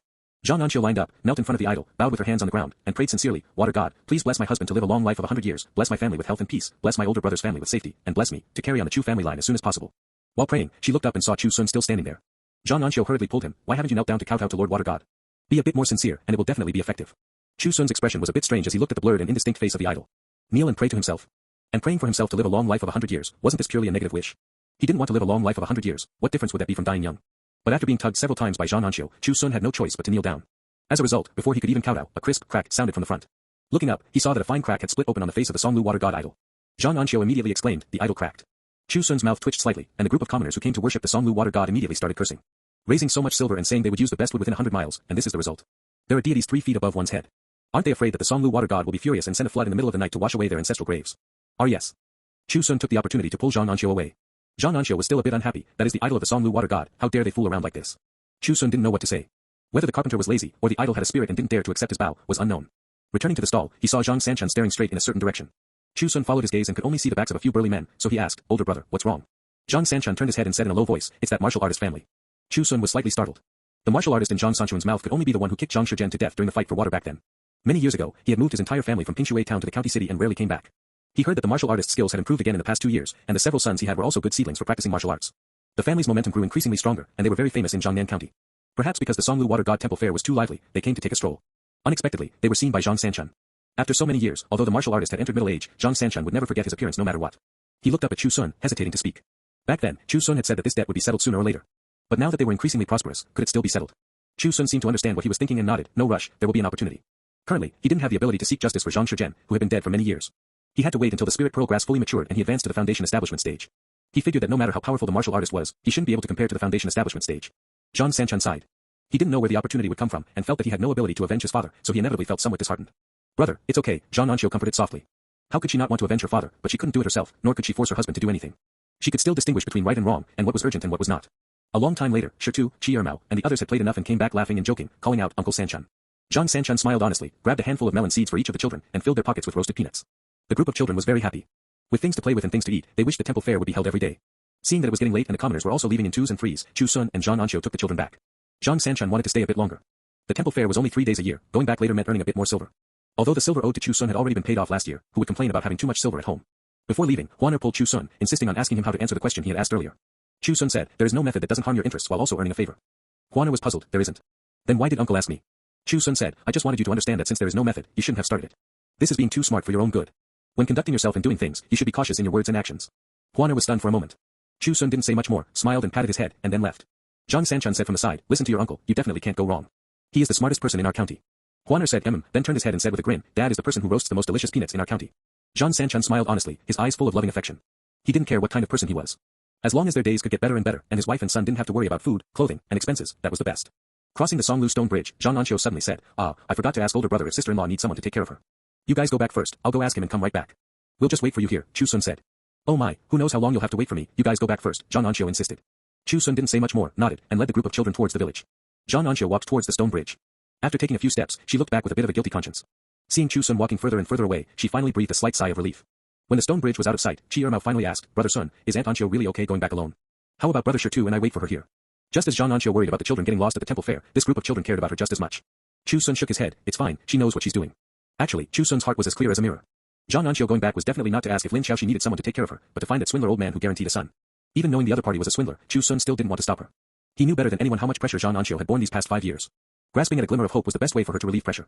As for safety issues, there was even less need to worry. From the Songlu Water God Temple to the village, the snakes, insects, mice, and ants along the way were all old acquaintances. Beside An Xiu, there were even a few quite large crows following her, so nothing could go wrong. Returning to the village, the children went to their respective homes, and Chu Xun also pushed open his courtyard door and went in. A crow dropped from the eaves, landed in front of him, and then spat out a roasted peanut, as well as a small piece of broken silver obtained from who knows where. Caw. Caw. This crow cawed twice, then flapped its wings and flew up, diving down fiercely. In one bite, it pecked the roasted peanut to pieces while picking up the broken silver again. Chu Xun frowned as he watched, looking up at the crow circling in midair. These crows, which had freeloaded on spiritual rain for many years, would absolutely not do such inexplicable things for no reason. What was it hinting at? Roasted peanuts. Silver. Chu Xun suddenly thought of Zhang Sanchun and asked in a deep voice, "Are you saying someone wants to harm older brother for silver?" The crow nodded very intelligently. Chu Xun asked again, "How many people are there?" This time the crow cawed 3 times in a row. 3 people. Before Chu Xun's words fell, the crow flew into the woodshed, then carried out a kitchen knife in its beak and threw it on the ground. Chu Xun understood tacitly, "You mean, they will bring knives?" Caw. The crow cawed again, and Chu Xun's face sank further. Although he didn't know who was bold enough to make a move on Zhang Sanchun for silver, this matter could not be ignored no matter what. It was just that 3 evildoers with knives would not be easy to deal with. After a slight thought, Chu Xun said to that crow, "Go to the Songlu River. Tell the white snake and the green snake to make a trip. Some people are about to die, yet want to live a few more days. Some people are still alive, yet already deserve to die." End of chapter. The crow spread its wings and flew high, heading in the direction of the Songlu River. Chu Xun stood in place for a moment, picked up the kitchen knife on the ground, and turned to go to the woodshed. Near the Songlu water god temple, An Xiu sneaked around like a thief and found the old man who guaranteed a son. The old man had already packed up his cloth banner and wooden cabinet, preparing to leave. An Xiu hurriedly stopped him and asked in a low voice, "Does it only guarantee a son? Does it handle anything else?" The old man in an old Taoist robe grinned at her, "What's wrong, can't have a baby?" An Xiu was a bit reserved, pinching the corner of her clothes, and nodded imperceptibly. The old man chuckled and said, "My secret recipe handles everything. If you eat it and there's no effect, I guarantee a refund of silver, honest with both the old and the young." An Xiu hesitated. Chu Xun said this was a swindler. But what if? What if he wasn't? Unable to have a baby for 5 years, even if the villagers didn't gossip, she couldn't bear it herself. Gritting her teeth, An Xiu took out 3 taels of silver and bought a small bottle of pills. They were grayish-brown and looked completely unremarkable. She felt somewhat uneasy in her heart and asked again, "If it's useless, where do I find you?" The old man patted his chest pledging solemnly, "Just come back here. I will be doing this business for a long time, how could I deceive a little girl like you?" Seeing him like this, An Xiu couldn't say anything more. She tucked the pills into her inner pocket, turned around, and went home. When she arrived home, Chu Xun happened to be bringing dishes out from the woodshed. A very ordinary pork stew with cabbage and vermicelli. It wasn't considered expensive, but in Pinecone Village, the only one who could eat like this every day was Chu Xun. It was a pity that the kingdom of Jing had only been established for a few years, and the emperor valued the people's livelihood and agricultural production, forbidding the private sale of beef. Violators would be punished with 50 strokes of the cane, and might even have their homes confiscated and be exiled. Li Xiaodian, whose hair was already graying, and his son Li Guangmao were both there. The father and son had already taken the initiative to sit at the table and poured the fine wine. 3 taels a jar, a 20 caddy jar from the Bai family old shop. They couldn't bear to drink it every day themselves, so they could only come to Chu Xun's house to freeload. Perhaps feeling embarrassed to freeload wine like this, they would bring some pig head meat or something similar every time. "Village chief, brother Guangmao is also here," An Xiu greeted. Li Xiaodian hurriedly said, "Coming this time is to bring Sun good news, not just solely for drinking." Li Guangmao nodded repeatedly in agreement from the side, "That's right, that's right." "What good news?" An Xiu asked curiously. Li Xiaodian chuckled and said, "The county magistrate asked me to bring a message to Sun, to make a trip to the county office in a few days to discuss the matter of promoting him to secondary guest, Ariab. As mentioned before, this honorary title of honored guest was divided into 3 grades. The lowest grade was ordinary guest, which was Chu Xun's current position. Above that was secondary guest, representing a not low reputation in the countryside. Further up was great guest, which only the most prestigious and senior royal gentry and powerful figures possessed. However, even secondary guest was not that easy to be promoted to. Obtaining this title would allow tax silver to be reduced by another 20%, and one son or grandson could enter the private school hosted by the county office. To the people of the countryside, these were all tangible benefits. Don't think that entering a private school seems to have little meaning. However, the kingdom of Jing was divided into 3 grades and 14 registers, and the lowest grade, the lowly register, was not allowed to study. Even those in the lowly register like fishermen were regarded as the lowly of the water dwellers, not allowed to live on shore, and not even allowed to intermarry with people on shore. The farming register was divided into host households and guest households. Host households were farmers or landlords who owned their own farmland, divided into 5 grades according to family property. Guest households were those tenant farmers, having no farmland of their own and only able to rent and plant. Although there were no restrictions on studying and taking the imperial examinations, there were prerequisites. That was, there must be no lowly register within 3 generations, and a local scholar was required as a guarantor. If there was no scholar in the local township, the county magistrate would act as the guarantor. In every village and town, there were those who had coincidentally risen from the lowly register to the farming register. For example, someone from the lowly register joining the army, transferring to the military register, and after making meritorious contributions, could leave the lowly register and enter the farming register. It was just that if 3 generations had not passed, their descendants still could not participate in the imperial examinations. However, entering the county office's private school allowed one to be recommended by the county magistrate to participate in the county examination, skipping this restriction. It could also be considered a small privilege given by the imperial court to local officials, making it convenient for them to win people's hearts. If Chu Xun could be promoted to secondary guest, the benefits would be numerous, which naturally counted as good news. It was just that An Xiu, carrying the small medicine bottle in her pocket, felt very guilty and said, "Then you guys eat first, I'll go to the woodshed to get you some more dishes to go with the wine." No need, there's already enough." Li Guangmao stood up and shouted, but An Xiu acted as if she didn't hear him and hurriedly entered the woodshed. Chu Xun smiled and said, "Don't worry about it, let's eat first." Entering the woodshed, An Xiu picked up a kitchen knife, wanting to chop something, but was absent-minded. Finally, unable to hold back, she took out the small medicine bottle, poured out a grayish-brown pill that looked like a mud lump, frowned, and gritted her teeth. In the end, she hardened her heart, raised her hand, and put it into her mouth. It had no taste, feeling pretty much like eating dirt, making her unable to help but think, could it really be rolled out of mud? After eating and drinking his fill, Li Xiaodian's face was glowing red. Drunk, he put his arm around Chu Xun's neck. "Among the young men in our village, you are the most pleasing to my eyes. In the future, you must take over this position of village chief. I won't give it to anyone else who wants it, you hear me?" Li Guangmao was drinking so much his tongue was a bit thick. "Dad, what about me?" "You."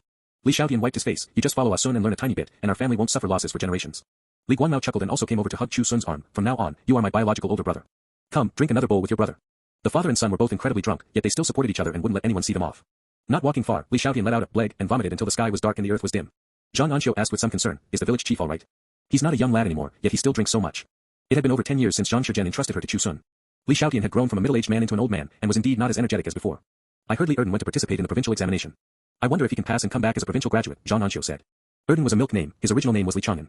He was Li Qianqian's youngest grandson, having just turned 13. He had been smart since childhood, recognizing characters at 3, and already understanding many principles at 8 or 9. He was a famous child prodigy in the surrounding dozens of miles. Li Qianqian's family raised over 100 taels of silver and bought him the title of Imperial College student. Although the provincial examination had just begun, the family had already been showing off in the village for many days. Especially when passing by Chu Xun's house, Li Qianqian's wife would always deliberately shout, "Chu Xun, my grandson is participating in the provincial examination in a few days. What do you think we should do if he really becomes a provincial graduate? At such a young age, I can't bear to let him go out and be an official." Chu Xun would always laugh despite himself upon hearing this. Not to mention that passing the provincial exam had a very high difficulty. Even if he really passed, he might not be able to become an official immediately. Tang Shijun had told him that the world was full of talents. Even many metropolitan graduates were waiting at the Ministry of Personnel.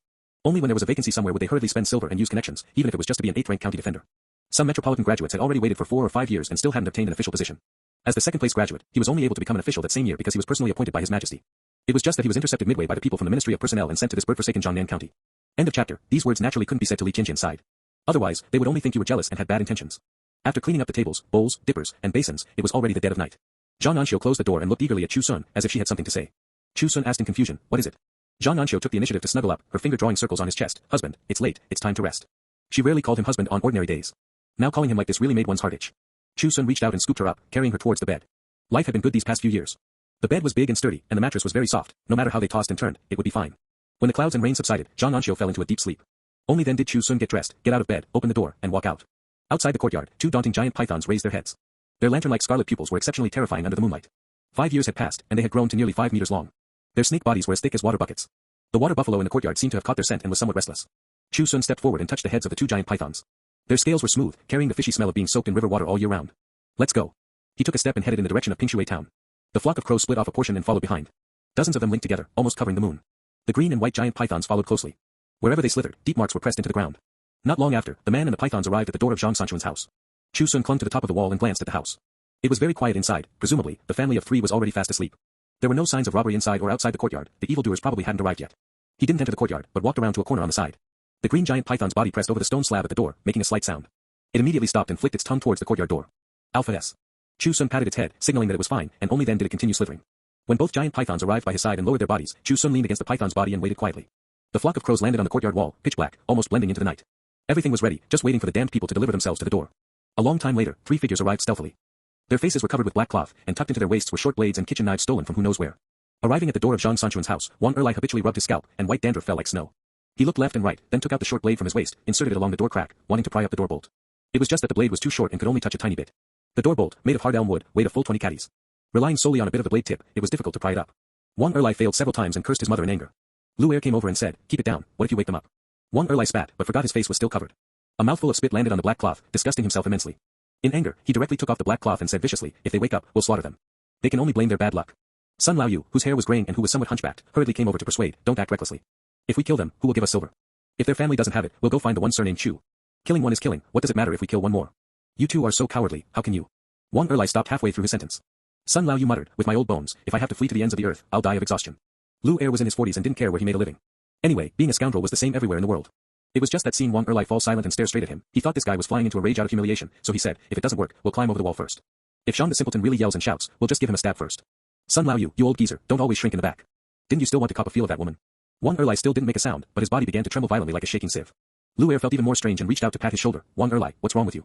Did you see a ghost?" "Not a ghost." Wang Erlai's body trembled. It's a snake." A smell of urine came from his dirty, sour-smelling crotch, dripping onto the ground. A snake. Lu Er sniffed and smelled a reeking odor. But besides the reeking odor, there was also a heavy fishy smell pressing over. That fishy smell was like the smell of fish, but 100 times heavier, and just taking a sniff made one's scalp tingle. A rustling sound came from behind, like some heavy object dragging on the ground. From time to time, it was accompanied by a hissing sound. Lu Er only felt goosebumps rising, inexplicably feeling an indescribably heavy sense of oppression. His forehead was sweating slightly as he slowly turned his head. Under the moonlight, he saw a giant green python head, a circle larger than the mouth of a bull, had already arrived right in front of him. Its 5-meter-long body was mostly raised, and its tongue, thicker than a hemp rope, flicked in and out incessantly. Its scarlet pupils were like red lanterns in the night, terrifying to the extreme. Lu Er subconsciously wanted to scream, but felt as if his throat was blocked. No matter how hard he tried, he couldn't make a sound. Perhaps from exerting too much force, his hands and feet went cold, and with no strength left to support himself, he slumped directly onto the ground. The two of them were both like this. How could Sun Lao Yu, who was old and shrewd, not understand? He didn't even look back and unhesitatingly tried to flee forward. However, a whistling sound came, and a white giant python of the same size crossed over like lightning, blocking the way forward. The fishy wind blowing in his face and the wide-open giant mouth made Sun Lao Yu tremble all over, not daring to move recklessly anymore. He used to be a mountain dweller and knew that humans couldn't outrun snakes. He had also heard people say that there were snake demons in the deep mountains, as large as mountain peaks. But hearing was one thing, seeing it with his own eyes was another feeling entirely. It was like the king of hell facing him, or the grim reaper approaching. Besides death, there seemed to be no other path to take. The green giant python slowly twisted its body, wrapping around Lu Er coil by coil. Its bloody maw approached the top of his head, as if to swallow him alive. Lu Er was squeezed so hard he couldn't breathe. His face turned red as he kicked his legs desperately to struggle, but it was too late. The constricting power of such a massive giant python was terrifying. Even a martial artist would pale at the sight of it, let alone an ordinary person like him. Chu Xun walked out from the corner, looked at the three people who had already been coiled up by the green and white pythons, glanced at the still peaceful residents, and said slowly, "Take them away." The two giant pythons obediently coiled around the three people and crawled forward, with a large number of crows following behind. It wasn't until this moment that Wang Erlai and the other two realized that this minor landlord they had bullied for several years was not an ordinary person at all. He could actually command two such terrifying giant pythons. It wasn't until they left Pinecone town and arrived at a remote place that Chu Xun stopped. He didn't let the green and white pythons swallow the men directly, only because this would open their killing intent. Having tasted the flavor of blood food, it might be inappropriate in the future. After ordering the two pythons to release the three men, Chu Xun said, "A few years ago, you occupied my farmland and refused to repent. I originally didn't want to pay attention to it and just let it pass. But you intensified your efforts, intending to murder for money. Then you can't blame me." End of chapter. Several of Wang Erlai's ribs were broken from the constriction, the pain piercing his heart. Hearing these words, he hurriedly knelt towards Chu Xun, kowtowing like pounding garlic. "I beg Master Chu to spare my life. I didn't know you were an immortal, offending your immortal prestige. Spare my lowly life, I will never dare to do it again." Under the moonlight, Chu Xun's figure was clearly visible, and his voice entered the ears distinctly. "It's good that you know your mistake, pay attention in your next life. Earth control spell +1. Wang Erlai suddenly felt the ground beneath him wriggling like a living creature. He was frightened out of his wits and wanted to scramble up and flee. But the soil continuously split open to both sides, as loose as quicksand. No matter how hard he used his limbs to climb, he couldn't catch up with the speed of sliding down. Watching the ground open like the mouth of a giant beast, about to swallow Wang Erlai, Lu Er, and Sun Laoyu were almost scared to death. Having been scoundrels for so many years, they had seen ruthless people and those who didn't care about their lives, but they had never seen anyone who knew spells. They knew there were immortals in this world. But immortals came without a shadow and left without a trace, like divine dragons whose heads could be seen but not their tails. How could trash like them bump into one? Although Chu Xun only had the cultivation of the first level of the chi condensation stage, a spell like the earth control spell, which was usually only used for farming, still had a near-crushing ability against ordinary people. Lu Er and Sun Laoyu trembled all over, shouting in unison, "Master Chu, we didn't want to kill anyone. It was all Wang Erlai's idea, we just wanted to get some silver and be done with it. We beg you to spare our dog lives." Chu Xun didn't make a sound. He reached out and pointed, and the ground beneath the two of them also began to loosen and slide open to both sides. Lu Er and Sun Laoyu's bodies continuously sank. They seemed to forget to struggle and suddenly pointed at Wang Erlai, cursing loudly. "You dog who deserves 1,000 cuts, getting us killed. Even as ghosts, don't even think about having a good time." They cursed so passionately, venting all their fear and anger onto Wang Erlai. If not for the slight distance between them, they might have directly pounced over and beaten Wang Erlai severely. Unfortunately, there was no such opportunity anymore. Chu Xun watched coldly from the sidelines. Although it was his first time using a spell to kill someone in his life, his heart unexpectedly didn't have much turbulence. He originally thought he would be somewhat unaccustomed to it, after all, it was a precious human life. However, watching Wang Erlai, Lu Er, and Sun Laoyu gradually being swallowed by the soil until they could no longer be seen, he suddenly understood. Human life was not precious at all. The earth control spell continuously drove the soil to separate, sinking the three people continuously into it. 1 meter, 2 meters, 3 meters. Until nearly 4 meters deep, which had already reached the current limit of the spell. The ground emitted dense creaking sounds and closed up at an extremely fast speed, completely covering the curses and pleas for mercy. In an instant, this place seemed much quieter. At this time, Chu Xun suddenly seemed to feel something. With a thought, the translucent panel that hadn't appeared for a long time emerged before his eyes. Name, Chu Xun. Lifespan, 3075. Cultivation, chi condensation stage, can be hidden. Final quest reward, eternal immortality. Current stage 1, cultivate the spirit pearl grass until the fruit matures, 20 years to grow leaves, 20 years to bloom, 20 years to bear fruit.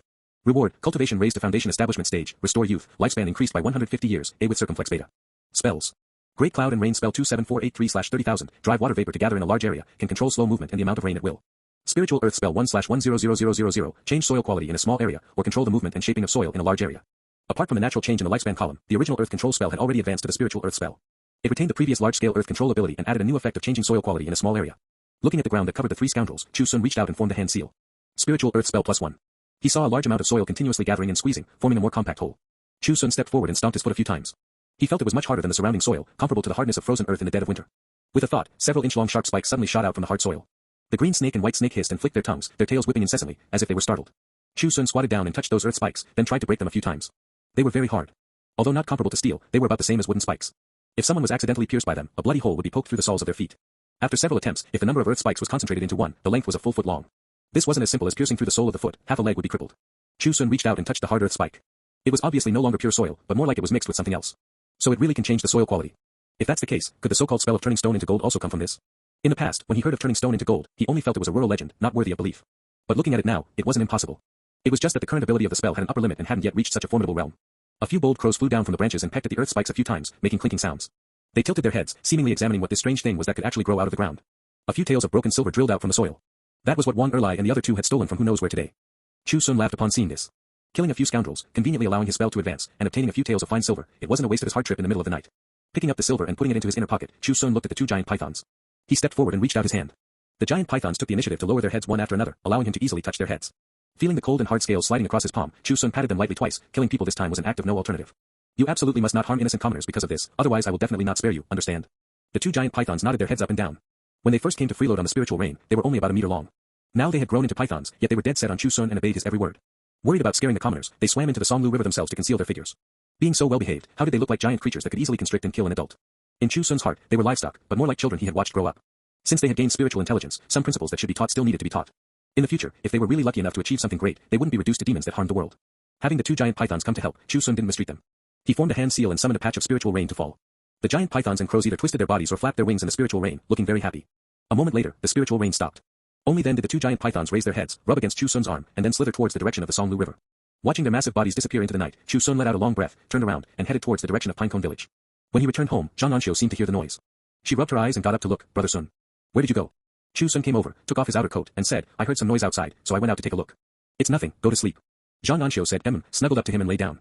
She sniffed and asked groggily, why is there a fishy smell on you? It might be going to rain, Chu Xun replied. An Xiu didn't think about what connection this had with what she asked. Groggily, she nuzzled into her husband's embrace like a kitten, her voice gradually fading, I'll wash you tomorrow, this smell. Listening to her steady breathing, although there was no so-called feminine fragrance, there was a reassuring aura present. Chu Xun took a deep breath and held her in his arms. Human life is not precious. But An Xiu is very precious. Because there are many human lives in the world, but there is only one An Xiu in the world.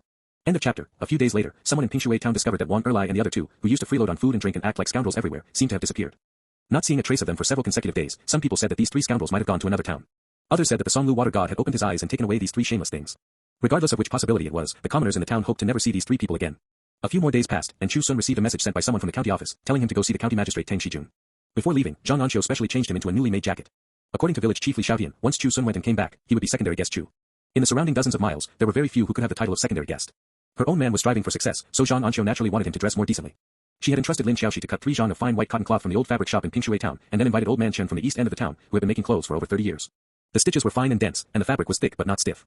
Although it wasn't eye-catching silk or satin, because Chu Xun's figure was tall and straight, it didn't lose the steadfastness of a farmer. After repeatedly straightening the corners of his clothes, An Xiu took a few steps back to look, and nodded in satisfaction. Chu Xun smiled, walked over, and kissed her on the forehead, wait for me to come back. An Xiu gave a soft and watched her husband leave, her eyes full of infatuation.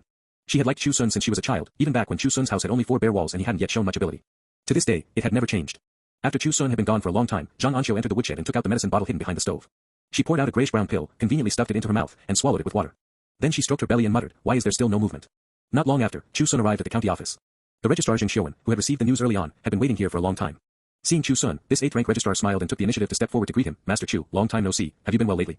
Although his rank wasn't high, he was ultimately an official appointed by the imperial court. This behavior was already giving him a considerable amount of face. Chu Xun cupped his hands and said, thanks to your excellency's blessing, life is still passable. An Xiu said cheerfully, that's good. Lord Tang is already waiting in the back hall, go quickly. I still have to welcome a few people here, so I won't go with you. Very well, please do as you wish, your excellency. After cupping his hands again, Chu Xun stepped into the county office.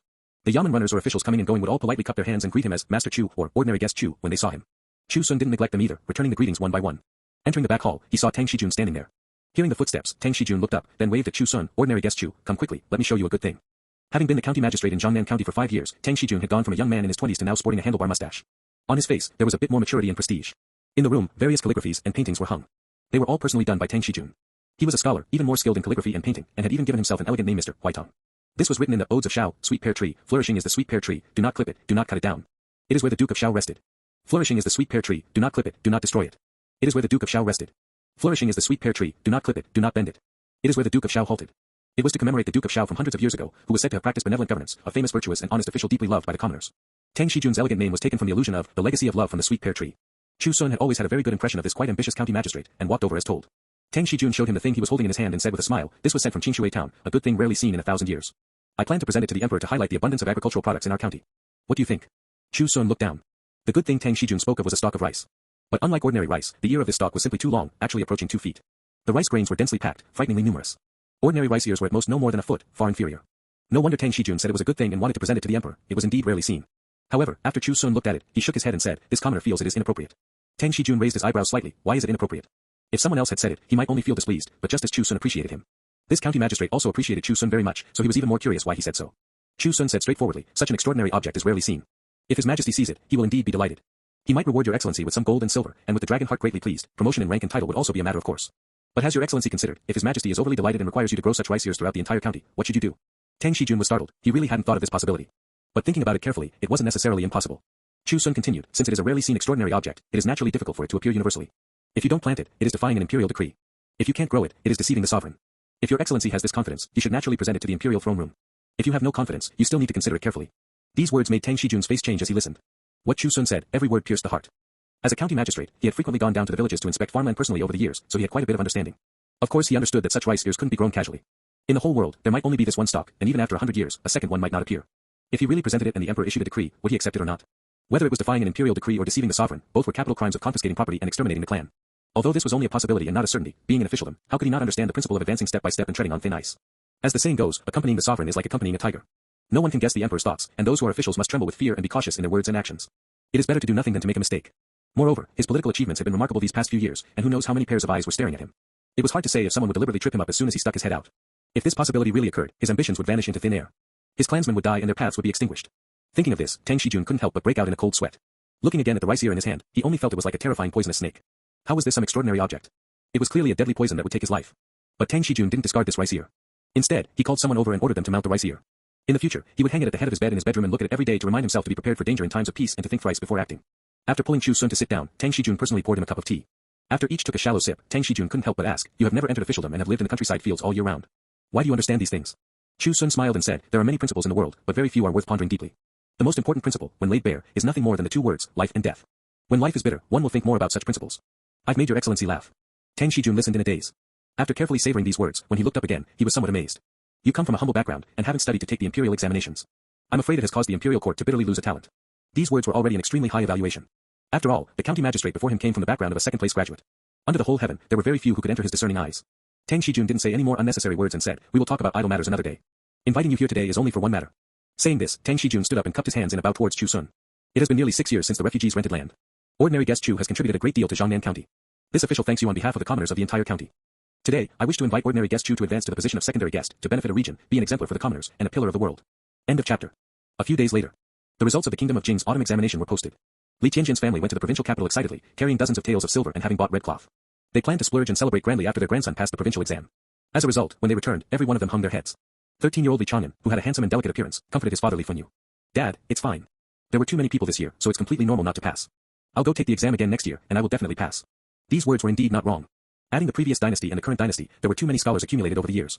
The third-rank high official of the Hanlin Academy who presided over the autumn examination said, "A county gathers over 1,000 child students and selects a dozen or so to become government students. A province gathers tens of thousands of government students and selects 100 or so to become provincial graduates." Among the scholars who came to participate in the autumn examination, there were even those in their 40s and 50s. Their hair was about to turn white, yet they still persisted in the imperial examinations. Although Li Chang'an was smart, how large was a prefecture? He was far from the only smart one. With so many people taking the exam every year and failing every year, he had only gone for 1 year, so failing to pass was perfectly normal. Li Tianjian's wife nagged, "It must be because we didn't bribe the chief examiner with silver. I wonder how much they gave to be able to pass." Li Chang'an shook his head and said, "The chief examiner is a scholar of the Hanlin Academy, a third-rank high official. The current emperor governs the country with honesty. If we really bribed with silver, I'm afraid our whole family wouldn't be able to keep our heads. Grandma, please rest assured. I wasn't fully prepared this year. After studying hard for a few more years, I will definitely pass." Li Tianjian chimed in, "It's fine, it's fine. Isn't it just failing for 1 year? Take the exam again next year." Li Chang'an's mouth opened slightly, as if he wanted to say something, but he didn't. The autumn examination was held once every 3 years, he couldn't take it next year. Just as they were talking, the sound of beating gongs and drums came from behind. The family turned to look and saw many yamen runners and villagers joyfully carrying a plaque heading this way. Walking at the very front was precisely the county magistrate An Xiu. Beside him was Chu Xun, holding hands with An Xiu and walking shoulder to shoulder. Such a special honor left Li Tianjian's family dumbfounded. When the procession arrived in front of them, Li Chang'an reacted and hurriedly pulled them to kneel down. This commoner pays respects to Lord Tang. Although he was a purchased imperial college student, skipping the hurdle of scholar and able to directly enter the provincial examination to test for provincial graduate. Rob. But he wasn't a real scholar himself, so when seeing an official, he still needed to kneel and bow. The family knelt on the ground in a flurry, but couldn't help looking up. Seeing them, An Xiu vaguely recognized them as people from Pinecone Village, so he smiled and said, "Rise, no need for excessive formalities. This official came today to congratulate secondary guest Chu, and you all should also share in the joy and congratulations. Pinecone Village has produced a talent like secondary guest Chu, your blessing is not shallow." These words left Li Tianjian and the others not knowing how to respond, especially Li Tianjian's wife, whose heart was almost smoking with jealousy. She originally thought that with her grandson participating in the provincial examination, he could become a provincial graduate, and then the family would be glorious. Who could have thought that her grandson didn't pass, but instead welcomed Chu Xun advancing to secondary guest? Back then, her father-in-law, the old village chief who died in the water dispute, was only an ordinary guest.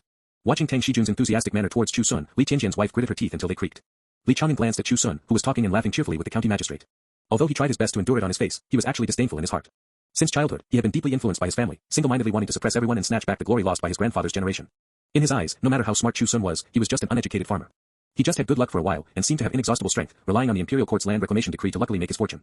Perhaps somewhere in the unseen world, that Songlu water god also liked this kind of person, protecting him to be smooth sailing all the way. However, these were all external forces, how could they be counted as his own true ability? In the future, when he passed the provincial exam, and then overcame all obstacles to become a metropolitan graduate, he would also become a high official and noble. A person of the countryside, not to mention a mere secondary guest, even if he was the premier great guest within 100 miles, so what? He was still just a farmer. Nothing more than that. Li Chang'an clenched his fingers tightly, shouting in his heart, "Study. Study." Chu Xun reclaimed 30 acres of wasteland at the age of 19, winning the title of honored guest. And he, Li Chang'an, would become an official lord at the age of 16. 3 years from today, he would become the most glorious person in Pinecone Village. The county magistrate personally coming to the door to congratulate was a rare major event in the surrounding dozens of miles. Li Xiaotian, leading the old and young of the village, had already been waiting for a long time. When he saw Chu Xun, he smiled happier than anyone else. Although this honor wasn't his own family's, it belonged to his village, and he was the village chief. Li Xiaotian turned his head and said to his wife Shui Huilan beside him, "I told you this child Sun would have great prospects." Zhang Shizhen was also a shrewd person, secretly stuffing his daughter over back then, so his death wasn't in vain. Shui Huilan rolled her eyes and said, "How are you speaking?" Li Xiaotian knew his words were indeed somewhat inappropriate, gave a dry laugh, and added, "Speaking of which, when we see Chu Xun in the future, I'm afraid we'll have to call him Master Chu." These words were of course a joke. What the village valued most was seniority. Even if Chu Xun advanced to secondary guest, he still had to respect his elders in front of Li Xiaotian. From ancient times to the present, this had always been the rule. Towards Chu Xun, Li Xiaotian was like looking at his own child. The more successful the child was, naturally the happier he was. Shui Huilan, however, quietly wiped away tears from the side. Li Guanmao, whose big red bulbous nose was becoming more obvious, hurriedly pulled her. "Mother, what are you doing?" Shui Huilan choked with sobs. Sun had it so hard, and now he finally has prospects. If your Aunt Xiao were still here, how wonderful it would be.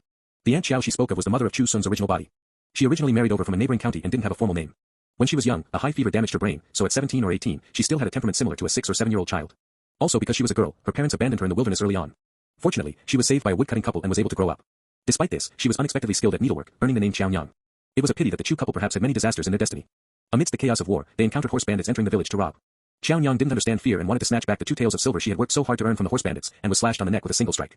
Her husband Chu Xun didn't resist, but the horse bandits were murderous by nature and actually hacked him to death with a single strike as well, leaving behind Chu Xun, a 2-year-old baby, all alone and helpless. Shui Huilan had a very good relationship with Xiaonyang, and they often did needlework together to earn some copper coins. That year when the couple was buried, she cried for a long time.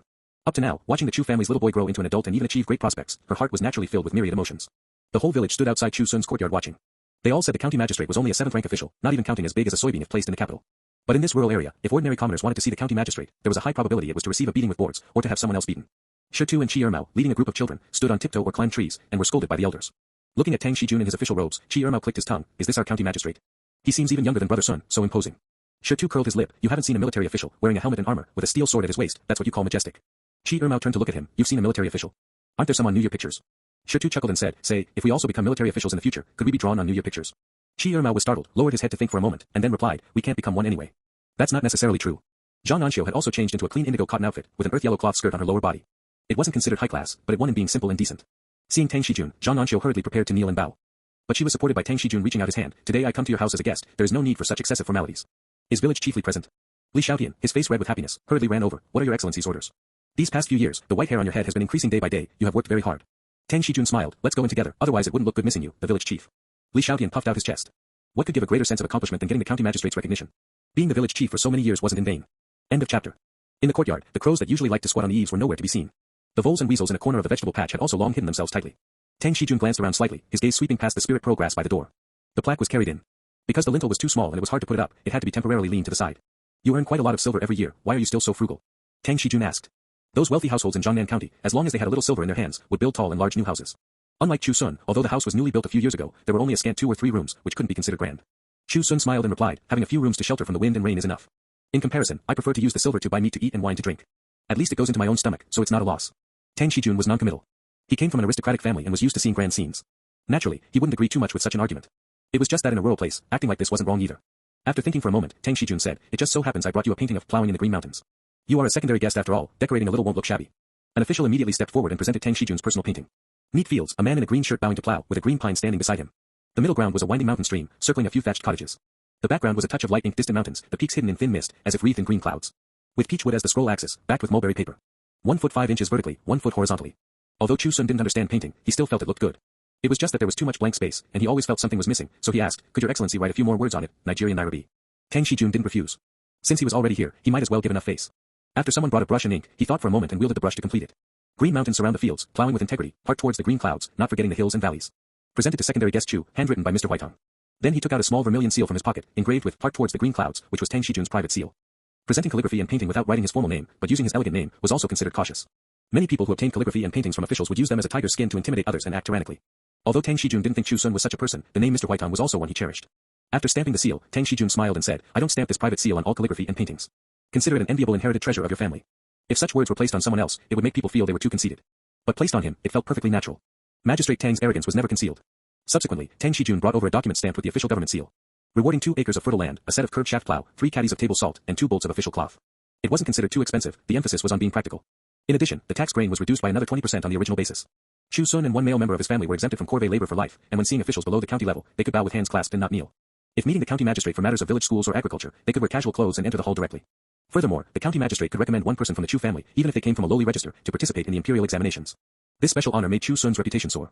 Previously, only Pinecone town and a very small surrounding area knew of him, but now the entire Jiangnan county knew. There was a secondary guest Chu who had obtained the county magistrate's personal calligraphy and painting, even stamped with a private seal. For a time, there was an endless stream of people coming to visit and admire the calligraphy and painting. The continuous greetings of Master Chu, wishing you good health, shook the crows on the eaves so much that they covered their heads with their wings. An Xiu, with her dark skin, became the object of envy for the women. There were even many who considered their appearance and figure to be many times better than hers, secretly criticizing in their hearts, how could a dark girl have such good luck to marry a figure like Master Chu? Some bold ones hired matchmakers to go to Chu Xun's house to propose marriage. If they couldn't be the main wife, being a concubine was also acceptable. Everyone knew that Chu Xun and An Xiu had been married for many years without children. With such family property now, how could there be no one to inherit it? As long as they could give birth to a son, it wasn't impossible for a concubine to turn over and become the main wife in the coming year. Regarding this, An Xiu remained silent. Although she didn't like it, she understood the significance of passing down the family line. Her own belly wasn't living up to expectations, who could she blame?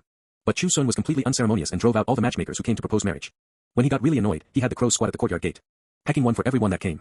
This flock of crows was massive in size and unusually fierce, making people shrink back in fear. After several matchmakers in a row were pecked until their heads were broken and bleeding, no one dared to come to the door anymore. Thus, 3 years passed. The 29th year of the kingdom of Jing, Chu Xun was 33 years old. Because of An Xiu's effective governance, Jiangnan County not only had no refugees causing chaos, but instead absorbed them as local households. Especially Pinecone town, which greatly replenished a wave of population. In 8 years, Pinecone town went from the previous state of panic to the current state of living and working in peace and contentment. Coupled with successive years of bumper harvests and agricultural production, An Xiu had gone through 3 evaluations with remarkable achievements, which even the Ministry of Personnel couldn't ignore. The so-called 3 evaluations originated from the records of the ancient kingdom of Yun, evaluate achievements every 3 years, and after 3 evaluations, promote or demote based on clarity or obscurity. Evaluate achievements once every 3 years, evaluate again at 6 years, and complete the evaluation at 9 years. If qualified, the Ministry of Personnel would give you a promotion. In the 6th year, An Xiu should have been promoted, but the Ministry of Personnel refused to relent, delaying it for another 3 years. Whether this was due to discord between the aristocratic family behind An Xiu and the Ministry of Personnel, ordinary people were unclear. But no matter what, this year it seemed the emperor casually asked a question, and only then did the Ministry of Personnel give way. Originally, his family had made arrangements everywhere to have An Xiu go to the Ministry of Revenue as a principal. That was a regular 6th-rank capital official. In the future, to be promoted to vice minister or minister, one had to take this path. But An Xiu didn't go, and instead went to Fengdu City to be a prefectural vice magistrate. This was a subordinate 6th-rank official title. Whether in official rank or reputation, it was inferior to a principal of the 6 ministries. But it was in charge of salt, grain, river defense, coastal defense, river works, water conservancy, pacifying the people and barbarians, and other affairs, which was considered holding real power. The current emperor valued the people's livelihood the most, and also preferred officials related to it. An Xiu had ambitions and was very arrogant, naturally unwilling to take those empty positions in the 6 ministries. He wanted to walk up step by step, until he became a high-ranking provincial official, or even the grand secretary of the cabinet. The former prefect Liang Mingjing had already left office a few years ago. But because he embezzled tens of thousands of taels of silver, he was secretly reported to the Son of Heaven and sentenced to the extermination of his entire clan. His father was the emperor's personal guard and had died taking a blade for the emperor during wartime. Although he didn't have a very high noble title after the founding of the country, only being posthumously titled Count of Loyalty and Bravery, it was still considered vast imperial grace. Perhaps remembering old sentiments, the emperor issued a decree, the Count of Loyalty and Bravery died for us, allow the Liang family to keep one person's life. Hearing that Liang Mingjing's grandson Liang Chiefeng was smart and clever, able to compose a poem in 7 steps at the age of 11 or 12. If one person's life was to be kept, it naturally should be him. This wisp of incense might still be able to stage a comeback in the future. When many elders in Pinecone town heard of this matter, they looked at each other in dismay. Back then, the Lin family wanted to marry Lin Xiaoxi to Liang Mingjing's foolish son. Lin Xiaoxi desperately refused and insisted on marrying the foolish and honest Zhang Sanchun. In those years, how many people openly and secretly laughed at Lin Xiaoxi for not knowing her blessings while living in them? No matter how foolish the prefect's son was, you would still be the prefect's daughter-in-law. A massive blessing fell from the sky, yet she discarded it like worn-out shoes. If you want to talk about foolishness, the Lin family's daughter was much more foolish than Zhang the Fool. However, 10 years passed, and the Lin family had 9 generations exterminated because of Lin Xianzong's matter. The Liang family had their entire clan exterminated because of Liang Mingjing's embezzlement, leaving only one person. On the contrary, Zhang Sanchun, who was once looked down upon, now opened a roasted goods shop in the town, and business was booming. His son was smart and clever, and his daughter, born just a few years ago, was also lively and adorable, given the milk name, Xia. The couple lived better and better, already an enviable family. Furthermore, there was Chu Xun, this good brother-in-law, who was highly regarded by 2 county magistrates and stood out among the many honored guests. This rise and fall left people dumbfounded. During the season of drizzle, An Xiu was about to go to Fengdu City to take up his post. Before leaving, he specially called Chu Xun to the stone bridge over the Songlu River. Standing by the stone stele at the bridgehead, An Xiu looked at the Songlu water god temple on the opposite bank. Chu Xun, do you think there really is a water god in this river? I heard he controls turtles and snakes and has boundless magical power. The favorable weather these years is all due to his protection. Chu Xun replied, it's hard to say, after all, no one has seen it with their own eyes. But even if there really is a Songlu water god, the growing prosperity of this county may not necessarily be his credit. Your Excellency's contribution is the greatest. This wasn't flattery. During An Xiu's 8 years here, Jiangnan County had climbed step by step, which was obvious to all. Facing Chu Xun's praise, An Xiu smiled, having these words from you can be considered reducing a bit of regret. This time I am promoted to vice magistrate. Although I am not in Jiangnan County, I will still pay close attention. Among the many so-called talents in this county, only you can enter my eyes. It's a pity you don't have an official rank and cannot serve as an official in the same court. But even if you are just a rural secondary guest, you still need to guard against arrogance and rashness. When I go to your house again next year, I want to see if that calligraphy and painting is even more brightly colored. Calligraphy and paintings only grow old with the years, how could they become more brightly colored the longer they are kept? But Chu Xun knew that An Xiu wasn't talking about the painting, but the person, and even more so this land and water. Having been a county magistrate for 8 years, he naturally had deep feelings and was reluctant to part. Yet for the ambitions in his heart, he had to move upwards. Chu Xun bowed and saluted, I will strictly remember your Excellency's teachings and will definitely diligently cultivate myself. I also hope your Excellency can rise rapidly in the world and realize your grand ambitions. An Xiu smiled and reached out to pat Chu Xun's shoulder. He didn't say any more words, but his hand seemed to weigh 1,000 caddies. He valued Chu Xun, but because Chu Xun had no official rank, he couldn't entrust the affairs of this place to him. This pat seemed light, yet heavy. There was private friendship, and also overt regret. To be so highly regarded by someone so arrogant that he was unwilling to take a higher official position was rare. Extremely rare. End of chapter. An Xiu turned to face the Songlu Water God Temple, slightly raised his head, and puffed out his chest. If there really is a Songlu Water God, he should benefit the commoners of this place. If he stirs up trouble and harms the innocent, this official will definitely lead troops to crusade against him, and will definitely execute him without pardon. These words were spoken with a stern voice and severe countenance. Everyone in the world revered immortals and gods, even officials were no exception. An Xiu believed that there might really be an immortal or god protecting this place. But he was completely fearless, his arrogance soaring to the sky. Whether it was an immortal, a god, a demon, or a devil. If it harmed the Jiangnan county he had painstakingly managed for 8 years, it would be executed. Just because he was An Xiu. The fisher of unparalleled in the world. The June of a single word weighing 1,000 caddies. 8 years as a county magistrate had not smoothed his edges. Instead, it had ground this sharp piece of metal and stone to be even sharper. The 29th year of the kingdom of Jing. An Xiu was 29 years old. The new dynasty was newly established, thriving, and prosperous. Passing the imperial examination as the second-place graduate, high-spirited and vigorous. Chu Xun watched An Xiu walk towards the sedan chair. Seeing his heavy steps, he knew what he was worried about. In midair, a crow flapped its wings and swept over the Songlu River. Caw. A hoarse cry exploded in the air. Boom. Water waves surged and shot up into the sky. An Xiu, who had already lifted the cloth curtain and was preparing to enter the sedan chair, heard a shout in his ear, "Your Excellency, please look." A Nigerian Nairas. An Xiu turned his head and saw a large white python darting up from the water. Its body, nearly 2 zhang long, was full of oppressive force. There was also a turtle the size of a wash basin, being propped up by the white snake, clearly visible. The commoners on both banks of the Songlu River had all heard the rumors that the Songlu water god controlled a turtle and a snake. Therefore, seeing this snake and turtle, they all hurriedly threw down the things in their hands and knelt down to kowtow in panic and reverence. An Xiu did not do so. He was a certain distance away from the Songlu River, and the scene he saw was completely different. The giant white python and the large green turtle were certainly conspicuous, but in front of them was a tall and straight figure. Vaguely, An Xiu's vision seemed somewhat blurred. It was as if Chu Xun's figure had become incomparably tall and large, and even the large turtle and giant python were merely foils. He had been to the Songlu water god temple and seen that statue with a blurred face. And now, the blurred statue seemed to overlap with the figure before his eyes. Splash. Water splashed in all directions as the giant python and large turtle hit underwater and disappeared. In An Xiu's field of vision, only Chu Xun remained. Still clear, still real. At this moment, a thought suddenly arose in his heart. Even if there was no water god in the Songlu River. But there was still Chu Xun. He didn't know why he felt this way, only that his heart was suddenly extremely agitated. He raised his arms, cupped his hands, and said aloud, "You must take care of yourself." Chu Xun also cupped his hands and saluted, "Your Excellency, take care." An Xiu didn't say any more words, nor did he look at the Songlu water god temple again. The worry in his heart, at this moment, was like a clear sun, forcefully tearing apart that touch of haze. The light was like a tide, endless and continuous. Whether there really was a Songlu water god in the world, even after seeing the giant python and large turtle, he couldn't be certain. But in the world, there really was a person named Chu Xun. Chu Xun watched An Xiu get into the sedan chair and gradually drift away along the forest path. Only after a long time did he turn around and look at the commoners kneeling and bowing on both banks of the river. Back when An Xiu pulled him to kneel and bow to the Songlu water god, he knew that statue was himself. Now the commoners were sincerely kowtowing, yet they didn't know the manifestation of that statue was right before their eyes. At this moment, Chu Xun suddenly felt his shoulders become a bit heavier. As if the few pats An Xiu gave him before leaving had never faded. Or perhaps, he finally understood the meaning of those pats. Time is like a long river, surging forward without end, never turning back. Only he would stand on the riverbank, watching batch after batch of people. Coming. Going. Like the spray crashing against the shore, little drops of water splashing on the damp soil. As if they existed. When An Xiu was promoted, he didn't take a single cent of silver, leaving it all at the county office. He only took away the calligraphy and paintings he had wielded his brush for in Jiangnan County over the years. Besides that, there was also an exceptionally long stock of rice. This was the good thing he had wanted to present to His Majesty the Emperor back then, but kept as a warning because of what Chu Xun said. Those who are officials should tread on thin ice and be cautious in their words and actions. Only then can they advance step by step and realize their grand ambitions. The commoners lined the streets to see him off, and many even wept bitterly, reluctant to part. Most of them were refugees who had fled from famine back then. Now they had gained a firm foothold in Jiangnan County and no longer had to live without a fixed residence or go hungry. This was An Xiu's achievement, and even more so his merit, and also the source of the commoners' gratitude. Those who were extremely puzzled by those few government decrees in the past now only felt deeply ashamed. In terms of long-term vision, they couldn't even hope to catch up. The newly appointed county magistrate was the former registrar An Xiu, who was also considered an old acquaintance. After his promotion, he specially called Chu Xun to the county office for a simple meal. He stated clearly that when Lord Tang left, he had instructed him to keep an eye on secondary guest Chu, so that he wouldn't go astray because of his increasingly abundant family property. Chu Xun listened in silence. Although An Xiu didn't show excessive partiality towards him on ordinary days, he still left such an exhortation before leaving. It could be seen that his regard for him had already surpassed how an official treated an honored guest. An Xiu also saw this and said, "Lord Tang truly has a heart of care and protection for secondary guest Chu. There are millions of people in the world, but very few who can appreciate each other. Secondary guest Chu should use this to encourage yourself." Chu Xun nodded. It should be so, in order not to make an old friend worry. Some people were promoted and cheered with joy. There were also families with faces full of sorrow. In this year's autumn examination, Li Chang'an went to take the imperial examination again. He had studied hard for 3 years, reading late into the night every day, burning who knows how many hundreds or thousands of candles. He went to the examination hall full of confidence, but on the day the results were posted, his name was not on the list. The family returned with bitter faces, the carefully prepared red cloth as useless as it was 3 years ago. Li Qianjian's wife didn't know how many curses she hurled on the way back. She shouted resolutely, "They definitely used silver. My grandson is 100 times smarter than them, how could he not pass? It's all your fault, you dead old man, being so stingy. Silver can't be eaten, are you keeping it to take into your coffin?" Li Tianjian was 5 years older than Li Xiaoyan, and now his hair was gray, showing his old age. As people get older, their temper gets smaller. When they were young, his wife had a loud voice at home, and now it was even worse. Being scolded like a grandson, he didn't dare to make a sound. In his heart, he only felt that perhaps they really should use silver to exert some effort. If he could pass the provincial exam and become an official lord next year, how much silver couldn't be earned back? Li Chang'an, however, gritted his teeth and shook his head, saying, "This year's examination questions were not what I am good at. For the next 3 years, I will study other classics." Even without using silver, I will definitely pass the provincial exam.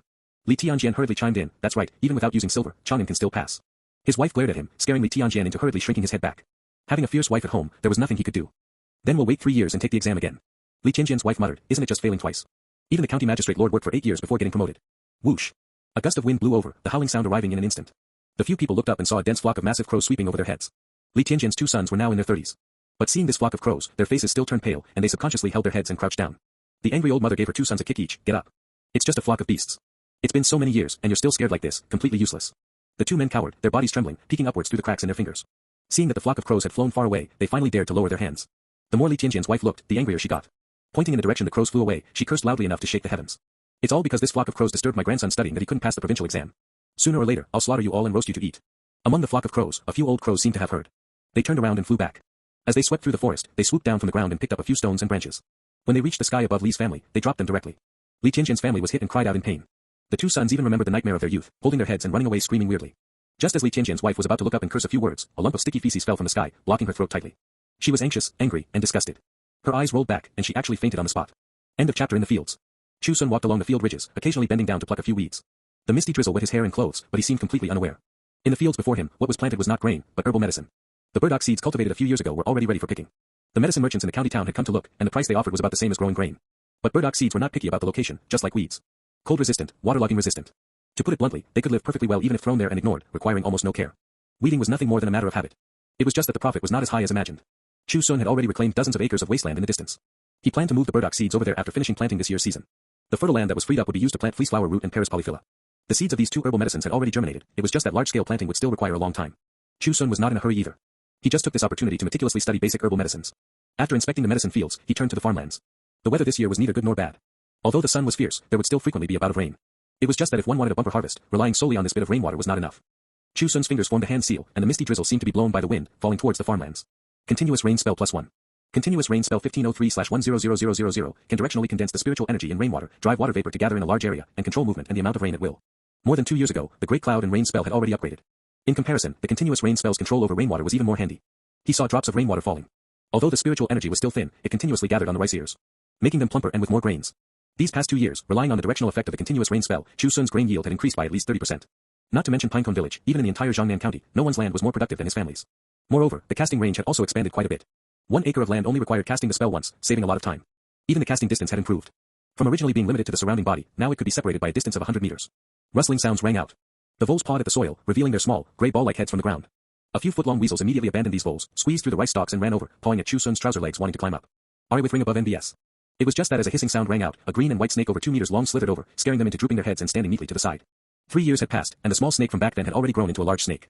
It was just that it hadn't yet reached a too terrifying degree, so Chu Xun didn't have it hide in the Songlu River along with the 2 giant pythons. A few crows fell from the trees, pecking and scratching at the green and white snake's head. The large snake slightly raised its body, flicking its tongue as if to bite but not biting. This was their unique way of playing, having a style of its own. But they would also pay attention to propriety, trying their best not to damage the crops. Chu Xun had been in this world for 29 years, and these livestock and poultry had also accompanied him for 29 years. Perhaps the spiritual rain made their vitality burst forth. Except for the voles that burrowed in the soil all year round, the other livestock and poultry rarely died. Especially the crows, which naturally lived long. Having freeloaded on the spiritual rain for nearly 30 years, now even the oldest crow was only close to a meter in body length, astonishingly large, yet showing no traces of old age at all. It was as if in the life trajectories of these livestock and poultry, they were still in their prime.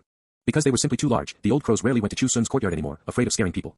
Only those born a few years ago would fly over and squat in a row on the eaves. At this time, a calling sound came from the distance, Brother Sun. The livestock and poultry scattered at the sound, and in the blink of an eye, they burrowed into the farmlands and disappeared without a trace. Chu Xun and Chi Ermao followed the field ridges, their straw sandals kicking up flying mud. The 2 completely ignored it, running excitedly in front of Chu Xun and saying, "Have you heard? The horse tribes of the northern desert have invaded, and the imperial court has sent a large army there. Ermao and I also want to join the army, and establish meritorious deeds and a career then." Chu Xun frowned slightly upon hearing this. Chu was 18 this year, and Chi Ermao was 17. Both children were ones he had watched grow up, and their feelings were very deep. Although Chu and Chi Ermao always called him Brother Sun with every mouthful, in reality, it was about the same as uncle and nephews. These years, the families in the village had all saved some silver. Chu married a wife last year, and he heard she was just pregnant. The child hasn't even been born yet, and you run off to join the army, what kind of talk is that? Furthermore, both of their fathers died during the water dispute back then, leaving behind orphans and widowed mothers. Now that they had finally grown into adults with great difficulty, if something else happened, wouldn't it be the white-haired sending off the black-haired? But the kingdom of Jing had been established for nearly 30 years, and had fought countless battles, big and small. Although it had been much calmer in recent years, there were still many young people eager to establish meritorious deeds, break away from their current social class, or climb to a higher level. Chu and Chi Ermao were exactly like this. They didn't consider the matters behind them too much, only thinking about establishing meritorious deeds and a career, becoming majestic generals in the future, and returning home in glory. It would be best if it was like the New Year pictures bought a few years ago, drawn on them, making every household marvel. Chu Xun shook his head and said, "If you are here to ask me, I think it's better not to go." "Why? Fighting a war kills people, aren't you afraid of death?" Chi Ermao hesitated slightly, but Shi Tu didn't hesitate at all, holding his head high and puffing out his chest, fearing death is not a manly man. These are the words you taught me. Chu Xun didn't know whether to laugh or cry. I taught you that, but it wasn't meant to be used at this time. What do your mother say? Chu Xun asked. My mother said to at least leave incense for the family, but my wife is already pregnant, Shi Tu said. Chi Ermao opened his mouth, but didn't make a sound. He hadn't married a wife yet, where would the incense inheritance come from? Chu Xun said, being pregnant doesn't mean you can leave incense. Both of your families are single seedlings, how can you risk your lives? Absolutely not. If the war is fought well, perhaps you can establish meritorious deeds and a career. But in fighting a war, how can there be no people dying? In terms of both emotion and reason, Chu Xun didn't want to see such a thing happen. Although this kind of thought was somewhat selfish, after all, protecting the home and defending the country was the duty of the people of the kingdom of Jing. But for the children he had watched grow up, how could he bear for them to take risks? Chu Xun absolutely refused to relent, and even took them back, calling the two women over as well, to have a good talk. In the end, the two of them finally couldn't go. According to Chu Xun's words, at the very least, you have to wait until the child is born before talking about it. 8 months later. Shi Tu got a chubby son and asked Chu Xun to help give him a name, called Liao Licheng. Utmost sincerity can crack even metal and stone, tempered and honed to become a useful talent. Shi Tu said it was good with his mouth, but felt this name was a tongue twister to read, so he gave him another nickname. Gooden. After Chu Xun heard it, he had nothing to say, and could only praise with one sentence, classic. 1 month later, Chi Ermao married a wife. It was a girl from Hongtian Village 30 miles away, named Chunny. Although her appearance was ordinary, she was very diligent in her work. 3 months later, just after the end of the year, the winter snow dyed the village white. The door creaked open. The crows squatting on the eaves took the opportunity to shake their bodies, dropping flakes of snow. Chu Xun came out wearing a not too thick padded jacket. His physique was much stronger than ordinary people, so he didn't feel much coldness. He habitually squatted down and reached out to brush away the white snow covering the spirit pearl grass. The 20 leaves were still glossy green, never having withered or yellowed. The green-skinned flower bud from earlier years finally revealed a trace of bright red slit this year. End of chapter. Chu Xun looked at the bright red and that trace of a slit, and a bit more of a smile appeared on his face. It's already over halfway, it will be very soon, right? At this time, a shout came from outside the courtyard. Brother Sun, have you seen my Shi Tu? Chu Xun turned his head to look, only to see Shi Tu's mother, as well as his wife Jiahua, hurriedly running into the courtyard. Early in the morning, the two of them hadn't seen Shi Tu. They thought he had gone to the latrine, but after waiting for a long time without seeing a trace of him, they finally felt something was wrong. After returning to the house and searching, they found a few pieces of clothing and a few tails of silver missing, and immediately felt things were not good. They ran over in a panic to look for him, but Shi Tu hadn't come here at all. Chu Xun was slightly startled, then immediately understood, and couldn't help but sigh. That child, I'm afraid he still hasn't forgotten about joining the army. Now that the family's incense was secured, how could he still hold his temper? Not long after, Chi Ermao's family also came looking. Similarly, there was no sign of him. The only good thing was that Chi Ermao didn't seem to have taken clothes and silver with him. But conversely, this was even more worrying. Don't be anxious, sit in the house for a while first and warm up. Chu Xun invited the few people into the house. An Xiu hurriedly draped clothes over herself and came out, softly comforting them. It was just that looking at Chu Xun outside the house, her expression wasn't very good looking either. The pills bought at the temple fair a few years ago had long been eaten up, yet her belly still had no movement. She knew in her heart that she had been fooled and deceived. Going to the temple fair again wanting to settle accounts with that old man, how could she still find him? She wanted to give birth to a son but couldn't, while other people's sons ran off without a trace. For a moment, An Xiu only felt a sense of mutual sympathy for their shared plight. Chu Xun stood outside the courtyard, looking up at the crows on the eaves. Go find Shi Tu and Ermao. The crows shook their bodies, then flapped their wings and flew up, each flying in a different direction. With the crows' help, finding the whereabouts of the two shouldn't be a problem. But wanting to bring them back, I'm afraid it won't be easy. At this time, several miles away from Pinecone Village, Shi Tu, wearing a thick padded jacket and carrying a knapsack, stood at the intersection. You're really not going with me? The two of us fighting the enemy shoulder to shoulder, we can definitely make something of ourselves. Shi Tu said. Chi Ermao lowered his head, he wanted to go. But having just married a wife these past few months, the bed was very warm every day, and he was so happy he forgot his original intentions. The thought of joining the army had faded quite a bit. My wife isn't pregnant yet, Chi Ermao explained in a low voice. Shi Tu didn't persuade him much, only patting his shoulder and saying, in the village, the only one who can wrestle a couple of rounds with me is you. But it's fine, wait until I gain a firm foothold in the army first, it won't be too late for you to come then, are in Nigerian Nairas. Then I'm leaving. Help out more with my family's affairs. When I establish military merits, there will be a share of credit for you. Shi Tu, full of confidence, carried his knapsack, turned around, and ran off. Listening to his excited footsteps, Chi Ermao raised his head, watching the familiar back figure get further and further away in the cold wind. He suddenly felt a bit of regret, he should have gone. But what about his old mother and wife at home? In terms of strength, he was only half a notch inferior to Shi Tu. But in terms of temperament, he wasn't that unyielding. When they were young, he was blustering and boisterous. When they grew up, it was usually Shi Tu charging in front, and him following behind to lend a hand. The sound of flapping wings came from the air. Chi Ermao looked up and saw a black bird descending from the sky. Although not an old crow, it was also 1 foot and 3 inches tall. Chi Ermao knew this was Chu Xun's family's crow, so he asked, did Brother Sun send you to find us? The crow flapped its wings twice, seemingly in response. Chi Ermao didn't ask any more, only looking up into the distance, where Shi Tu's figure could no longer be seen. He sighed, thinking, forget it, I'll just go after my wife also gives birth to a son. A year early, a year late, it doesn't matter. He turned his head and said to the crow, let's go back. The crow slightly tilted its head to look at him. Chi Ermao felt a bit guilty being looked at, I don't know where Brother Shi Tu is. The crow couldn't speak, only staring at him. Chi Ermao felt even more guilty, and simply turned his head and ran towards the village. When he arrived at Chu Xun's house, as soon as he entered the courtyard, he heard sobbing sounds coming from inside. His wife just married into the family, they don't even have a baby, tell me why is he so foolish? This was his old mother's voice. Do you think my family is any better off? The baby hasn't even been weaned and he ran off. If something happens, how are the three of us, mother and children, supposed to live? This was Shi Tu's wife Jiahua crying. Seeing Chu Xun standing in the courtyard, Chi Ermao, who was already 18, had married a wife, and started a family. Still like when he was a child who had made a mistake, he walked over with his head lowered. Brother Sun. Chu Xun looked at him, already understanding in his heart, Shi Tu went. Chi Ermao wanted to say he didn't know, but didn't dare to lie in front of Chu Xun, so he could only give a low You guys. Chu Xun wanted to reprimand him a bit, but felt it wouldn't help matters. In the end, he could only sigh, take your mother and wife home. Don't let them be so frightened and worried anymore. It's only been a short while, and their eyes are swollen from crying. Perhaps hearing Chi Ermao's voice, the few people in the house all ran out.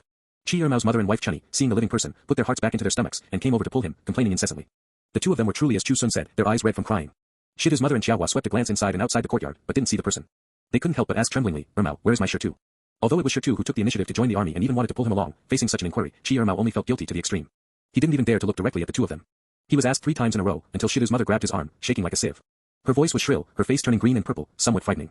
Only then did Ermao grit his teeth and say, Brother Shitu went to join the army. Although she had expected it early on, hearing it with her own ears, Shida's mother's face instantly turned pale.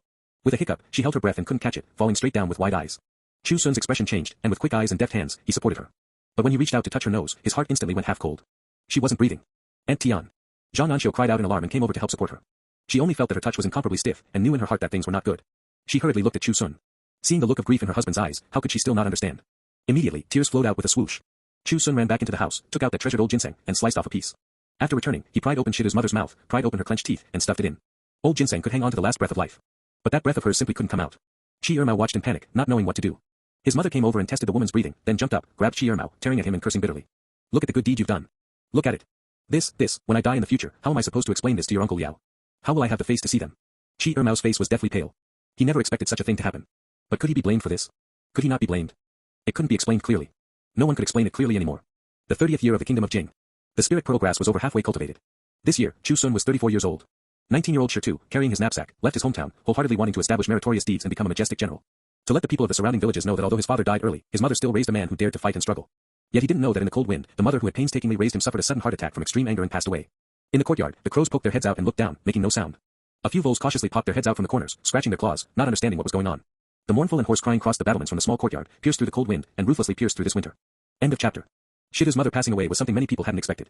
They felt she was still young, yet she left so suddenly. After Li Xiaotian found out about this, he jumped up and waved his hand, delivering 2 slaps, scolding Ermao thoroughly, why didn't you stop him? Don't you even understand the principle that while parents are alive, one should not travel far? Unfilial son. Unfilial son. Ermao took it, neither defending himself nor dodging. Although it wasn't necessarily him who angered his aunt to death, he ultimately couldn't escape involvement in this matter. The villagers gave a round of scolding, and also cursed Shitu a few times. It was still Chu Xun who stepped forward and said, respect for the dead is paramount. If sister-in-law has a spirit in heaven, she might not be willing to hear you scold her son like this. The villagers listened in silence, no longer scolding people, and instead silently started doing things. Among the group of women, some helped tear mourning cloth, some went to comfort Shida's wife, and some followed along wiping tears on the side. Xiaohua held a few months-old baby, her eyes swollen like walnuts from crying these past 2 days. She had married, given birth to a child, and the end of the year had just passed. It looked like it would be another year of good times. Her man secretly ran off to join the army, and her mother-in-law was angered to death. These days, how could she still live them? Li Xiaotian ordered people to set up the mourning hall. Seeing those children who usually ran around following behind Shidu's, but today they all stood there honestly without making a sound. He got angry out of nowhere, raised his hand and scolded, go, go, go, if you're not working, don't stand here, aren't you an eyesore enough? Dad, don't ruin your health with anger, it's the 12th lunar month of severe winter. Li Guangmao walked over and persuaded. The gray-haired Li Xiaotian had broken his heart over village affairs these years, otherwise he wouldn't have aged so quickly. He wanted to say a few more words, but didn't know who to say them to. A few days later, Shidu's mother was buried according to the village's customs. The pallbearers were all strong young men from the village. Ermao originally wanted to lend a hand too, but was directly kicked aside by Li Xiaotian. New Thailand Bot. You little brat, if you also cause such a disaster in the future, see how I deal with you. Don't think that just because your dad isn't here, no one will discipline you. Over the years, besides Chu Xun taking much care of the orphans and widowed mothers in the village, Li Xiaotian also helped out a lot. He truly treated the children as his own family. Whoever needed a bit of help, he would run around for them without any complaints. In terms of plowing fields, he wasn't as good as the water buffalo Chu Xun bought. But a water buffalo that only knew how to plow fields could not compare to him at all. The coffin was carried into Shidu's family's fields, where a deep pit had already been dug. Chu Xun held a shovel, and after the coffin was lowered, he shoveled dirt into it. After the grave mound was erected, Li Xiaotian kicked Ermao over. Although not a son, Ermao still wore mourning clothes, willingly knelt in front of the grave, and heavily kowtowed a few times. Half was kowtowed for himself, and half was kowtowed on behalf of Shitu. Chu Xun stood behind watching, vaguely recalling in his mind the time many years ago when he returned from the fields and passed by Shidu's house. The bare-bottomed baby, with dark buttocks, saying he forgot how to write for. The still charming woman covering her mouth and chuckling at him, what does that little girl know, do you want sister-in-law to teach you some? It's only been a dozen years. Chu Xun sighed again, pinching a hand seal in his hand. Continuous rain spell +1. The rule of the surrounding villages was that if there was rain during a burial, it was heaven seeing them off, and they should be able to reincarnate well in the next life. Pattering raindrops fell near the grave mound. Ermao was covered in rainwater, shivering from the cold. The rainwater flowed down his eyebrows and eyes, very cold, and also very salty. He finally couldn't hold it in anymore, kneeling in front of the grave and crying out bitterly. Regret. Lingering fear. Since then, Ermao would go to Shidu's house once every day. Chopping wood, carrying water. He rushed to do the work in the fields. Weeding, fertilizing, repelling insects, not missing a single day. Chunny would often go to the house to help tidy up the chores and clean up. Xiaohua held the infant in swaddling clothes, half her body sitting on the edge of the bed, blankly watching them busy themselves. The large new house should have had 3 generations living together under one roof, happy and harmonious. Now only she and the child were left. Although there were people coming and going every day, in her heart, she only felt lonely. The infant didn't understand human affairs, only knowing to cry when hungry and look for milk to eat. Xiaohua numbly pulled open her lapel, supporting the child's head and bringing it towards her bosom. The child grabbed and gnawed, not finding the right place for a long time. Just as he wanted to cry out a couple of times, he felt something warm fall on his face. He curiously opened his eyes wide, looking at his mother's wet chin. Drop after drop of tears, turbid and unclear. He reached out his chubby little hand and gently touched the teardrops. The different sense of novelty made him giggle out loud. Chunny, who was wiping the table, turned her head to look and saw Xiaohua's tear-blurred appearance. Her heart tightened. She wanted to say something, but didn't know what to say. In the following 2 years, the harvest of Shidu's family was even more than Qi Ermao's own family. Despite this, whether it was Qi Ermao, his mother, or his wife Chunni, none of them had any objections. This was owed to Shidu's family. 2 years later, a letter came from Shitu, saying he had already become a squad leader. But the Great War was still continuing, and he could not yet return home. Xiaohua was both surprised and delighted reading it. Her man wasn't dead, and had even become an official. Yet she didn't know that a squad leader was not a military officer. Although leading 5 soldiers, he was still a soldier. Northern Desert Camp. Although the Horse Tribe's invasion was repelled, their main force was not annihilated. They were still relentless and showed no intention of retreating. The commanding general this time was the Marquis of Anping, Yang Yi, who excelled at surprise attacks with unexpected troops. During the chaos of war before the founding of the country, he once led 2,000 men on a rapid march of 800 miles, taking down a large enemy city and capturing the wives, children, and elders of over 70% of the generals, causing their morale to collapse, ultimately falling short of success at the last stage. In this Horse Tribe invasion, the Marquis of Anping's prestige was undiminished from those years, frequently coming up with brilliant stratagems. It was just that counterattacking the northern desert, the weather here was freezing cold and the terrain was complex. Deserts, gobi, grasslands, if they hid, they couldn't be found at all. The large army had been here for dozens of days, yet had never found the remaining main force of the enemy. Worried about the supply of provisions and fodder, quite a few people had already proposed retreating first. The Marquis of Anping, however, didn't want to leave just like this. He was already advanced in years, and might not have another opportunity to come out and fight any major battles in the future. This battle was very likely his final glory, how could he leave behind regrets? Inside the camp tent, all military officers of colonel rank and above had arrived. During the chaos of war, the Marquis of Anping had personal guards instigated to rebel, and nearly had his head chopped off in the night. Therefore, he did not allow military officers to bring bladed weapons into the tent. A large number of various weapons were placed on the open ground outside the tent. Some centurions and platoon commanders gathered in 2s and 3s, discussing whether to retreat or continue attacking. Further down were the unranked ones like squad leaders. Similarly gathered in 2s and 3s, they were instead discussing what there was to eat and drink in their hometowns, and whose women were better looking. The cold wind blew over, freezing everyone into shivering and cursing. What kind of hellish place is this? How can the horse tribes grow so big living here? Many people simply threw their weapons on the ground, otherwise holding them in their hands was piercingly cold and very uncomfortable. At this time, a squad leader wearing a half-body cloth-faced armor walked over. The so-called cloth-faced armor was actually just a few pieces of broken iron nailed onto thick cotton cloth, better than nothing. It was already so dirty that its original color couldn't be seen, covered in the sand and dust of the northern desert, looking more like a hard clod of earth. Arriving in front of the large tent, he looked down at the various weapons on the ground. After carefully identifying them, he bent down and picked up one of the goose-quill sabers with an ox-horn handle. The iron cloud pattern handguard had its edges worn smooth, showing at a glance that it was held year-round. The wrought iron scabbard was inlaid with 2 brass ornaments, and the character, Zhou, was engraved on the ornaments. It was very heavy, and also very cold, no different from a block of ice. This young squad leader suddenly pulled open the clothes at his chest and stuffed the entire saber inside. End of chapter. A nearby platoon commander saw this and asked in confusion, "What are you doing? You couldn't be thinking of stealing the colonel's saber, could you?" The others followed suit and laughed. Stealing was impossible, with so many people watching. The young squad leader turned his head and smiled at them. "It's nothing." The others didn't bother much, only feeling that this kid might have been frozen silly. Later when the colonel comes out and sees his saber missing, "Aren't you just asking for trouble?" The young squad leader didn't explain, standing there tightly hugging his chest. The iron scabbard was frighteningly cold. Gusts of cold wind blew over, freezing his lips blue. But he remained indifferent, only the hand gripping his collar tightened a bit more. After a long time, the discussion inside the camp tent finally ended.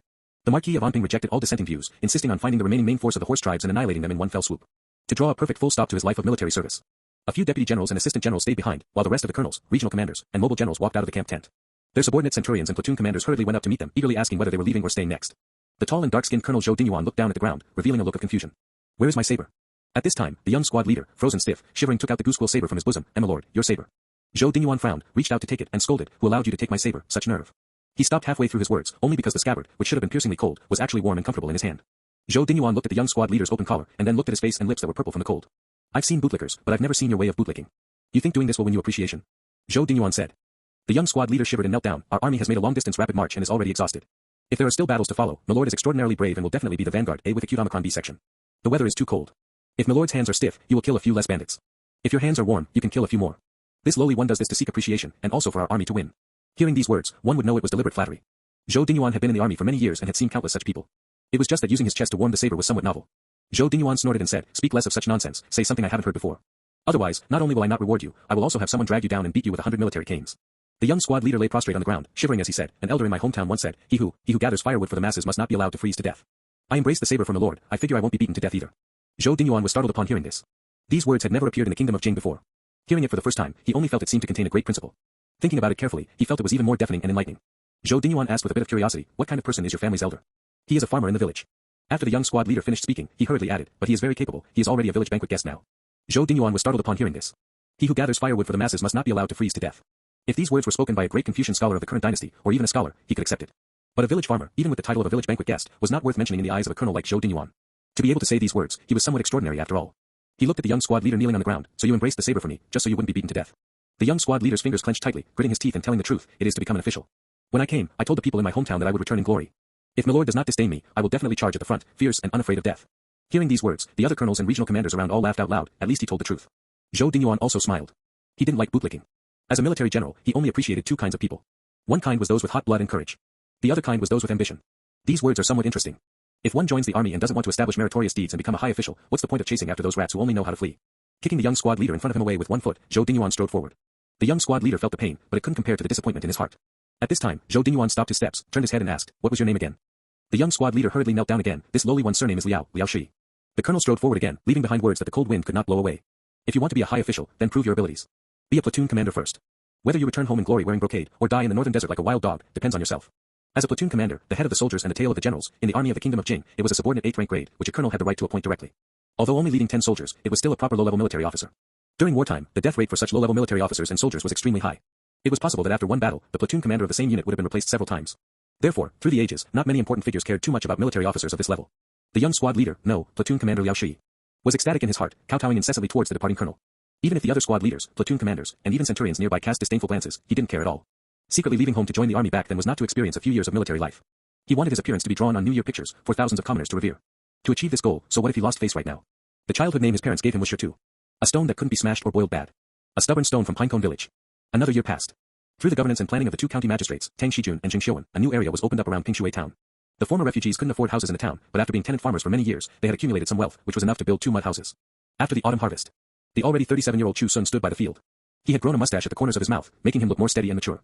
He formed a hand seal with one hand, and the soil under his feet continuously surged. Spiritual soil spell +1. Spiritual soil spell 41449/100000. Change soil quality in a small area, or control the movement and shaping of soil in a large area. In 7 years, the progress had increased by 40%. Calculated this way, in about 10 more years it would be able to advance to the next level, and by then it seemed it wouldn't be far from the spirit progress bearing fruit. In the vegetable patch, a few small voles rubbed their heads in the spiritual rain. 2 weasels squatted nearby, holding their heads high. The massive water buffalo chewed in its mouth, slowly pulling the plow alone in the field. In comparison, the voles appeared very inconspicuous. Originally, before the new year, Chu Xun wanted to sell this water buffalo, but An Xiu hugged the buffalo and cried like a tearful person, absolutely refusing to let go. After all, having raised it for so many years, their feelings were deep. The green and white striped large snake, already 3 meters long, slithered past the water buffalo's feet. The water buffalo swished its tail, showing no signs of fear. The green and white snake slithered to Chu Xun's feet and was about to climb up his legs. Chu Xun only felt his leg was extremely heavy, and couldn't help but look down and laugh. "You beast, you're so big and still want to climb on me, do you think you're still a small snake? When you grow a bit bigger, you'll also have to go hide in the Songlu River." End of chapter. The large snake didn't mind. After climbing up, it rubbed against Chu Xun's head, and then spat out a small gold nugget from its mouth.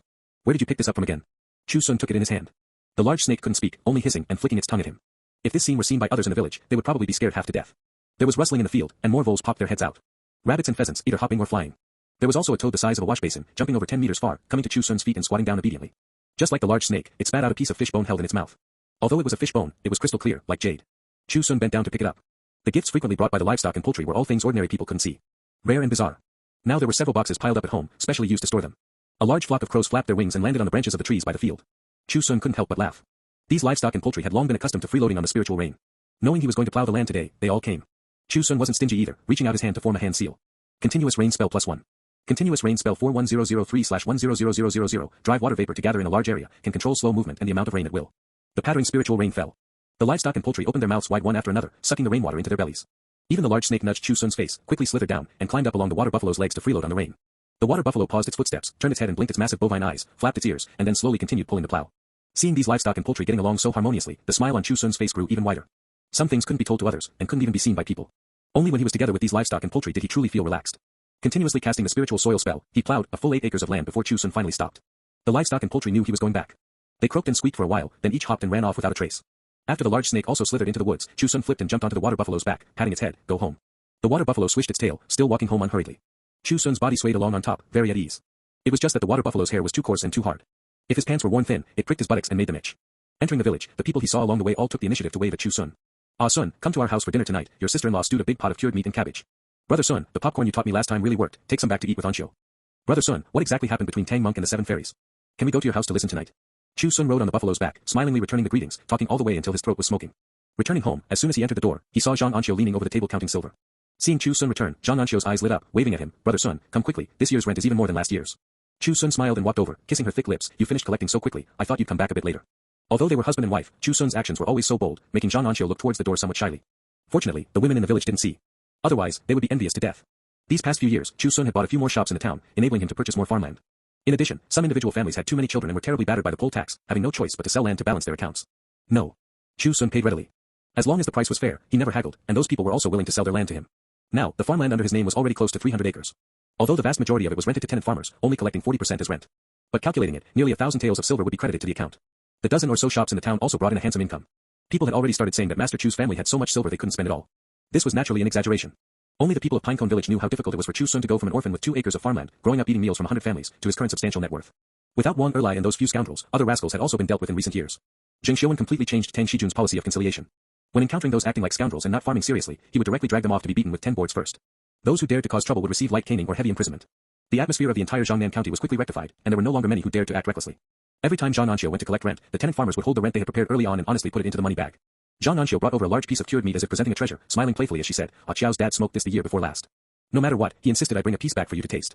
Pausing her words, An Xiu added, "I gave him silver in return, I didn't take it for free." "I didn't say you took it for free either." Chu Xun asked casually, "How is Ah Xiao doing now?" "I heard he got beaten with the board by the teacher again." Ah Xiao, who was as thin as his dad, was already 11 years old this year.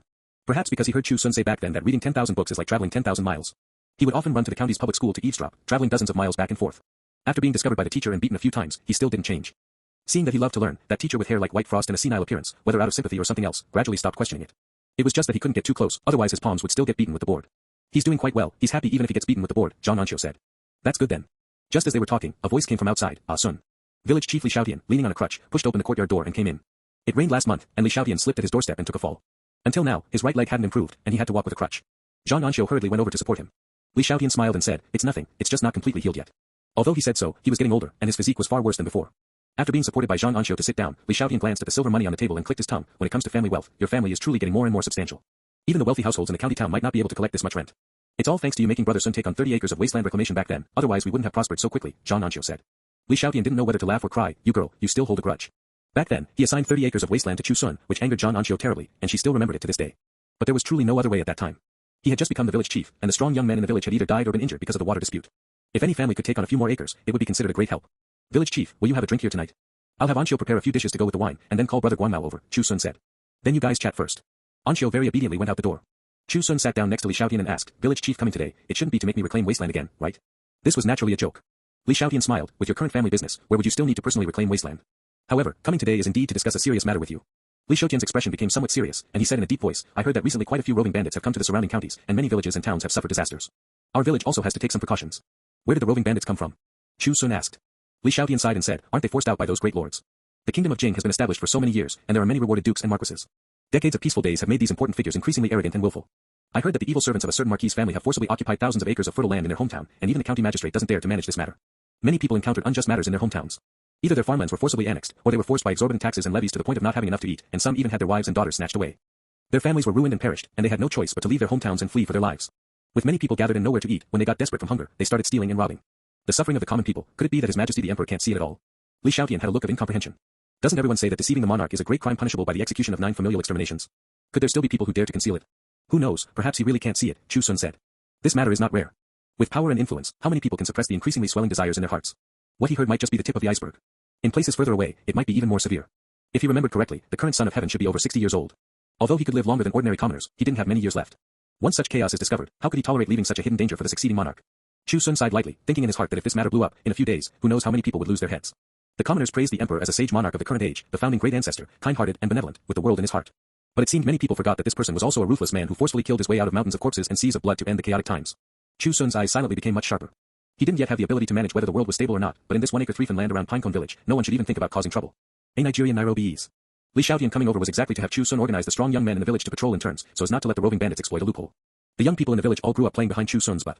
If told to go east, they would absolutely not go west. Even Li Xiaotian's words weren't this effective. Chu Xun nodded, "I'll handle this matter, you just recuperate well at home." Li Xiaotian tried to move his injured right leg and could still feel a slight pain. He couldn't help but sigh, "I'm old, no longer useful. Fortunately, with you in the village, I can also rest assured." Not long after, An Xiu called Li Guanmao over and prepared some dishes to go with the wine. After the father and son ate and drank their fill and left, Chu Xun helped clear the table while saying, "Go to the town tomorrow and tell older brother to close the shop first, and wait until the matter of the roving bandits passes before talking about it. Isn't Juaner going to participate in the prefectural examination next year? Just treat it as accompanying him to study and relaxing for a few days." The already 15-year-old Juaner not only had a good-looking appearance, but was also clever and quick-witted. He even got the county magistrate An Xiu's guarantee to enter the public school to study, and smoothly passed the child examination. Just waiting until after the beginning of spring next year, he could go participate in the prefectural examination. This also had to thank An Xiu, who had now been promoted to prefect. With his help, An Xiu's family was changed back from the lowly register to the agricultural register. Among this, there was also the reason of An Xiu praising Juaner's intelligence, believing that with proper training, he might become a pillar of talent in the future. Next year's prefectural examination would probably be personally invigilated by An Xiu. Chu Xun also thought about accompanying his nephew to Fenggu City when the time came. Towards this Lord Tang, who had grand ambitions in his heart and very strong abilities and methods, Chu Xun was quite looking forward to it. He wanted to see exactly how far he could go. Whether he could truly realize his grand plans, reach the pinnacle of officialdom, and become the grand secretary of the cabinet, under one person and above 10,000. The next day, An Xiu went to Pinecone town to persuade Zhang Sanshun to close the shop. Lin Xiaoxi was still a bit doubtful. She had heard about the roving bandits, but they hadn't come to Jiangnan County yet. Was it necessary to be so nervous? Lin Xiaoxi still wanted to say something, but Zhang Sanchan already said, then listen to Ah Sun. If he says to close the shop, it definitely isn't wrong. Zhang Sanchan had always been convinced by Chu Xun. Whatever he said or did, there was never a second word. Although Lin Xiaoxi felt it might be making a mountain out of a molehill, thinking about resting for a few days and accompanying Huaner to study wasn't bad either. There weren't many who could listen to persuasion like them. The merchants in the town almost all did what they were supposed to do, not feeling that any major event would happen. With refugees causing trouble, if it didn't fall on their own heads, no one could feel that wretchedness. Even if it really blew up, wasn't there still Constable Jiang Bei? Could they let the refugees turn the sky upside down? In a few days, it was just as Chu Xun had expected. The refugees caused chaos, robbing everywhere, and it spread to Jiangnan County. Except for Jiangnan County town, which had martial arts halls and a county office holding the fort and didn't have too much chaos, the surrounding villages and towns all encountered roving bandits. Pingshui town was also not spared. Fortunately, Zhang Sanchan listened to Chu Xun's idea and closed the business early, only losing some roasted goods. Those shops that stubbornly refused to close were miserable. Not only were their goods and silver robbed, but they were also beaten by the refugees. If they resisted fiercely, they even lost their lives. Even the offerings enshrined by the villagers in the Songlu Water God Temple were robbed clean. Chu Xun led people every day, patrolling the village day and night to prevent any contingencies. Night fell. Chu Xun, who had just finished a round of patrol, was about to go back when his trouser leg was pulled. Looking down, he saw a foot-long weasel, not knowing when it had come before him, forcefully pawing with its claws. It's a yellow immortal. Brother Sun, be careful, don't let it bite you. The young villager only cared that Chu Xun didn't get bitten, but Chu Xun knew clearly in his heart that the little fellow coming to find him definitely meant something was about to happen. He immediately said to Zhang Erju, who had just spoken, go back and call people. The dark-faced, sturdily built Zhang Erju sensed something slightly amiss from his tone, and subconsciously lowered his voice. Is something going to happen? Not sure, but it's better to be prepared, Chu Xun said. Although he had personally buried a few scoundrels before, that was with the help of the two large pythons. Now in the village, Chu Xun couldn't possibly call the two large pythons from the Songlu River. At most, he could only call the crows to assist in battle. The refugees were numerous, like wolves desperate from hunger. Who knew what they would do? Although Chu Xun knew spells, he deeply knew he didn't yet have the ability to overturn mountains and empty seas, and had to act cautiously. Zhang Erju didn't ask anymore, turned his head and ran towards the village. Chu Xun then led the remaining few people, under the guidance of the weasel, heading towards the west side of Pinecone Village. Not long after, the weasel stopped and cried out twice towards the front. Chu Xun looked up. Ahead was a small grove of trees, and not far away were farmlands. If people were to hide, it could only be over there. He didn't act rashly, but squatted down and patted the weasel's head. Go find a place to hide. Well, I'm here. The weasel cried out again, then turned its head and ran away. The few young villagers behind watched in astonishment. Brother Sun, how come you're so familiar with the yellow immortal? They all knew that crows gathered on Chu Xun's roof all year round, but they didn't expect that even weasel seemed very familiar with him. Keep quiet. Chu Xun said in a low voice. The few young villagers didn't dare to speak anymore and hurriedly lay down. Chu Xun then looked at the small grove not far away, his vision condensing, vaguely seeing figures moving under the moonlight. From the corner of his eye, he glanced at the few young villagers. Seeing that they all focused their attention ahead, Chu Xun then secretly formed the hand seal. Spiritual soil spell +1. Although the moonlight could illuminate figures, it was not daytime. No one noticed that the dirt road from the grove to the village entrance began to tremble slightly. The soil continuously churned, quickly becoming full of potholes. The walls of the potholes were even harder, covered with earth spikes less than half an inch long. If it weren't for not wanting people to know his true background, Chu Xun could even directly use the spiritual soil spell to create a large pit 2 zhang deep. Whoever jumped in would have to be buried alive. End of chapter. Today's story is one you won't want to pause, and if stories like this are how you unwind, you can request the next one I narrate. Your pick, your novel, your audiobook. Try Patreon free for 7 days, then just $3 a month. Links in the description. Now, let's begin.